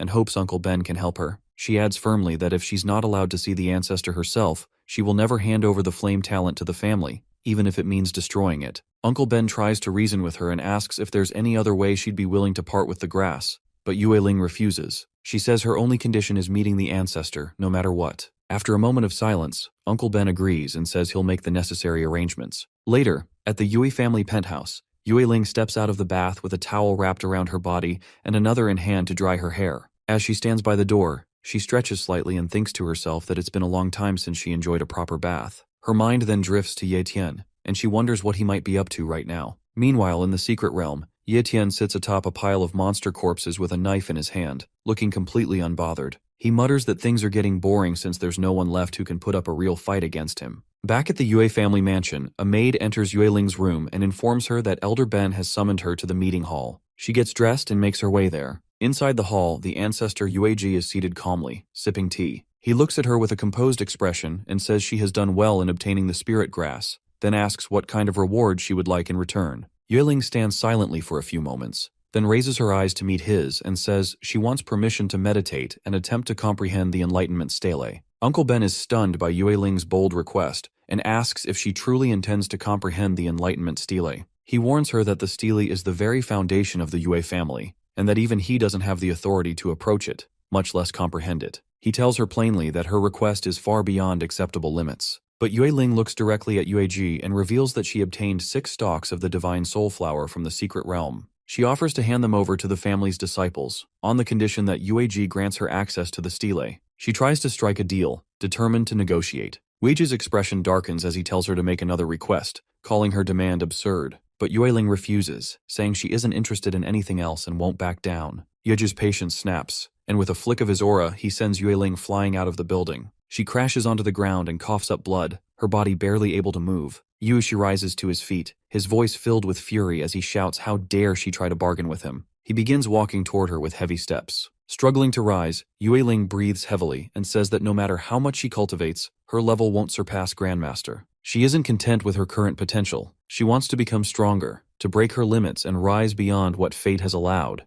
Yechi floats in front of Yueling, towering above her as she looks up with fear in her eyes. He gazes down coldly and releases his monarch-level aura. The pressure slams into Yueling like a mountain, forcing her to the ground. The earth beneath her begins to crack from the sheer force and she struggles to breathe. Her limbs feel like lead, and fear slowly creeps through her body as she realizes just how terrifying a monarch's aura truly is. Uncle Ben rushes in, alarmed, and pleads with Yueji to stop. He falls to his knees and begs, saying that Yueling is still young and has made a mistake, but it isn't worth lowering himself to punish her like this. Yueling, barely able to move, grits her teeth and tells Uncle Ben to stay out of it. With pure willpower, she starts to lift herself, inch by inch, defying the crushing weight of Yueji's aura. Her body trembles, blood still at the corner of her lips, but she pushes through and stands once more. She declares with unwavering resolve that she must comprehend the enlightenment stele, no matter the cost. Yeji watches her in silence, his eyes narrowing as surprise flashes across his face. Despite being under his full aura, she's still standing.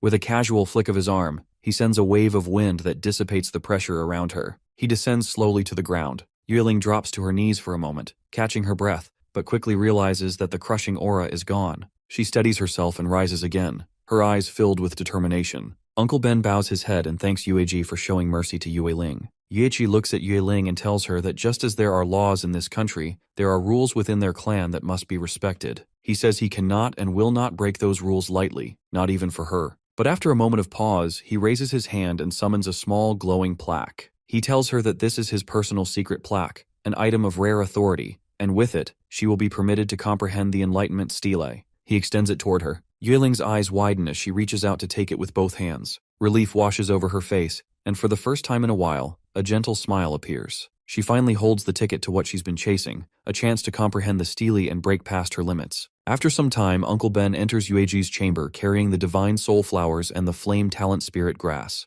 He tells Yueji that Yueling sent someone to deliver the items personally, fulfilling her promise. Yechi nods and instructs him to place them on the table. As Uncle Ben carefully sets the flowers down, he looks at Yueji and asks why he changed his mind about letting Yueling approach the enlightenment stele when he had been so firmly against it before. Yueji dips a spoon into a wooden bucket of water and casually waters a nearby plant as he replies with a faint smile. He says that he admires her stubbornness. It reminds him of himself in his younger days. Meanwhile, deep in the secret realm, Tien is up on a mountain when he spots another spirit plant. With a grin, he yanks it out along with its roots, but in his excitement forgets where he is and tumbles down the slope, landing in a river with a splash. He pulls himself out, soaked and dripping, and activates his spatial talent. Using his pocket inventory, he pulls out the plants he has collected so far and lays them out. Looking them over, he counts each one and grins, thinking about how lucky he's been to find so many spirit flowers in just a few days. The potential profit from these, plus the bonus from selling calamity monster corpses,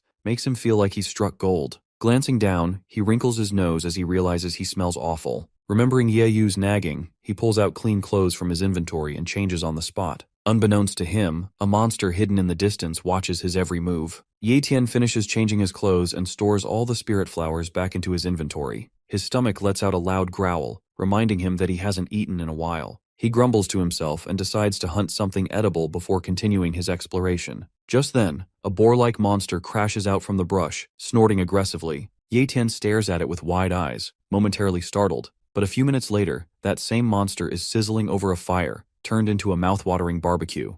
Tien slices off some meat and starts devouring it eagerly, savoring the flavor. Suddenly, out of nowhere, a rat dashes in at lightning speed, snatches a piece of meat from his hand, and bolts off into the forest. Tien freezes for a moment, then shouts in disbelief and jumps up to chase the rat. After a long winding pursuit through the woods, the rat finally stops and begins munching on the stolen meat. Tien crouches in the bushes nearby, glaring at the thief and preparing to strike back. Just as he's about to leap, his system window suddenly pops up with a message. The rat possesses a high-tier treasure-seeking talent. Tien lunges at the rat, hoping to catch it off guard, but the creature is lightning fast. The moment it senses danger, it darts into the forest. Tien watches it go and smirks, saying there's no escape now. He activates his spatial teleportation talent and in a blink, appears right in front of the rat, grabbing it before it can run again. To his surprise, the rat suddenly speaks, yelling at him to let go. From the pitch of the voice, Tien realizes it's a female rat. She squeaks in protest, calling him a pervert for staring at her, and wriggles violently to break free, but it's no use.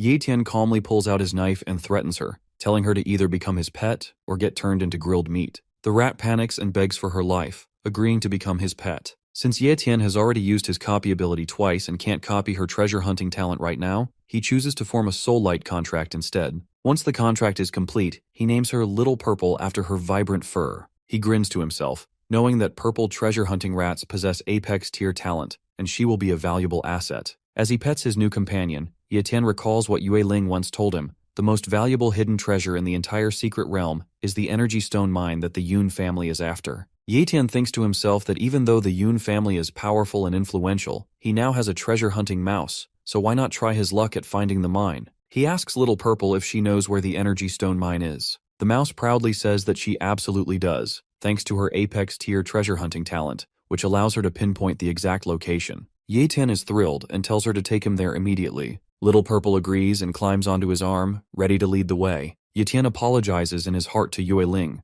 remembering how she warned him not to mess with the Yun family, but he knows now that clashing with them is bound to happen. He grins and says he's going to steal everything from right under their noses. With that, he and Little Purple head out, moving swiftly through the forest as she guides him toward the mine. After a while, Little Purple tells Tien that they are close, but she also smells other humans nearby and warns that it's possible the mine has already been taken over. This puts Tien on edge. He quickly uses his spatial talent, spatial sensing, to scout ahead. As he scans the area, he spots several human corpses scattered across the ground. Without wasting time, he activates spatial teleportation and instantly appears near the scene, but he quickly ducks behind a rock to observe the battle. The fight is still raging on. Suddenly, Heliambi unleashes his earth elemental forbidden curse, Rockfall, sending a barrage of massive rocks crashing down on the enemies, wiping them out in an instant. Just as the dust settles, one survivor attempts a sneak attack, but Heliambi counters with Earth Spike, impaling the attacker with brutal precision. Watching all this, Yunfeng grins and praises Heliambi for his impressive skills,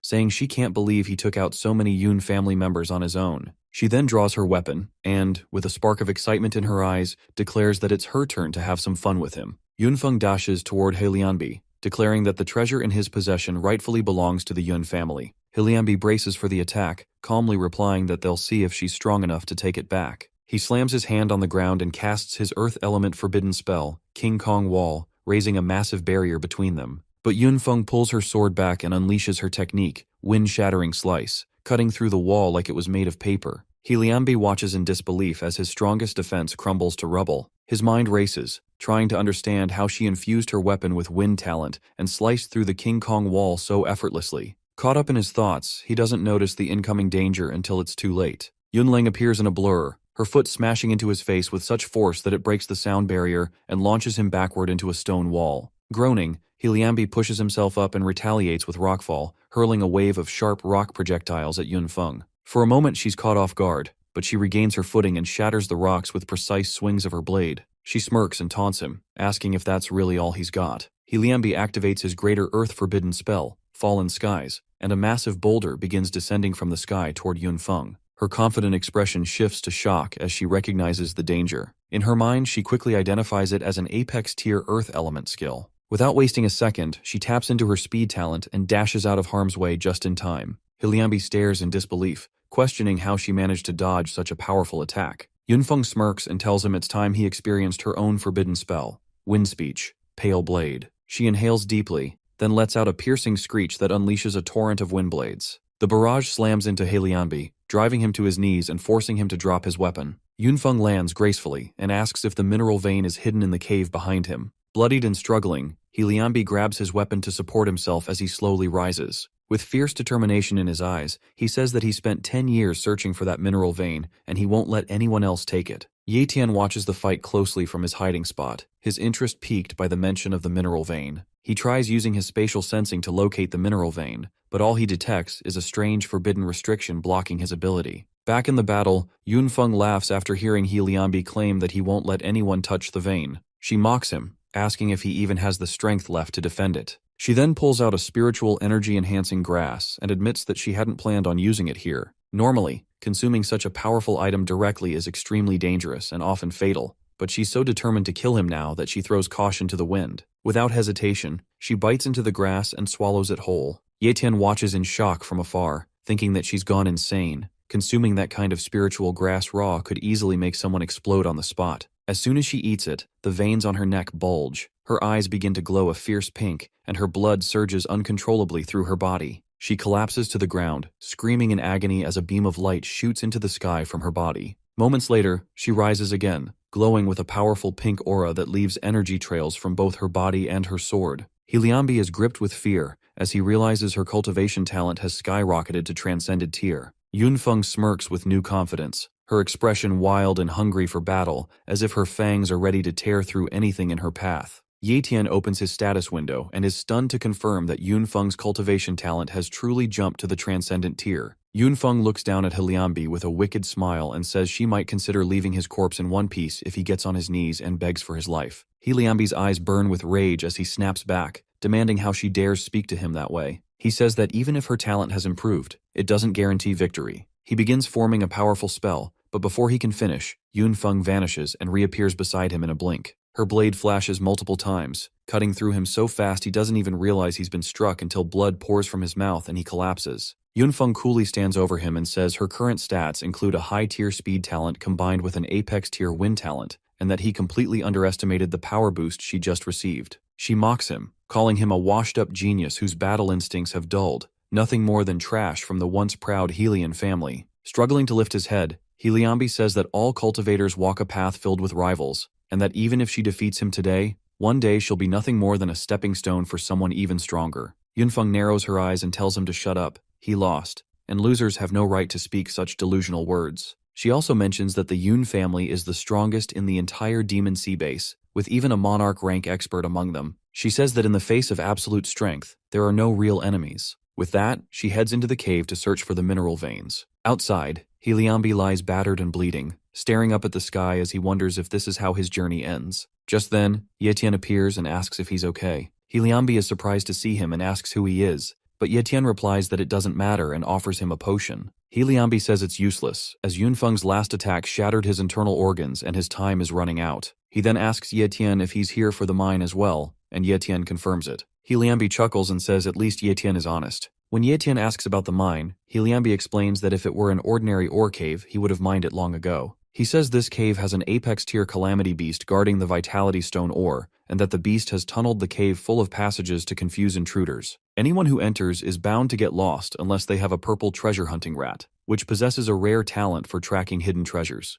He says such rats are incredibly rare, and that he searched the secret realm for the past 10 years and still hasn't found one. Tien shows him Little Purple and asks if this is the kind of rat he was talking about. Liambi's eyes widen in shock as he coughs up blood and stares at the purple rat. He can't believe Tien not only found one but also managed to tame it and form a soul contract. Little Purple hops onto Liambi's knee and lets out a soft squeak. Liambi looks at the rat with a faint smile and says he never imagined he'd actually see one before his death. He slowly reaches out a trembling hand toward the rat and says it feels foolish now, realizing he spent 10 years in the secret realm chasing a dream that someone else accomplished by chance. Just as his fingers are about to touch the rat, Liambi exhales one final breath. His body goes still and lifeless, and in his last fleeting thought, he reflects bitterly that fate has truly made a fool out of him. Yunfeng walks deeper into the cave, carefully exploring the winding paths. She comes across a wall riddled with holes, each leading to a different tunnel. Surprised by how many there are, she mutters that this place is like a maze, then picks a tunnel at random and heads in.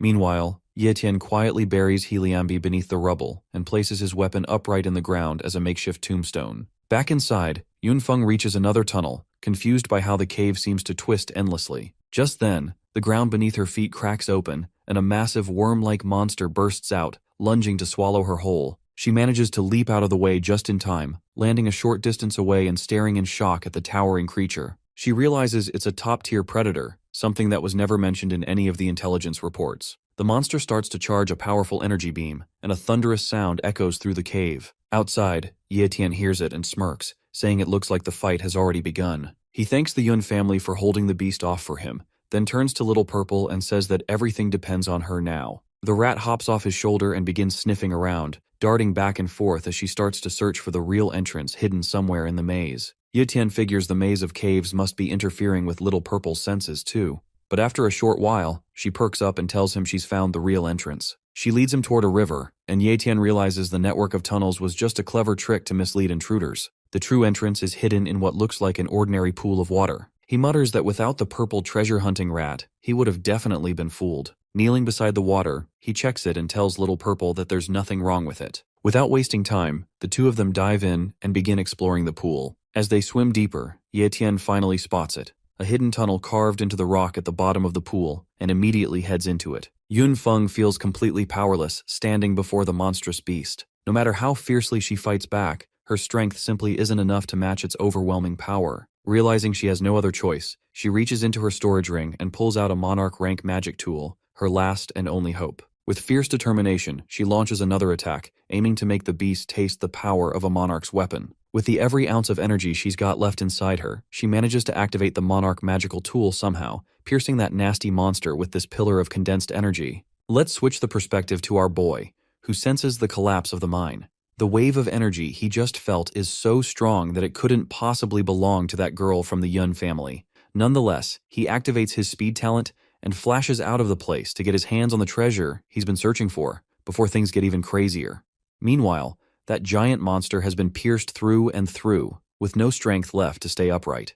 As for the lady, her condition doesn't seem much better than the monster's either. She's barely hanging on, with no idea if she'll even survive to fulfill her purpose. Back underwater, Tien finally spots something that makes his eyes widen with surprise and excitement. He sees the vitality stones, huge, glowing, and scattered all over the mine. It's an incredible discovery, and he can hardly believe his luck. Without wasting a second, he starts collecting them, knowing how valuable they are to the Yun family. Little Purple, his spirit beast companion, warns him that the vitality stones are extremely hard and will require care while harvesting. Tien nods, unfazed. Breaking them isn't an issue for him. He activates his strength talent, and his muscles begin to glow with raw power. With focused energy, he starts smashing the stones into smaller, manageable pieces. Time is running short, so he calls out to Little Purple and asks for help, telling him to start collecting everything he's broken so far and store it in his inventory space. Little Purple quickly jumps into action, using his own strength to push the stones one by one into Tien's spatial inventory. Working together with speed and efficiency, the two of them make quick progress through the mine. While working, Little Purple suddenly stops and starts heading in another direction. Yet notices and frowns. Little Purple looks back and tells him to follow quickly, saying he's found something really important. Without hesitation, Tien rushes after him, curiosity and a hint of anxiety pushing his pace. As they move deeper into the mine, Little Purple explains that he's picked up the scent of a treasure, something possibly tied to ancient legends. His serious tone grabs Tien's full attention. They eventually reach a hidden chamber glowing with soft, radiant light. In the center of the cave rests a luminous object pulsing with deep golden energy. Little Purple points to it and says it's the vitality core, the very heart of the entire mine. Every vitality stone was formed from this source. Tien stares at it, completely stunned. The vitality core shines with a powerful aura unlike anything he's ever encountered. This isn't just a rare find, it's the most valuable treasure in the entire secret realm. Tien is stunned to learn the vitality core can raise him to monarch level, one of the continent's strongest ranks. Excited, he approaches the glowing, pulsing core, awed by its power. But just as he reaches out, Little Purple blocks him, warning that the core's energy is too intense and could destroy his body. Tien begins to feel the heat and pressure, his skin tingling and sweat dripping.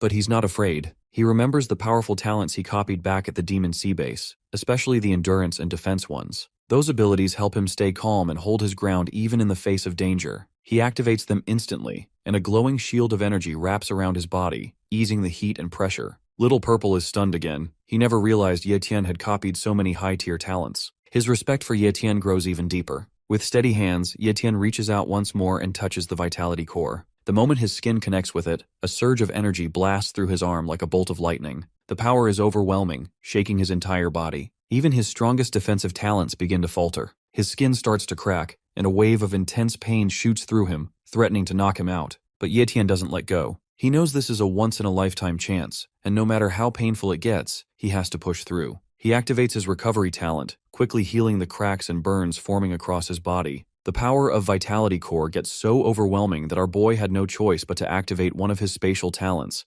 known as Pocket Inventory, to absorb the excess heat before he is burned to crisp. Eventually, the power finally subsides. and he is flung backward, hitting the wall behind him. At last, all that suffering he went through pays off when he finally takes hold of the vitality core. Even that little one is so proud of his master. Suddenly, the place begins to collapse.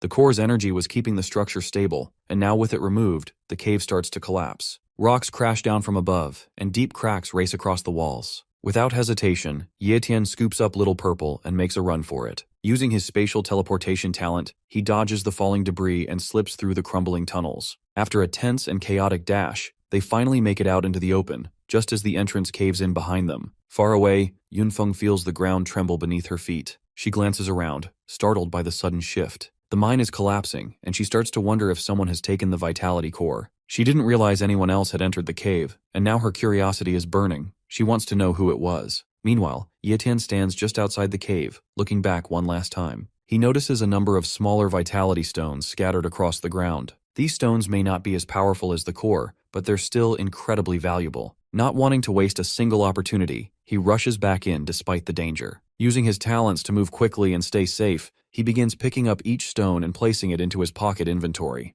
Yunfeng doesn't want anyone else in the mine but her. The thought that someone might have taken the vitality core makes her tense. She has worked so hard and taken so many risks just for this one opportunity. If someone else got to it first, everything she's done will be for nothing. Her heart races with anxiety as she walks deeper into the mine, her face set with determination. Suddenly, she comes across a large stone wall blocking the path. Wasting no time, she steps forward and unleashes her strength. Her hands glow with energy as she punches the wall over and over, breaking it down piece by piece. Rocks crash to the ground, dust fills the air, but she doesn't stop until there's a hole big enough to pass through. She steps into a new chamber, and immediately notices the air feels colder and more hollow. Her eyes land on a small piece of vitality stone lying on the ground. She picks it up quickly, her thoughts racing. If this fragment is here, then this might be where the rest were stored. But as she scans the room, her heart sinks. The chamber is empty. There are no other stones, nothing left in the walls, just bare rock. She brings the small stone close to her nose and picks up a scent.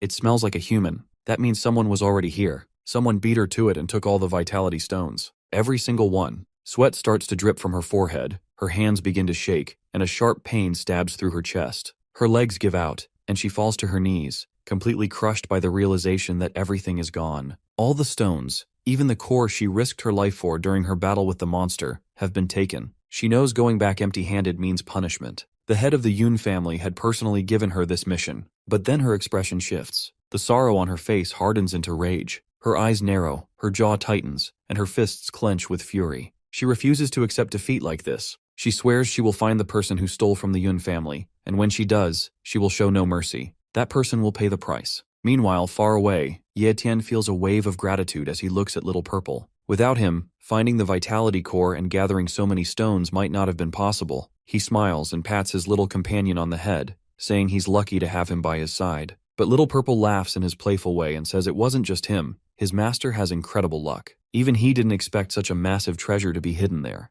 The two of them leave the area together, full of excitement for the next part of their journey. Meanwhile, back at the Yue family residence, peace is hard to find. A brown-haired girl walks quietly down the hallway, holding a food tray in her trembling hands. The tray carries a warm meal, but her fingers shake slightly. She is taking the food to the young miss, who has locked herself in her room and hasn't eaten in days. Her heart urges her to help, but her mind echoes Elder Yue Ben's strict command. No one is allowed to disturb the young miss, not even to bring food. The young miss had been gathering some sort of energy for a long time, and now it finally begins to appear. After days of silence and isolation, a strange yet beautiful light starts to shine from her room. A soft glow spreads through the air, and soon, a butterfly made of pure energy gently flies out. It sparkles as it dances through the sky, rising higher and glowing brighter with every second. The energy spreads quickly, lighting up the entire sky and radiating from the Yue family residence. It draws the attention of many powerful individuals in the area. A man standing far away looks up, surprised by the glow. He senses that this kind of power can only belong to a grandmaster,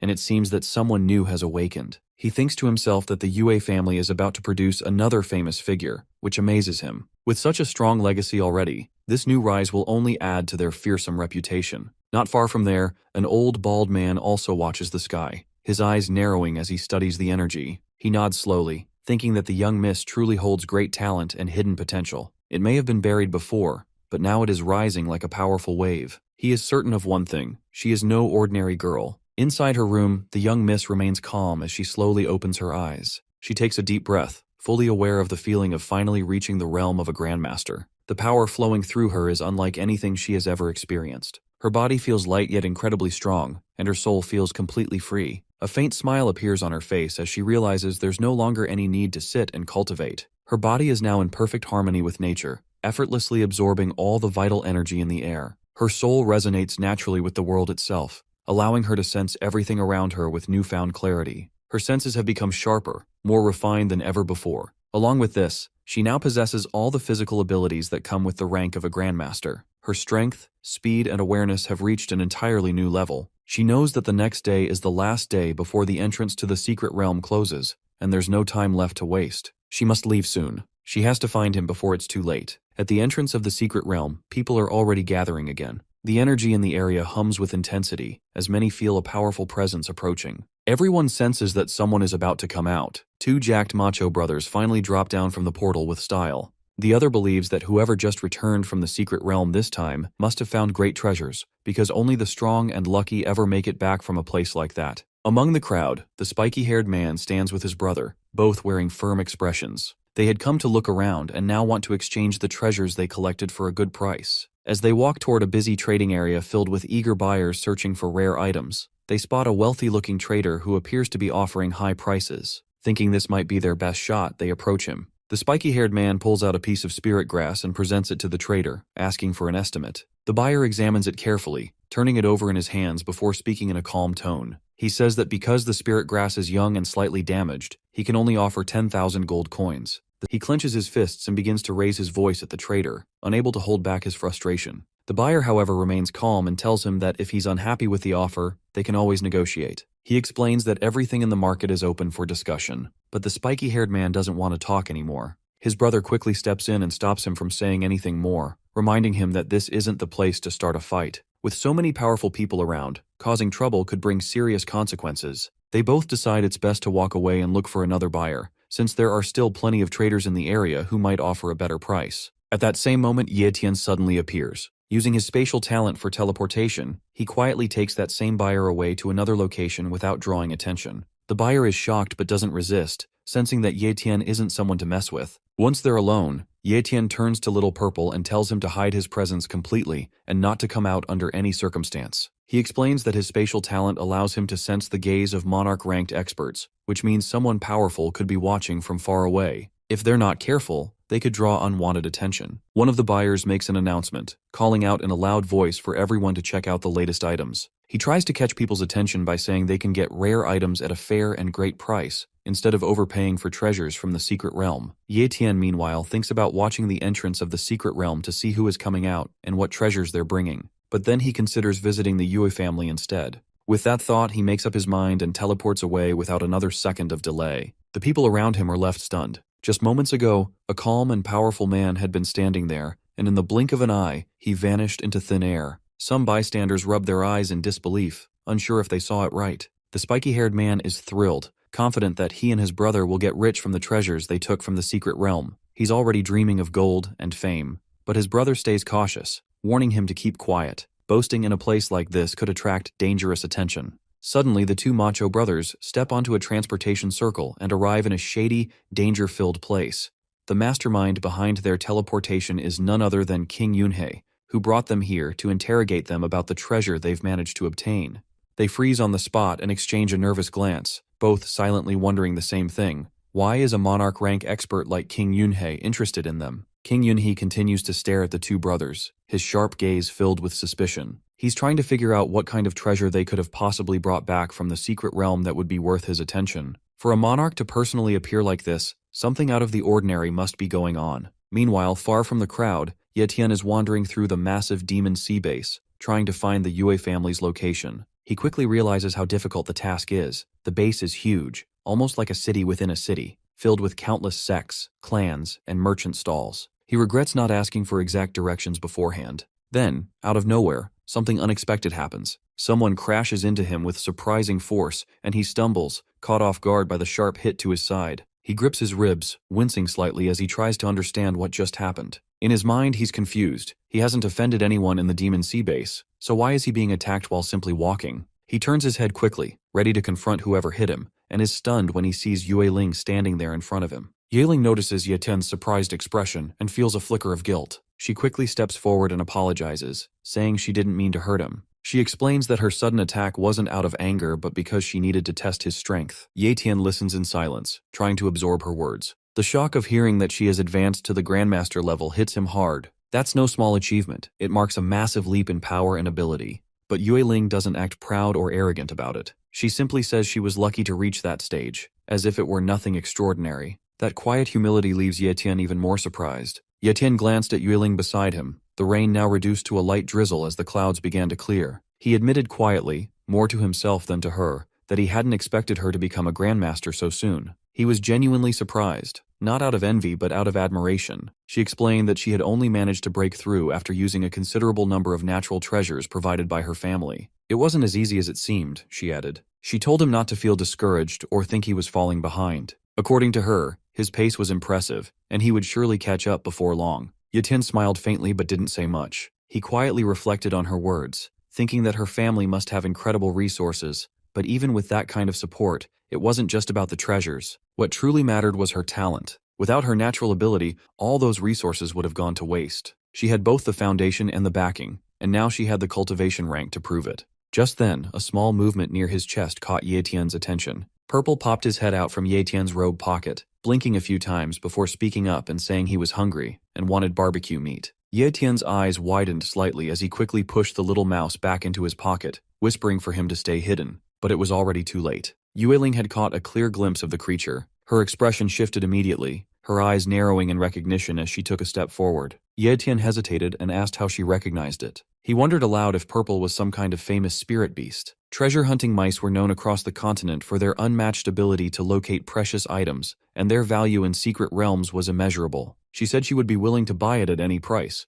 even suggesting he skip going to the Martial Pavilion to sell it, promising to handle the entire transaction herself. Purple immediately let out a tiny whimper, his ears drooping as he clung to Ye Tian's sleeve, silently begging not to be sold. His little eyes shimmered with tears, and he trembled in fear, expecting to be exchanged for gold or pills like a common object. Ye Tian looked at the mouse in his hand, then back at Yueling. He apologized and told her gently that Purple wasn't for sale. He was his spiritual pet. Yueling smiled softly and said she understood. No one in their right mind would sell something so valuable, and clearly, Ye Tian wasn't a fool. After a while, they arrived at the apartments where Ye Yu was staying. The building looked quiet, tucked away in a peaceful corner of the city. Ye Tian stopped at the foot of the stairs and turned to Yueling, asking if she wasn't going to come up. She shook her head and told him that it had been a long time since the siblings had time alone together, so it would be better for her to stay back and not intrude on their reunion. Before leaving, she promised to send someone from the Martial Pavilion the next day to collect the items he had obtained from the secret realm.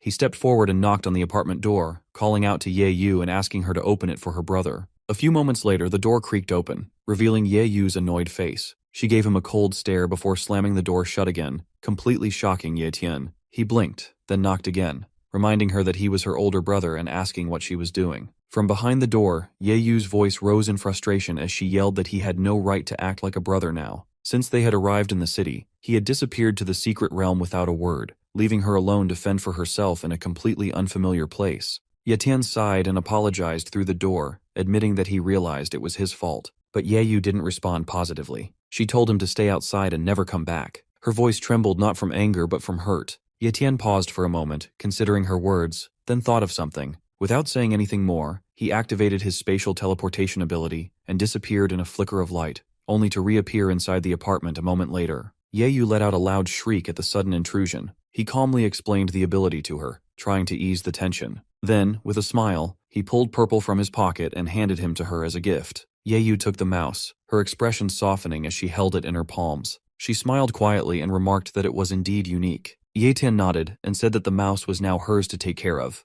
Just as things were beginning to calm down, Jin, the spirit cat, emerged from one of the rooms. He looked at Purple with a sulking expression and muttered about Ye Tian getting another pet. His eyes narrowed at the little mouse's round belly, clearly unimpressed. He poked it and commented on how fat it was, questioning how it could ever hope to fight in its current state. Purple shrunk back, clearly intimidated, while Jin puffed up his chest and declared himself the boss from now on. Later that night, Ye Tian stepped into the shower and let the warm water run over his tired body. The events of the past few days spun through his thoughts as he leaned against the tiled wall. He knew that Purple would be happier and safer with Ye Yu. She needed something to keep her company, and Purple's personality was oddly compatible with hers. After drying off, he wrapped a towel around himself and sat on the bed, muttering to himself that he would begin copying Purple's treasure hunting talent now. If he could combine it with the other abilities he had copied so far, he would gain another edge against the danger surrounding him. By the end of the night, Tien had successfully copied the high-tier treasure hunting talent, which now joined the ranks of the other powerful abilities he had obtained. Meanwhile, at the Yun family mansion, tension hung in the air like a thundercloud.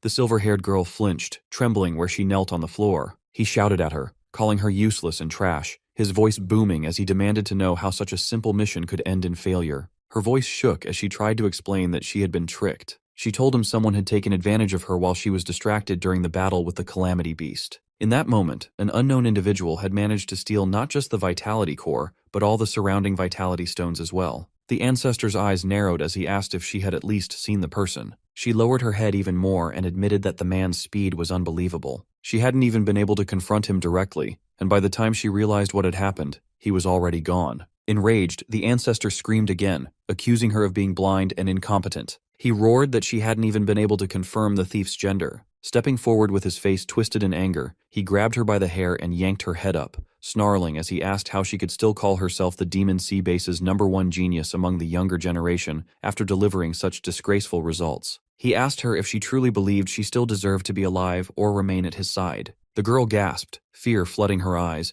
and immediately begged for another chance. She insisted she would find the Vitality Stones no matter what. After a long moment, he released her and pushed her aside. He muttered that the thief might be someone from a major family, given the boldness it took to steal from the Yun family. He ordered her to start investigating which noble families had sent their disciples into the secret realm, and warned her that if she failed again, the punishment would be far worse. Without another word, he turned and walked out of the hall. The next morning arrived with a calmer breeze. Tien and Yueling stood outside the Martial Pavilion headquarters, the enormous building towering above them like a monument of power and authority. Yueling warned him in advance not to be too surprised at the scale of it all. Tien nodded silently, though his thoughts were elsewhere. Now that he had copied Purple's talent, this was the perfect place to put it to use. Inside a structure filled with rare and ancient items, the treasure hunting ability would serve as a sixth sense to guide him toward the most valuable finds. The hall inside was spacious and filled with display cases, each glowing faintly with spiritual energy. Rows of weapons, pills, books, and artifacts lined the area, neatly organized in tiers and sections.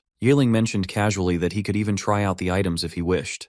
Tien browsed through them quietly, scanning each one while letting his newly gained treasure hunting sense awaken. He took note of the colors, their glow, and the quality. Blue glows indicated mid-tier treasures, and there were many of those. He picked up one of the blue-colored swords and weighed it in his hand. At first glance, it looked fine, but the moment he pressed its edge against a training dummy, it chipped slightly. Alarmed, he quickly placed it back on the rack before anyone could notice the flaw. Just then, an older man stepped out from the side corridor. Yueling greeted him right away and introduced him as her uncle, the man in charge of the Martial Pavilion's marketplace. He nodded at her with a warm smile and then turned to Tien, introducing himself with polite formality. Welcoming Tien with surprising warmth, he told him to take his time looking around and even offered a discount if anything caught his eye. Tien gave a respectful nod and continued browsing. Then, out of nowhere, a strange scent struck his senses. It was distinct, golden, powerful, and pure. His treasure hunting talent lit up immediately, like it had been waiting for this exact moment. His eyes snapped toward the source of the signal. In the far corner of the hall, tucked away almost too neatly, sat a small glass case. Most people wouldn't have noticed it, but Tien's instincts zeroed in on it. The name etched beneath it read, Heavenly Warrior, Blood Dragon. Yueling smacked Tien on the shoulder, snapping him out of his daze. He blinked, realizing he had zoned out again, and quietly apologized, admitting he'd been lost in thought. She narrowed her eyes, half amused and half concerned, and told him to hurry up with his choices since her uncle was a busy man. Tien gave a small nod and turned to Elder Yue, boldly stating that most of the items on display were low-ranked, and that he was looking for something more valuable, something fitting for someone with his needs. He added that money wouldn't be a problem. Elder Yue let out a hearty laugh at the boy's confidence, clearly entertained. Yueling, standing beside them, murmured under her breath, wondering when Tien had learned to bluff so smoothly. Elder Yue reassured him that the Martial Pavilion had everything, natural treasures, cultivation techniques, and even transcendent tier divine weapons, and as long as Tien had the funds, he could get anything he needed. Without hesitation, Tien reached into his storage and pulled out a shimmering vitality stone, holding it up for the elder to see. Elder Yue's eyes widened in surprise and admiration, praising the stone and emphasizing just how rare it truly was. Yueling, just as stunned, immediately asked where Ye Tian had managed to acquire such a treasure. He scratched the back of his neck and answered casually that he'd gotten lucky and found it in the secret realm. Elder Yue, clearly intrigued, asked what he was hoping to exchange for it. Yaten explained that he was looking for a high-tier cultivation technique, one that would let him grow all the way to the Grand Master realm, and a weapon similar to a short sword. Elder Yue beamed and nodded enthusiastically, confirming that just one vitality stone was enough to cover those requests. Ye Tian found it a little unbelievable that a single stone held so much value and couldn't help but wonder just how priceless the entire vitality stone core in his storage must be. Before he could fully process it, Yueling suddenly stepped close, cornering him with a sharp look. She demanded to know where he really got the vitality stone from. Her intuition told her he was hiding something, and Ye Tian could only look away. He told her, almost guiltily, that telling her the truth might put her in a dangerous position. That only made her more upset, and she insisted on knowing. Eventually, he confessed. He told her he had stolen the stones from the Yun family. Her mouth dropped open in sheer disbelief. She immediately raised her voice, exclaiming that he must have lost his mind. The Yun family had been guarding that treasure for ages. She suggested returning the stone immediately, maybe even begging the ancestor for mercy. She asked, half panicked, how many stones he had taken. Ye Tian replied in a low voice that he had obtained a mine's worth of vitality stones and stored them in his spatial inventory. Yueling's legs gave out slightly as she slumped onto a nearby bench, holding her head in her hands. She murmured to herself, saying they were doomed for sure. The Yun family was bound to investigate, and once they connected the dots, she feared the consequences for both of them. Ye Tian, trying to be reassuring, told her he'd made sure to cover his tracks completely. He didn't believe there was any way the Yun family would trace the theft back to them. She warned him in a trembling voice that the ancestor of the Yun family was someone no one could afford to offend. He wasn't the type to forget or forgive such humiliation. She added that if anything happened, Ye Tian better not blame her. Despite her sternness, her concern was clear. While they were talking, Ye Tian's eyes wandered across the shop. Something golden glimmered faintly on one of the shelves, and intrigued, he walked over and reached for it. Elder Yue soon returned with the requested items, the purple cloud body refining technique, and a short sword that once belonged to a monarch-level expert. The technique was known for strengthening the practitioner's physique to a formidable level, and the sword was said to have been recovered from the grave of a forgotten monarch, surrounded by treasures. Ye Tian held the sword, examining it with a practiced eye. Activating his copied talent to identify hidden strengths, he confirmed its apex tier classification. The weapon hummed softly in his grip, pulsing with latent energy. It felt right. He nodded and accepted both the sword and the manual, placing them into his spatial storage with satisfaction. Elder Yue, clearly pleased with the transaction, handed him a black and gold VIP card embedded with shimmering runes. He explained that the card would allow Ye Tian free access to all Martial Pavilion branches, and grant him a generous 70% discount on all items. It was a mark of both respect and investment. Ye Tian then asked about the golden item he had seen earlier. Elder Yue followed his gaze with a smile, walked over to the shelf, and picked up the object. It was a red gold egg resting in a protective casing. He told Ye Tian that it was a fossilized dragon egg, once sold to their pavilion by a wandering cultivator. The pavilion had tried countless methods to hatch it, but none had worked, so it had ended up as a decorative piece. Given Ye Tian's contributions today, the elder decided to gift it to him for free. The gesture surprised Ye Tian, and he asked why he was receiving a transcendent tier treasure so easily. Yueling responded before the elder could, explaining that the egg was no longer considered useful. However, she also hinted that the pavilion hoped Ye Tian would keep bringing rare treasures like vitality stones their way. Ye Tian took a closer look at the dragon egg. Despite what the others believed, his treasure hunting talent had identified it as a high-tier item, which meant it still held potential. He could feel something faintly pulsing inside, something ancient and powerful. He realized it wasn't defective. It had simply chosen not to hatch yet. A quiet determination rose within him.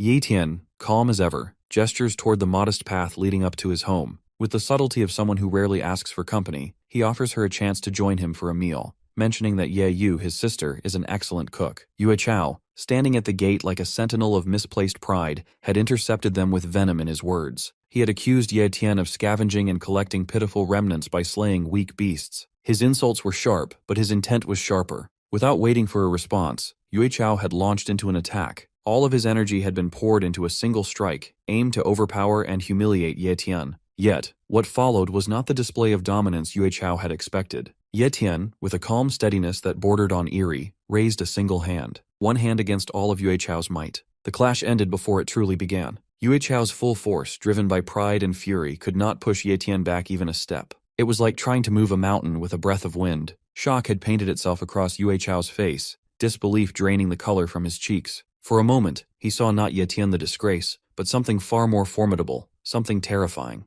Wei Ling had seen it too. She had stepped forward then, her voice rising to cut through the tension. She had called for restraint, reminded them where they were and what consequences might follow. Her words hung heavily in the air. For a moment, even Tien's gaze softened, tempered by her plea. In the silence that followed, Tien had acknowledged her intervention. He had not spoken much, but the appreciation was evident. She had understood then that he was not merely gathering scraps. He was walking a road far different from the one others assumed. Back in the present, Tien made his way toward his home. Inside, the home was quiet and warm. The scent of home-cooked food lingered in every corner. Yu, ever the dutiful sister, stood at the stove, working with practiced hands. Without a word, Tien slipped into his seat, soaking in the peaceful domesticity. As the meal cooked, he reached into his inventory and pulled out a peculiar object wrapped in cloth. He unwrapped it carefully, revealing the dragon egg. As the dragon egg stirred again in his hands, Tien's heart skipped a beat. The motion wasn't random this time. It was subtle, rhythmic, like a pulse. He leaned in, holding it closer to his chest. A heartbeat. A faint but unmistakable heartbeat. The realization washed over him like cold water. Suddenly, his small black cat, Little Jin, bolted from the edge of the bed where it had been curled up. Startled, the cat leapt to the floor and began darting wildly around the room, eyes wide and tail fluffed in panic. A soft voice chimed from his side. It was Little Purple, his tiny, ever-curious treasure-hunting mouse. The little beast blinked up at him, clearly unsettled. The question came innocently. Why exactly did Tien have a dragon egg in his possession? Tien replied in thought, recalling how he had picked it up from a group of rogue cultivators who were discarding it, claiming it had no value. Little Purple, after studying the egg, commented with an unusual level of seriousness. Dragon eggs, he explained, carry an innate aura of dominance. Even in slumber, they exude pressure, an instinctual warning that triggers fear in lesser creatures. This presence was not ordinary. It was tied to the hierarchy of beasts, and dragons, it seemed, stood far above the monarch-ranked ones. Tien listened carefully, asking if there truly existed a rank above monarch level. If dragons surpassed that tier, then what lay beyond the known ceiling of cultivation? Little Purple shook his small head, admitting he didn't know what the official rank was called, but he was certain dragons were beings of a higher order, possibly tied to realms few dared to even name. The conversation halted when the egg stopped moving again. The martial pavilion had been firm in their appraisal. The egg was worthless, yet it now pulsed with vitality. What had changed? He decided, for now, to return it to his inventory, unwilling to risk exposing it to further danger. But just as he activated the storage spell, the egg twitched once more, this time even stronger. Before he could react, Little Purple suddenly hopped up, eyes wide with realization. He exclaimed the connection between the egg and the vitality crystal core. That revelation stunned Tien. He had stored the egg and the crystal in the same pocket space, thinking nothing of it. The contact between the two must have awakened the dormant life within the shell. The vitality crystal core, after all, was an exceptionally rare item, a condensed life force born from eons of natural energy accumulation. Even the smallest trace of it could reinvigorate dying plants, extend life, or apparently stir the heart of a slumbering dragon embryo. Tien now understood. He hadn't simply awakened the egg by accident. He had jump-started it. The dragon inside was slowly absorbing the essence of the vitality core, feeding, regaining strength. The bond had begun. Turning to Little Purple, Tien praised his knowledge. When he asked what to do next, Little Purple advised caution. The vitality crystal should continue empowering the egg, and any interference might halt the awakening process. If left undisturbed, and if the dragon truly belonged to a rank above monarch level, Tien might end up with a beast companion of unimaginable strength. The aroma of food drifted through the house, snapping him back to the present. Yu had finished preparing dinner, and as Tien stepped toward the table, she reminded him to wash his hands first. Later that night, long after the dishes were cleared and the moon hung high above, Tien sat alone in his room. His thoughts turned to the purple refining technique. It was known to be one of the rarest and most complex techniques in existence. To truly master it, one needed not just a transcendent tier talent, but a second, complementary talent that allowed for perfect body cultivation, a rare combination that few in history had achieved. Yayen came to mind then. She had only possessed a top-tier cultivation talent, far from transcendent, yet through sheer determination, she had reached Grandmaster rank, surpassing expectations and gaining respect even from the powerful Sun family. He reached for the ancient manual again, thinking that perhaps the technique needed to be broken down into smaller, manageable phases. Bone refining first, then body refining, followed by skin tempering, then the essence cleansing, and finally, ki refinement. Divided this way, he could build a more stable path, where each phase could be trained independently, allowing even those without godlike talents to eventually ascend. As he spread the ancient papers across his desk, something caught his eye, a faint shimmer on the corner of one scroll, a spatial mark. He leaned closer. The ink pattern wasn't ordinary. It pulsed faintly with hidden energy, a kind of seal that masked something beyond the physical realm. As the phrase escaped his lips, a sudden explosion of light burst forth. Space bent violently, the room twisted, and in a heartbeat, Tien was gone. The world around him was different. Dim, but not dark. Strange hues of violet and crimson bled through the air, and beneath his feet, the floor felt alive, like a breathing organism crafted from ancient blood steel.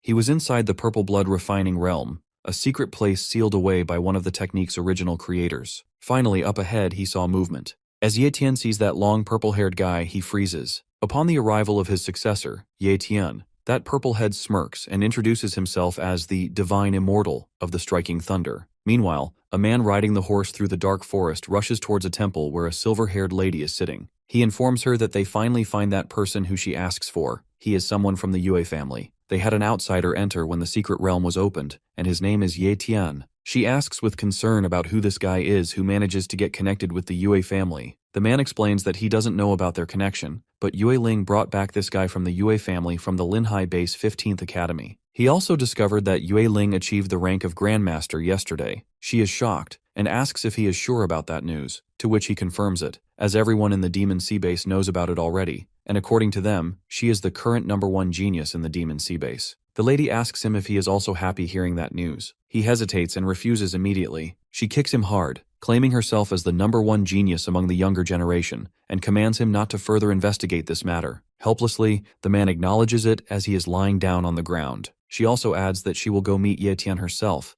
and if he really snatched the Vitality Stone core, then even the Yue family won't be able to protect him. Back there, a purple-haired guy sarcastically praises the capabilities of Tien as he comes here. He mentions that the current he is nothing but a mirage left behind by his engraving talent, even though this whole place was formed by his engraving talent. Tien wonders about him, and if he could be of a monarch rank. Just then, the purple-haired guy says that he will stop nagging it, as it is not funny, and instead suggests eating something. With that, he advances towards Tien and punches him as hard as he can. Tien falls down, and his eyes widen as he realizes that this guy is stronger than that of a monarch-rank King Yunhei. His aura is terrifying. Again, the purple-haired guy mentions that he will check if he is worthy or not to receive his legacy. As he scans Tien, his eyes widen with shock as he senses a lot of talent on one body. Tien smiles and says that he is in disbelief that he has discovered this secret of his. Tien stands up, mocking the divine being, remarking how he never would have imagined that he would be able to detect his secret and see through his talents. The divine being, however, calmly responds, saying there's no need for him to be nervous. It's rare enough to possess multiple talents. It's all about the luck and opportunities that each cultivator receives while walking their own unique path. He also reassures Tien that he has no interest in uncovering his secret. Curious, Tien then inquires why the divine being referred to him as his successor and questions his rank, noting that he doesn't seem to possess the aura of a monarch expert. The divine being responds plainly, reiterating that, as he already mentioned, he has no interest in Tien's secrets, and thus Tien doesn't need to know his either. He then explains that the only prerequisite to discovering the engraving he left within the book was the possession of a rare talent, such as spatial talent. He states that he has only one piece of advice for future generations: to have some level of talent. Tien, having multiple talents, far surpasses this standard, and is therefore qualified to receive guidance toward ascending to the Grand Master level. The divine being proceeds to explain the nature of Tien's talents. Many of them are low to mid-tier. He states that only true experts, forged through life and death battles, are capable of fully harnessing apex-tier talents to push through tougher challenges. Fighting with a low-tier talent, he warns, could prove dangerous. Tien realizes that relying on a low-tier talent in combat could expose critical openings, especially during life-or-death situations. From now on, he knows he must be careful when copying talents. The divine being continues, pointing out that having an abundance of low-tier talents can hinder one's growth. If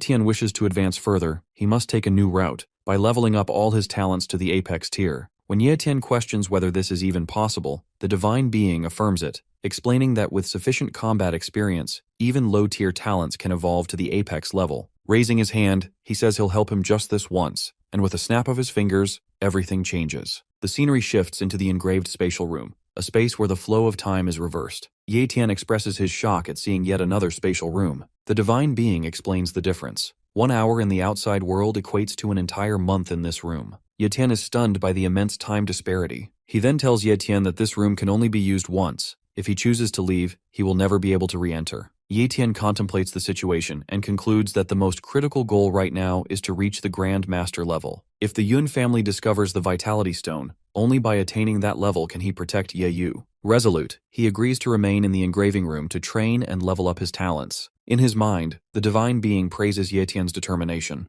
As Tien turns to speak again, the divine being vanishes into thin air. His voice echoes in the room, saying that once Tien reaches the monarch rank, he may have the chance to meet his original body. He then informs Tien that he has summoned a worthy opponent for him. Suddenly, with a loud bam, a monster at the Grand Master level appears. As it strikes, Tien narrowly dodges the attack and retaliates, only to find his own attack ineffective. He quickly realizes that the beast is both powerful and incredibly fast. Then, a memory strikes him. When he entered the room, only 6 hours remained before sunrise. He must finish this trial before dawn to avoid making Yu worry. Cracking his knuckles as his power surges within him, Tien steps forward with resolve. Facing the monster head-on, he declares that he must defeat it within half a year. The sun rises as birds begin to chirp, filling the sky with the soft sounds of morning. The bustling market awakens. Vendors set up their stalls, selling everything from medicinal plants to refined pills. Meanwhile, adventurers continue their relentless hunts, still immersed in their killing sprees.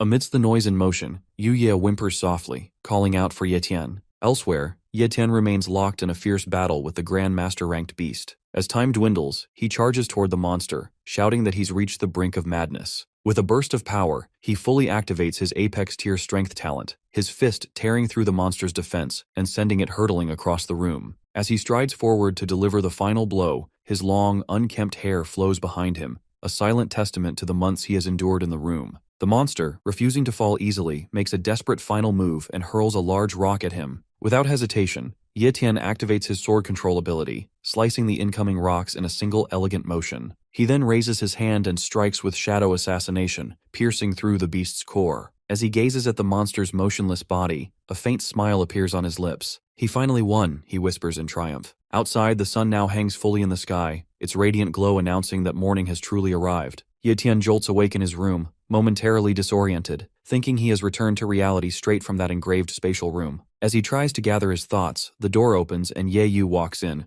asking if he's awake because it's time for breakfast. She casually mentions a breakfast shop nearby that serves pretty good food and suggests they go there to eat together. Tien walks over to her and, without saying a word, hugs her tightly. Yu, surprised, asks if he had a bad dream. He shakes his head and replies that it just feels like it's been a long time since he's seen her. Yu blushes slightly and playfully slaps his chest, telling him that even though they are siblings, he can't just say such cheesy things and embarrass her like that. She shoves him away as he quickly apologizes. With a huff, she mutters that she shouldn't have come to wake him up and storms off, reminding him about breakfast. Trying to salvage the moment, Tien calls out after her and suggests that they go shopping today as well, mentioning that he never got the chance back when they were in the Demon Sea base. Hearing the word shopping, Yu's ears perk up. She turns back with a gleam in her eye, asking if he's seriously offering to take her out shopping. Tien smiles and assures her that he will treat her and buy anything she wants, explaining that he managed to save quite a bit of money from fighting in the secret realm. Excited, Yu tells him to wait while she changes her clothes. As Tien waits, he feels energy surging through his body. He reflects on how raising his talent to the apex tier has increased his strength tremendously. Now he only needs a little more progress before reaching the Grand Master level. Later, they roam the bustling marketplace of Demon Sea Base.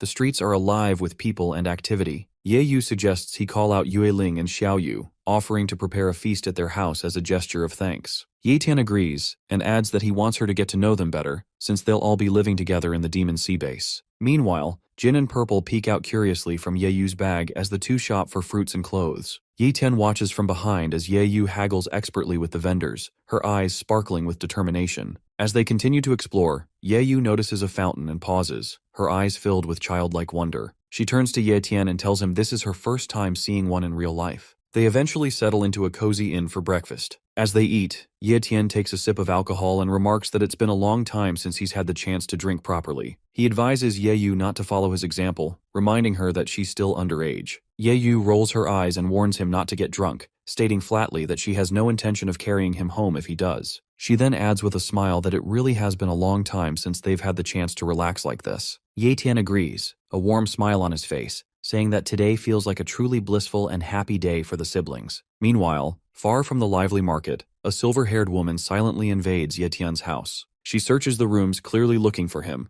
but unfortunately for her, Tien isn't home. Ye Yu walks alone on the street, speaking to Jin as she vents her frustration about how Ye Tien doesn't seem to worry about her. She expresses disbelief that he is actually letting her go home by herself. Stroking the animal in her arms, she softly asks if he will be the one protecting her now. In a flashback, Ye Tien had told her to walk home alone since he needed to visit a shop that was far from their house. He assured her that he would be back soon. Now, as she heads toward the alley leading to their home, she silently vows to scold him once he returns. Meanwhile, in a quiet, empty corner, the silver-haired lady and her pawn wait in the shadows. The pawn notices someone approaching and alerts her. Observing Ye Yu, he asks if she is Yue Ling from the Yue family. The lady dismisses the idea, saying she is just an ordinary human, though also a martial warrior, implying that she is not Yue Ling. They silently begin to follow Ye Yu. Ye Yu, unaware, expresses surprise at their resemblance, still unable to believe that such a coincidence could occur. Purple peeks out from Ye Yu's bag, but she quickly shushes the small creature, telling the rat to hide again. Ye Tian had strictly told her not to let anyone see him in public. The rat squeaks, looking past her, and the silver-haired lady catches sight of him. Her eyes widen in recognition. She remembers the rare purple treasure-hunting mouse. Back at the Martial Pavilion headquarters, Ye Tian examines the bone-cleansing pill as the receptionist explains that martial warriors can consume it to enhance their cultivation. She adds that they are willing to give it to him for free, as he is a VIP of the Martial Pavilion. Ye Tian smiles, commenting that the pill could help Xiao Yue raise her cultivation quickly. Hearing this, the receptionist offers to include a martial warrior skill book as well. Ye Tian gratefully thanks her as she instructs a helper to fetch an Apex tier skill book for martial warriors. The helper nods and heads inside to search for the book. Just then, Purple communicates telepathically with Ye Tian, warning him that Ye Yu is in danger. Someone from the Yun family is present, and he must return quickly. Ye Tian immediately drops the pill and informs them that he will retrieve both the pill and the book later, as his sister is in danger. Alarmed, the receptionist asks what's going on, but Ye Tian activates spatial teleportation and vanishes, leaving the girl stunned. Moments later, the helper returns with the book, addressing the receptionist as Sister Xiao Yu.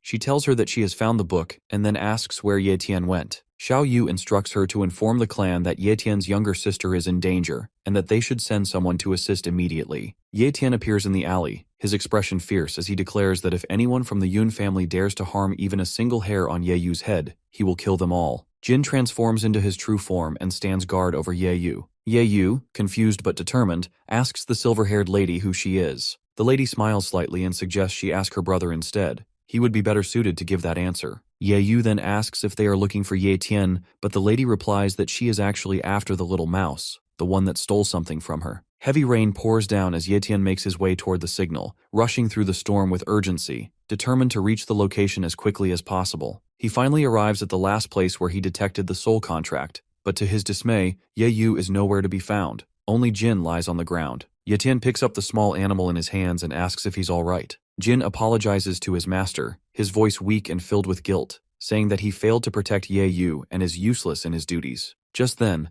Purple emerges from his hiding spot and echoes the same sentiment, apologizing and admitting that he is far too weak to be of any help in a fight, unable to do anything at all. Ye Tian tells them it's not their fault, his tone heavy with remorse. He blames himself instead, saying that he should never have let Ye Yu return alone. He admits that everything that happened is the result of his own mistake. Reaching into his spatial talent pocket inventory, Ye Tian tells Jin and Purple to rest and recover, assuring them that he will take care of things from here. With cold resolve, he declares that he is going to kill the Yun family immediately. A crack of lightning flashes across the sky as Yue Ling suddenly teleports to his location. Startled, Ye Tian calls out her name in surprise. Meanwhile, deep within the Yun family's underground jail, Ye Yu kneels on the cold floor, trembling, yet summoning the strength to rise. With fierce defiance, she demands to be released, shouting at her captors to open the door. She threatens them, vowing that her brother will never let them live after what they've done to her. A servant of the silver-haired girl smirks at Ye Yu's outburst, mocking her for not understanding the gravity of her situation. He coldly reveals that the silver-haired girl had deliberately spared the soul-bound animals, allowing them to live so they could alert Ye Tian through their soul contracts. Ye Yu, confused and enraged, demands to know what he means. The servant explains clearly and without remorse that everything was orchestrated,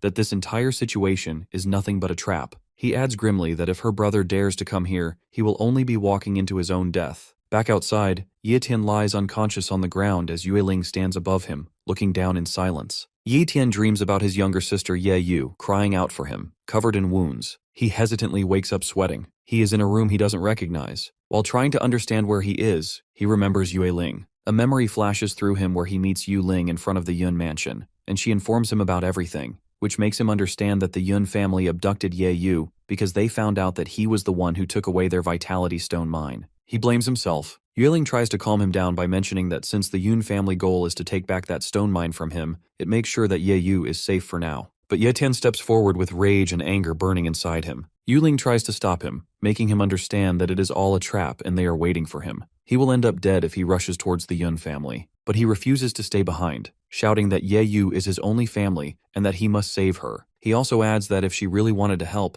then she shouldn't be stopping him. It makes Yuling a bit hurt, but due to her concern, she pulls out a poison needle and strikes him. His body is instantly paralyzed by the poison, and he falls to the ground. As the flashback ends, Yue Ling is standing by the door. As Ye Tian wakes up, he asks her about what she did to him, to which she says that she paralyzed him with a poisoned needle and it doesn't have any side effects. He further asks him about the place where he is at. She informs him that he is in one of the external private mansions of the Yue family, and he is safe here. Still full of guilt and worry, Ye Tian says he needs to rescue Ye Yu. He tries to stand up but instantly falls. Yuling tells him that the poison is still there in his body. He is too weak to fight them and to save his sister. She continues that a fight against someone like Yun He, who is a monarch, would be way too difficult for him. He says if it is the vitality stone mine they are after, he is willing to give it back as long as they don't harm his sister. She sits calmly and explains to him that through her spies, it is heard that everything in the Yun family is normal and they are waiting for him to come. If he doesn't go, then Ye Yu will be safe, or else both of them will die in Yun's mansion. She continues that the Demon Sea Base's Yun and Yue families have been against each other for years. The Yun family wished to destroy the Yue family, but they had no reason to do so. Now the Yun family gathered strong people to take the Vitality Stone mine so they could rule the Martial Pavilion and defeat the Yue family, but no one thought Ye Tian would get it instead.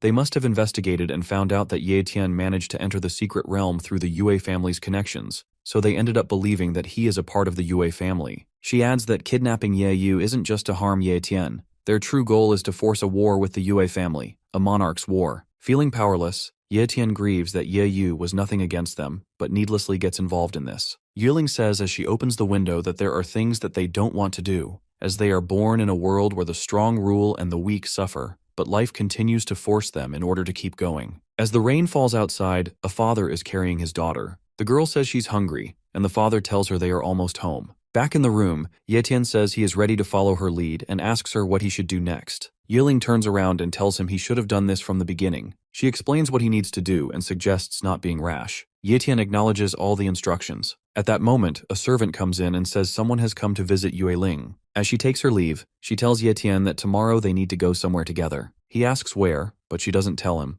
She just says that there he will be able to advance to the Grandmaster. The next day, Yue Ling takes Ye Tian to the Yue family's mansion. Someone notices them and comments that they weren't supposed to arrive until the afternoon. Meanwhile, Yue Ling leads Ye Tian through the large courtyard and into an underground passage. Ye Tian grows suspicious and asks her where she is taking him. She simply tells him to stay quiet and follow her. As they walk through a dark underground corridor, Yue Ling silently thinks to herself that someone has arrived at the wrong time, and that before dealing with them, she must first make arrangements for Ye Tian. Eventually, they reach a large hidden room. Yue Ling stops and tells Ye Tian that they have arrived and asks him to come inside. As soon as he walks in, a bad and strong smell hits him. Thick green smoke is coming from a bubbling pot in the middle of the room. Covering his nose, Ye Tian makes a disgusted face, wondering what the awful smell is, and thinks sarcastically that it surely isn't the Yue family's pond of waste. But it's not a waste. The pot is filled with a body-tempering potion, a rare and strong mixture that makes the body stronger. Yuling walks in, where an elderly man in white clothes, likely an alchemist, is stirring the mixture. She asks if everything is ready. The man replies it's almost done.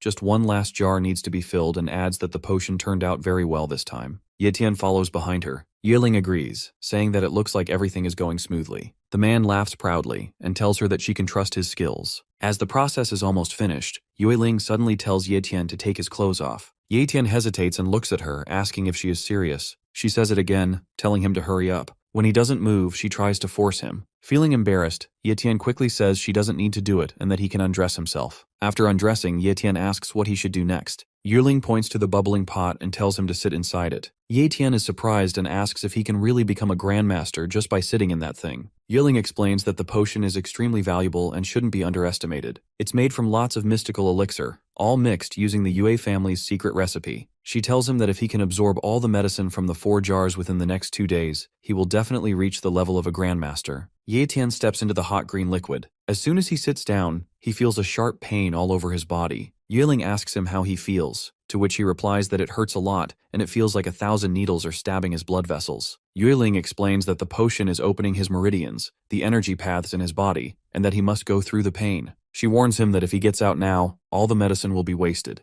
Yayen reassures her, saying he can take the pain and it's not a big deal to him. Yayen then tells the man that she has other things to do and is leaving for now. She asks him to call her right away if anything goes wrong. As she walks away, she looks back at Yayen and silently tells herself that he must become a grandmaster. Outside, in the upper area of the Yue family's mansion, a huge ship appears in the sky. It lands with a loud crash, shaking the ground. The leader of the Yue clan, waiting to receive them, says to himself that they've finally arrived after taking so long. A tall man in a long purple coat stands at the edge of the ship. He is known as the Formation Array Master Nie Chi, a Grandmaster-level expert. As he lands, a man bows deeply to show respect. Beside him, Elder Yue greets him respectfully. Speaking as the Yue family's representative, he welcomes Grandmaster Nie on their behalf. Nie Chi asks if they can talk about business. As they walk together, people nearby are surprised. They notice how respectfully the clan leader treats the man. One of them says he's heard the man is a Formation Array Master. Another is shocked, saying Formation Array Masters are extremely rare and legendary. Meanwhile, in the Yun family's underground jail, Ye Yu is sitting alone on the floor, looking sad.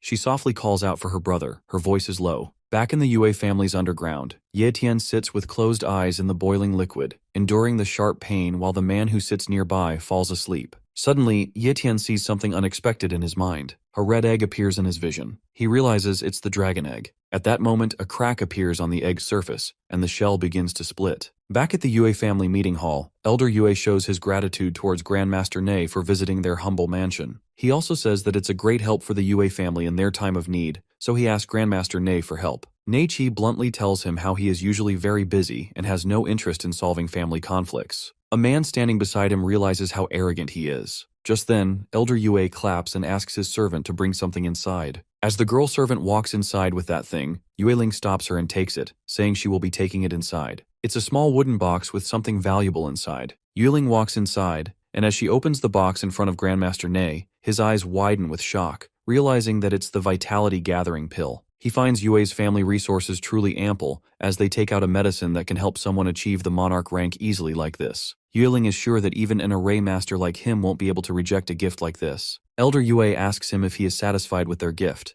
to which Grandmaster Ne laughs and says that how can he reject their generosity, and asks about what he can do in favor of this gift. Elder Yue stands up and explains that since going against the Yue family many times, Yun's family, he and their people are arrogant and reckless. They snatched the business of the Yue family, and even harmed their disciples. This can no longer be tolerated. He asks Grandmaster Ne to join forces with them and destroy the Yun family. Meanwhile, in Yun's family's underground room, Yu Tien suddenly starts struggling as he realizes that the dragon egg is about to hatch. It's consuming all the herbal brew and the medicines at an incredible speed. If that's the case, Yu Tien decides to gather the entirety of the body's tempting potion and let it consume all of it. The pot with the thick boiling potion explodes with extreme energy. The man starts feeling an earthquake as the ground starts to shake aggressively. He looks at Ye Tien and wonders why all 4 cauldrons of the medicine are gathered together in one spot. It makes him realize that Ye Tien is going to explode from absorbing all of it. He rushes to inform Yue about it. Back there, Ye Tien is amazed by the secret recipe of the Yue family, as the medicinal properties are strong. Suddenly, the dragon egg starts consuming the energy inside the Vitality Core Stone. As soon as Ye Tien realizes that he is about to break through to the next level, a huge, loud explosion echoes through the whole Yue mansion. Everyone in the mansion starts feeling an earthquake. Soon enough, the man reaches Yue and informs her that something is wrong with that kid. However, Ye Tien finally manages to enter the realm of Grandmaster,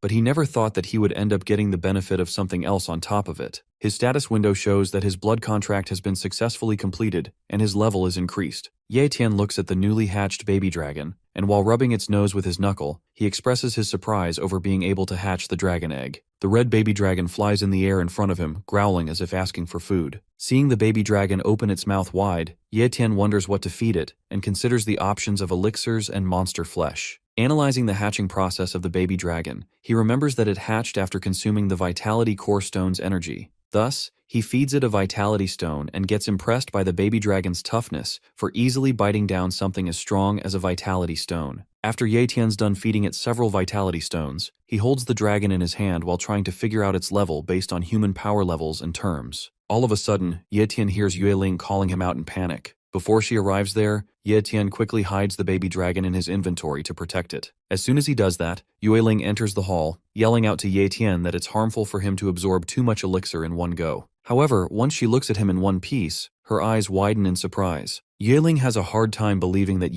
Tien has become a grandmaster already since the 4 jars of medicine were worth 2 days. She explains to him how any great martial warrior would end up exploding to death, yet here he is advanced to the next level. Thus, she asks him about his method, but he slyly avoids speaking the truth by claiming to be talented. She insists on telling him the truth, but he continues stalling, thinking about how he can't reveal the little dragon to her yet. In a panicked voice, the family chemist asks Ling about the situation, so she informs him about it. When the man enters the hall in shock, Tien thanks him for the elixir. On the other hand, Ling accepts that he's hiding the truth, so she decides to return in order to facilitate the meeting to take down the Yun family. Ling announces her departure and advises Tien to rest, but he stops her and asks about when they'll be going to save Yu. Seeing his growing impatience, she assures him that they'll go soon. After the family chemist has escorted Tien out, Ling analyzes the empty cauldrons and wonders what method he used. At the Yue family's dining hall, Tien eats to his fullest until a wooden box floats in the air towards him. Ling remarks on how he's already familiarized himself with the psychic energy of the Grandmaster level and elucidates that the thing inside the wooden box is a teleportation talisman. After getting to know about the talisman, he inquires where it'd take them. However,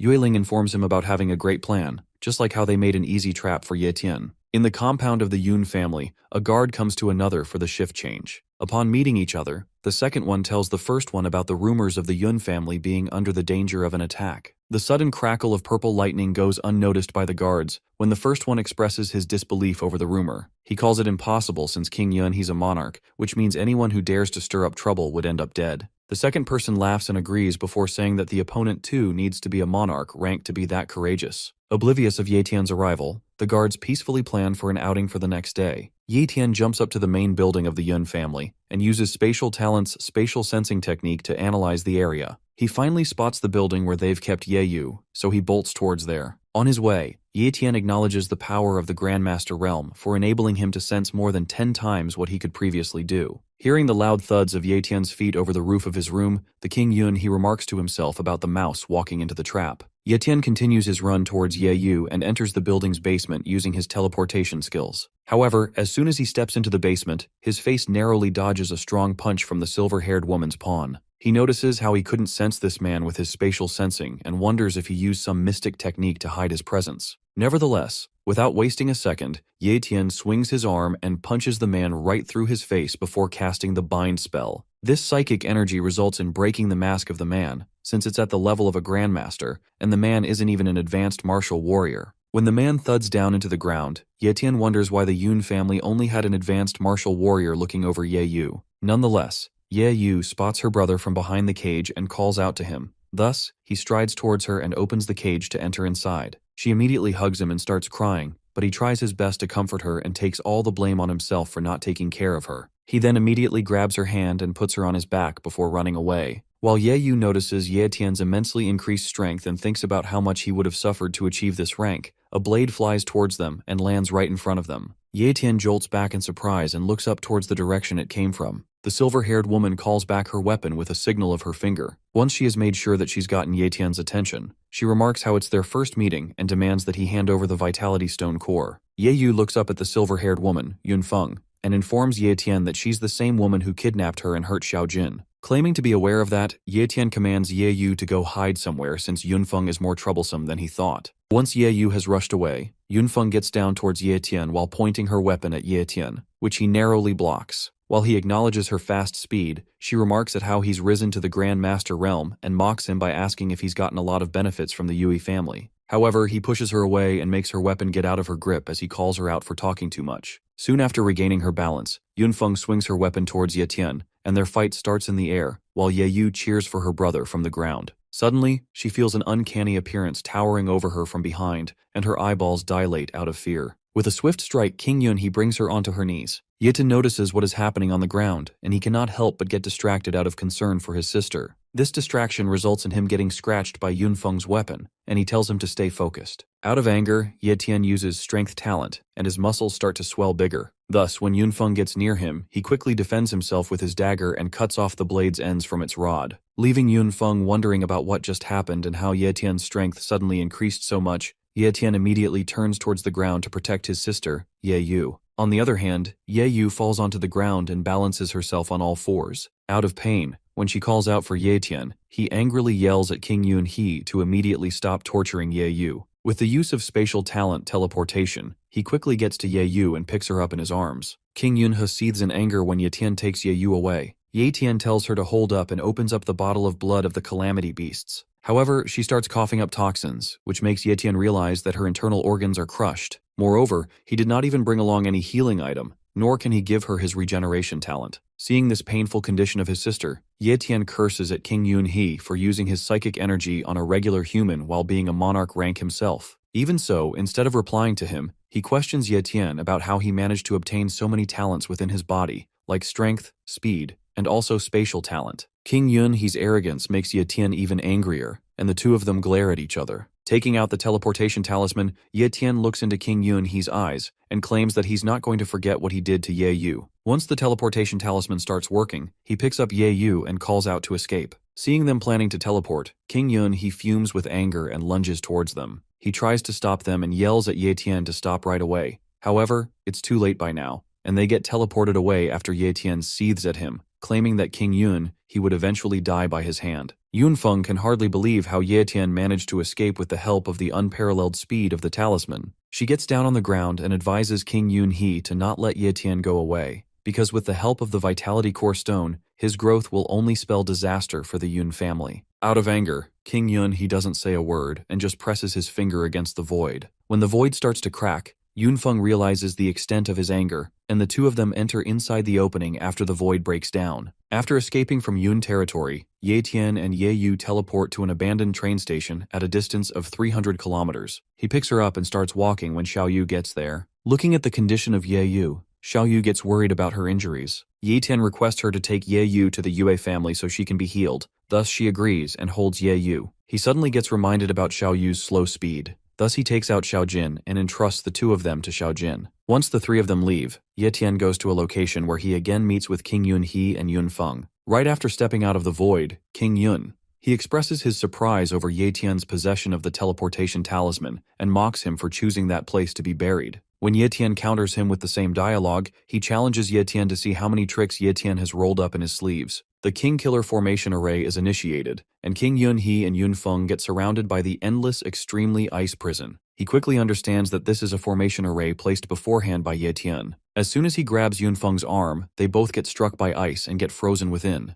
Tien is busy acknowledging the awesomeness of the formation array, in front of which even a monarch didn't stand a chance, when he hears a voice. Ni Qi Yueling and Elder Yu arrive there, and Elder Yu praises Tien for being able to make their plan go smoothly. He thanks Tien for bringing Yun-hee over and remarks that even if his strike was unable to kill Yun-hee, it deprived Yun-hee of his fighting skills.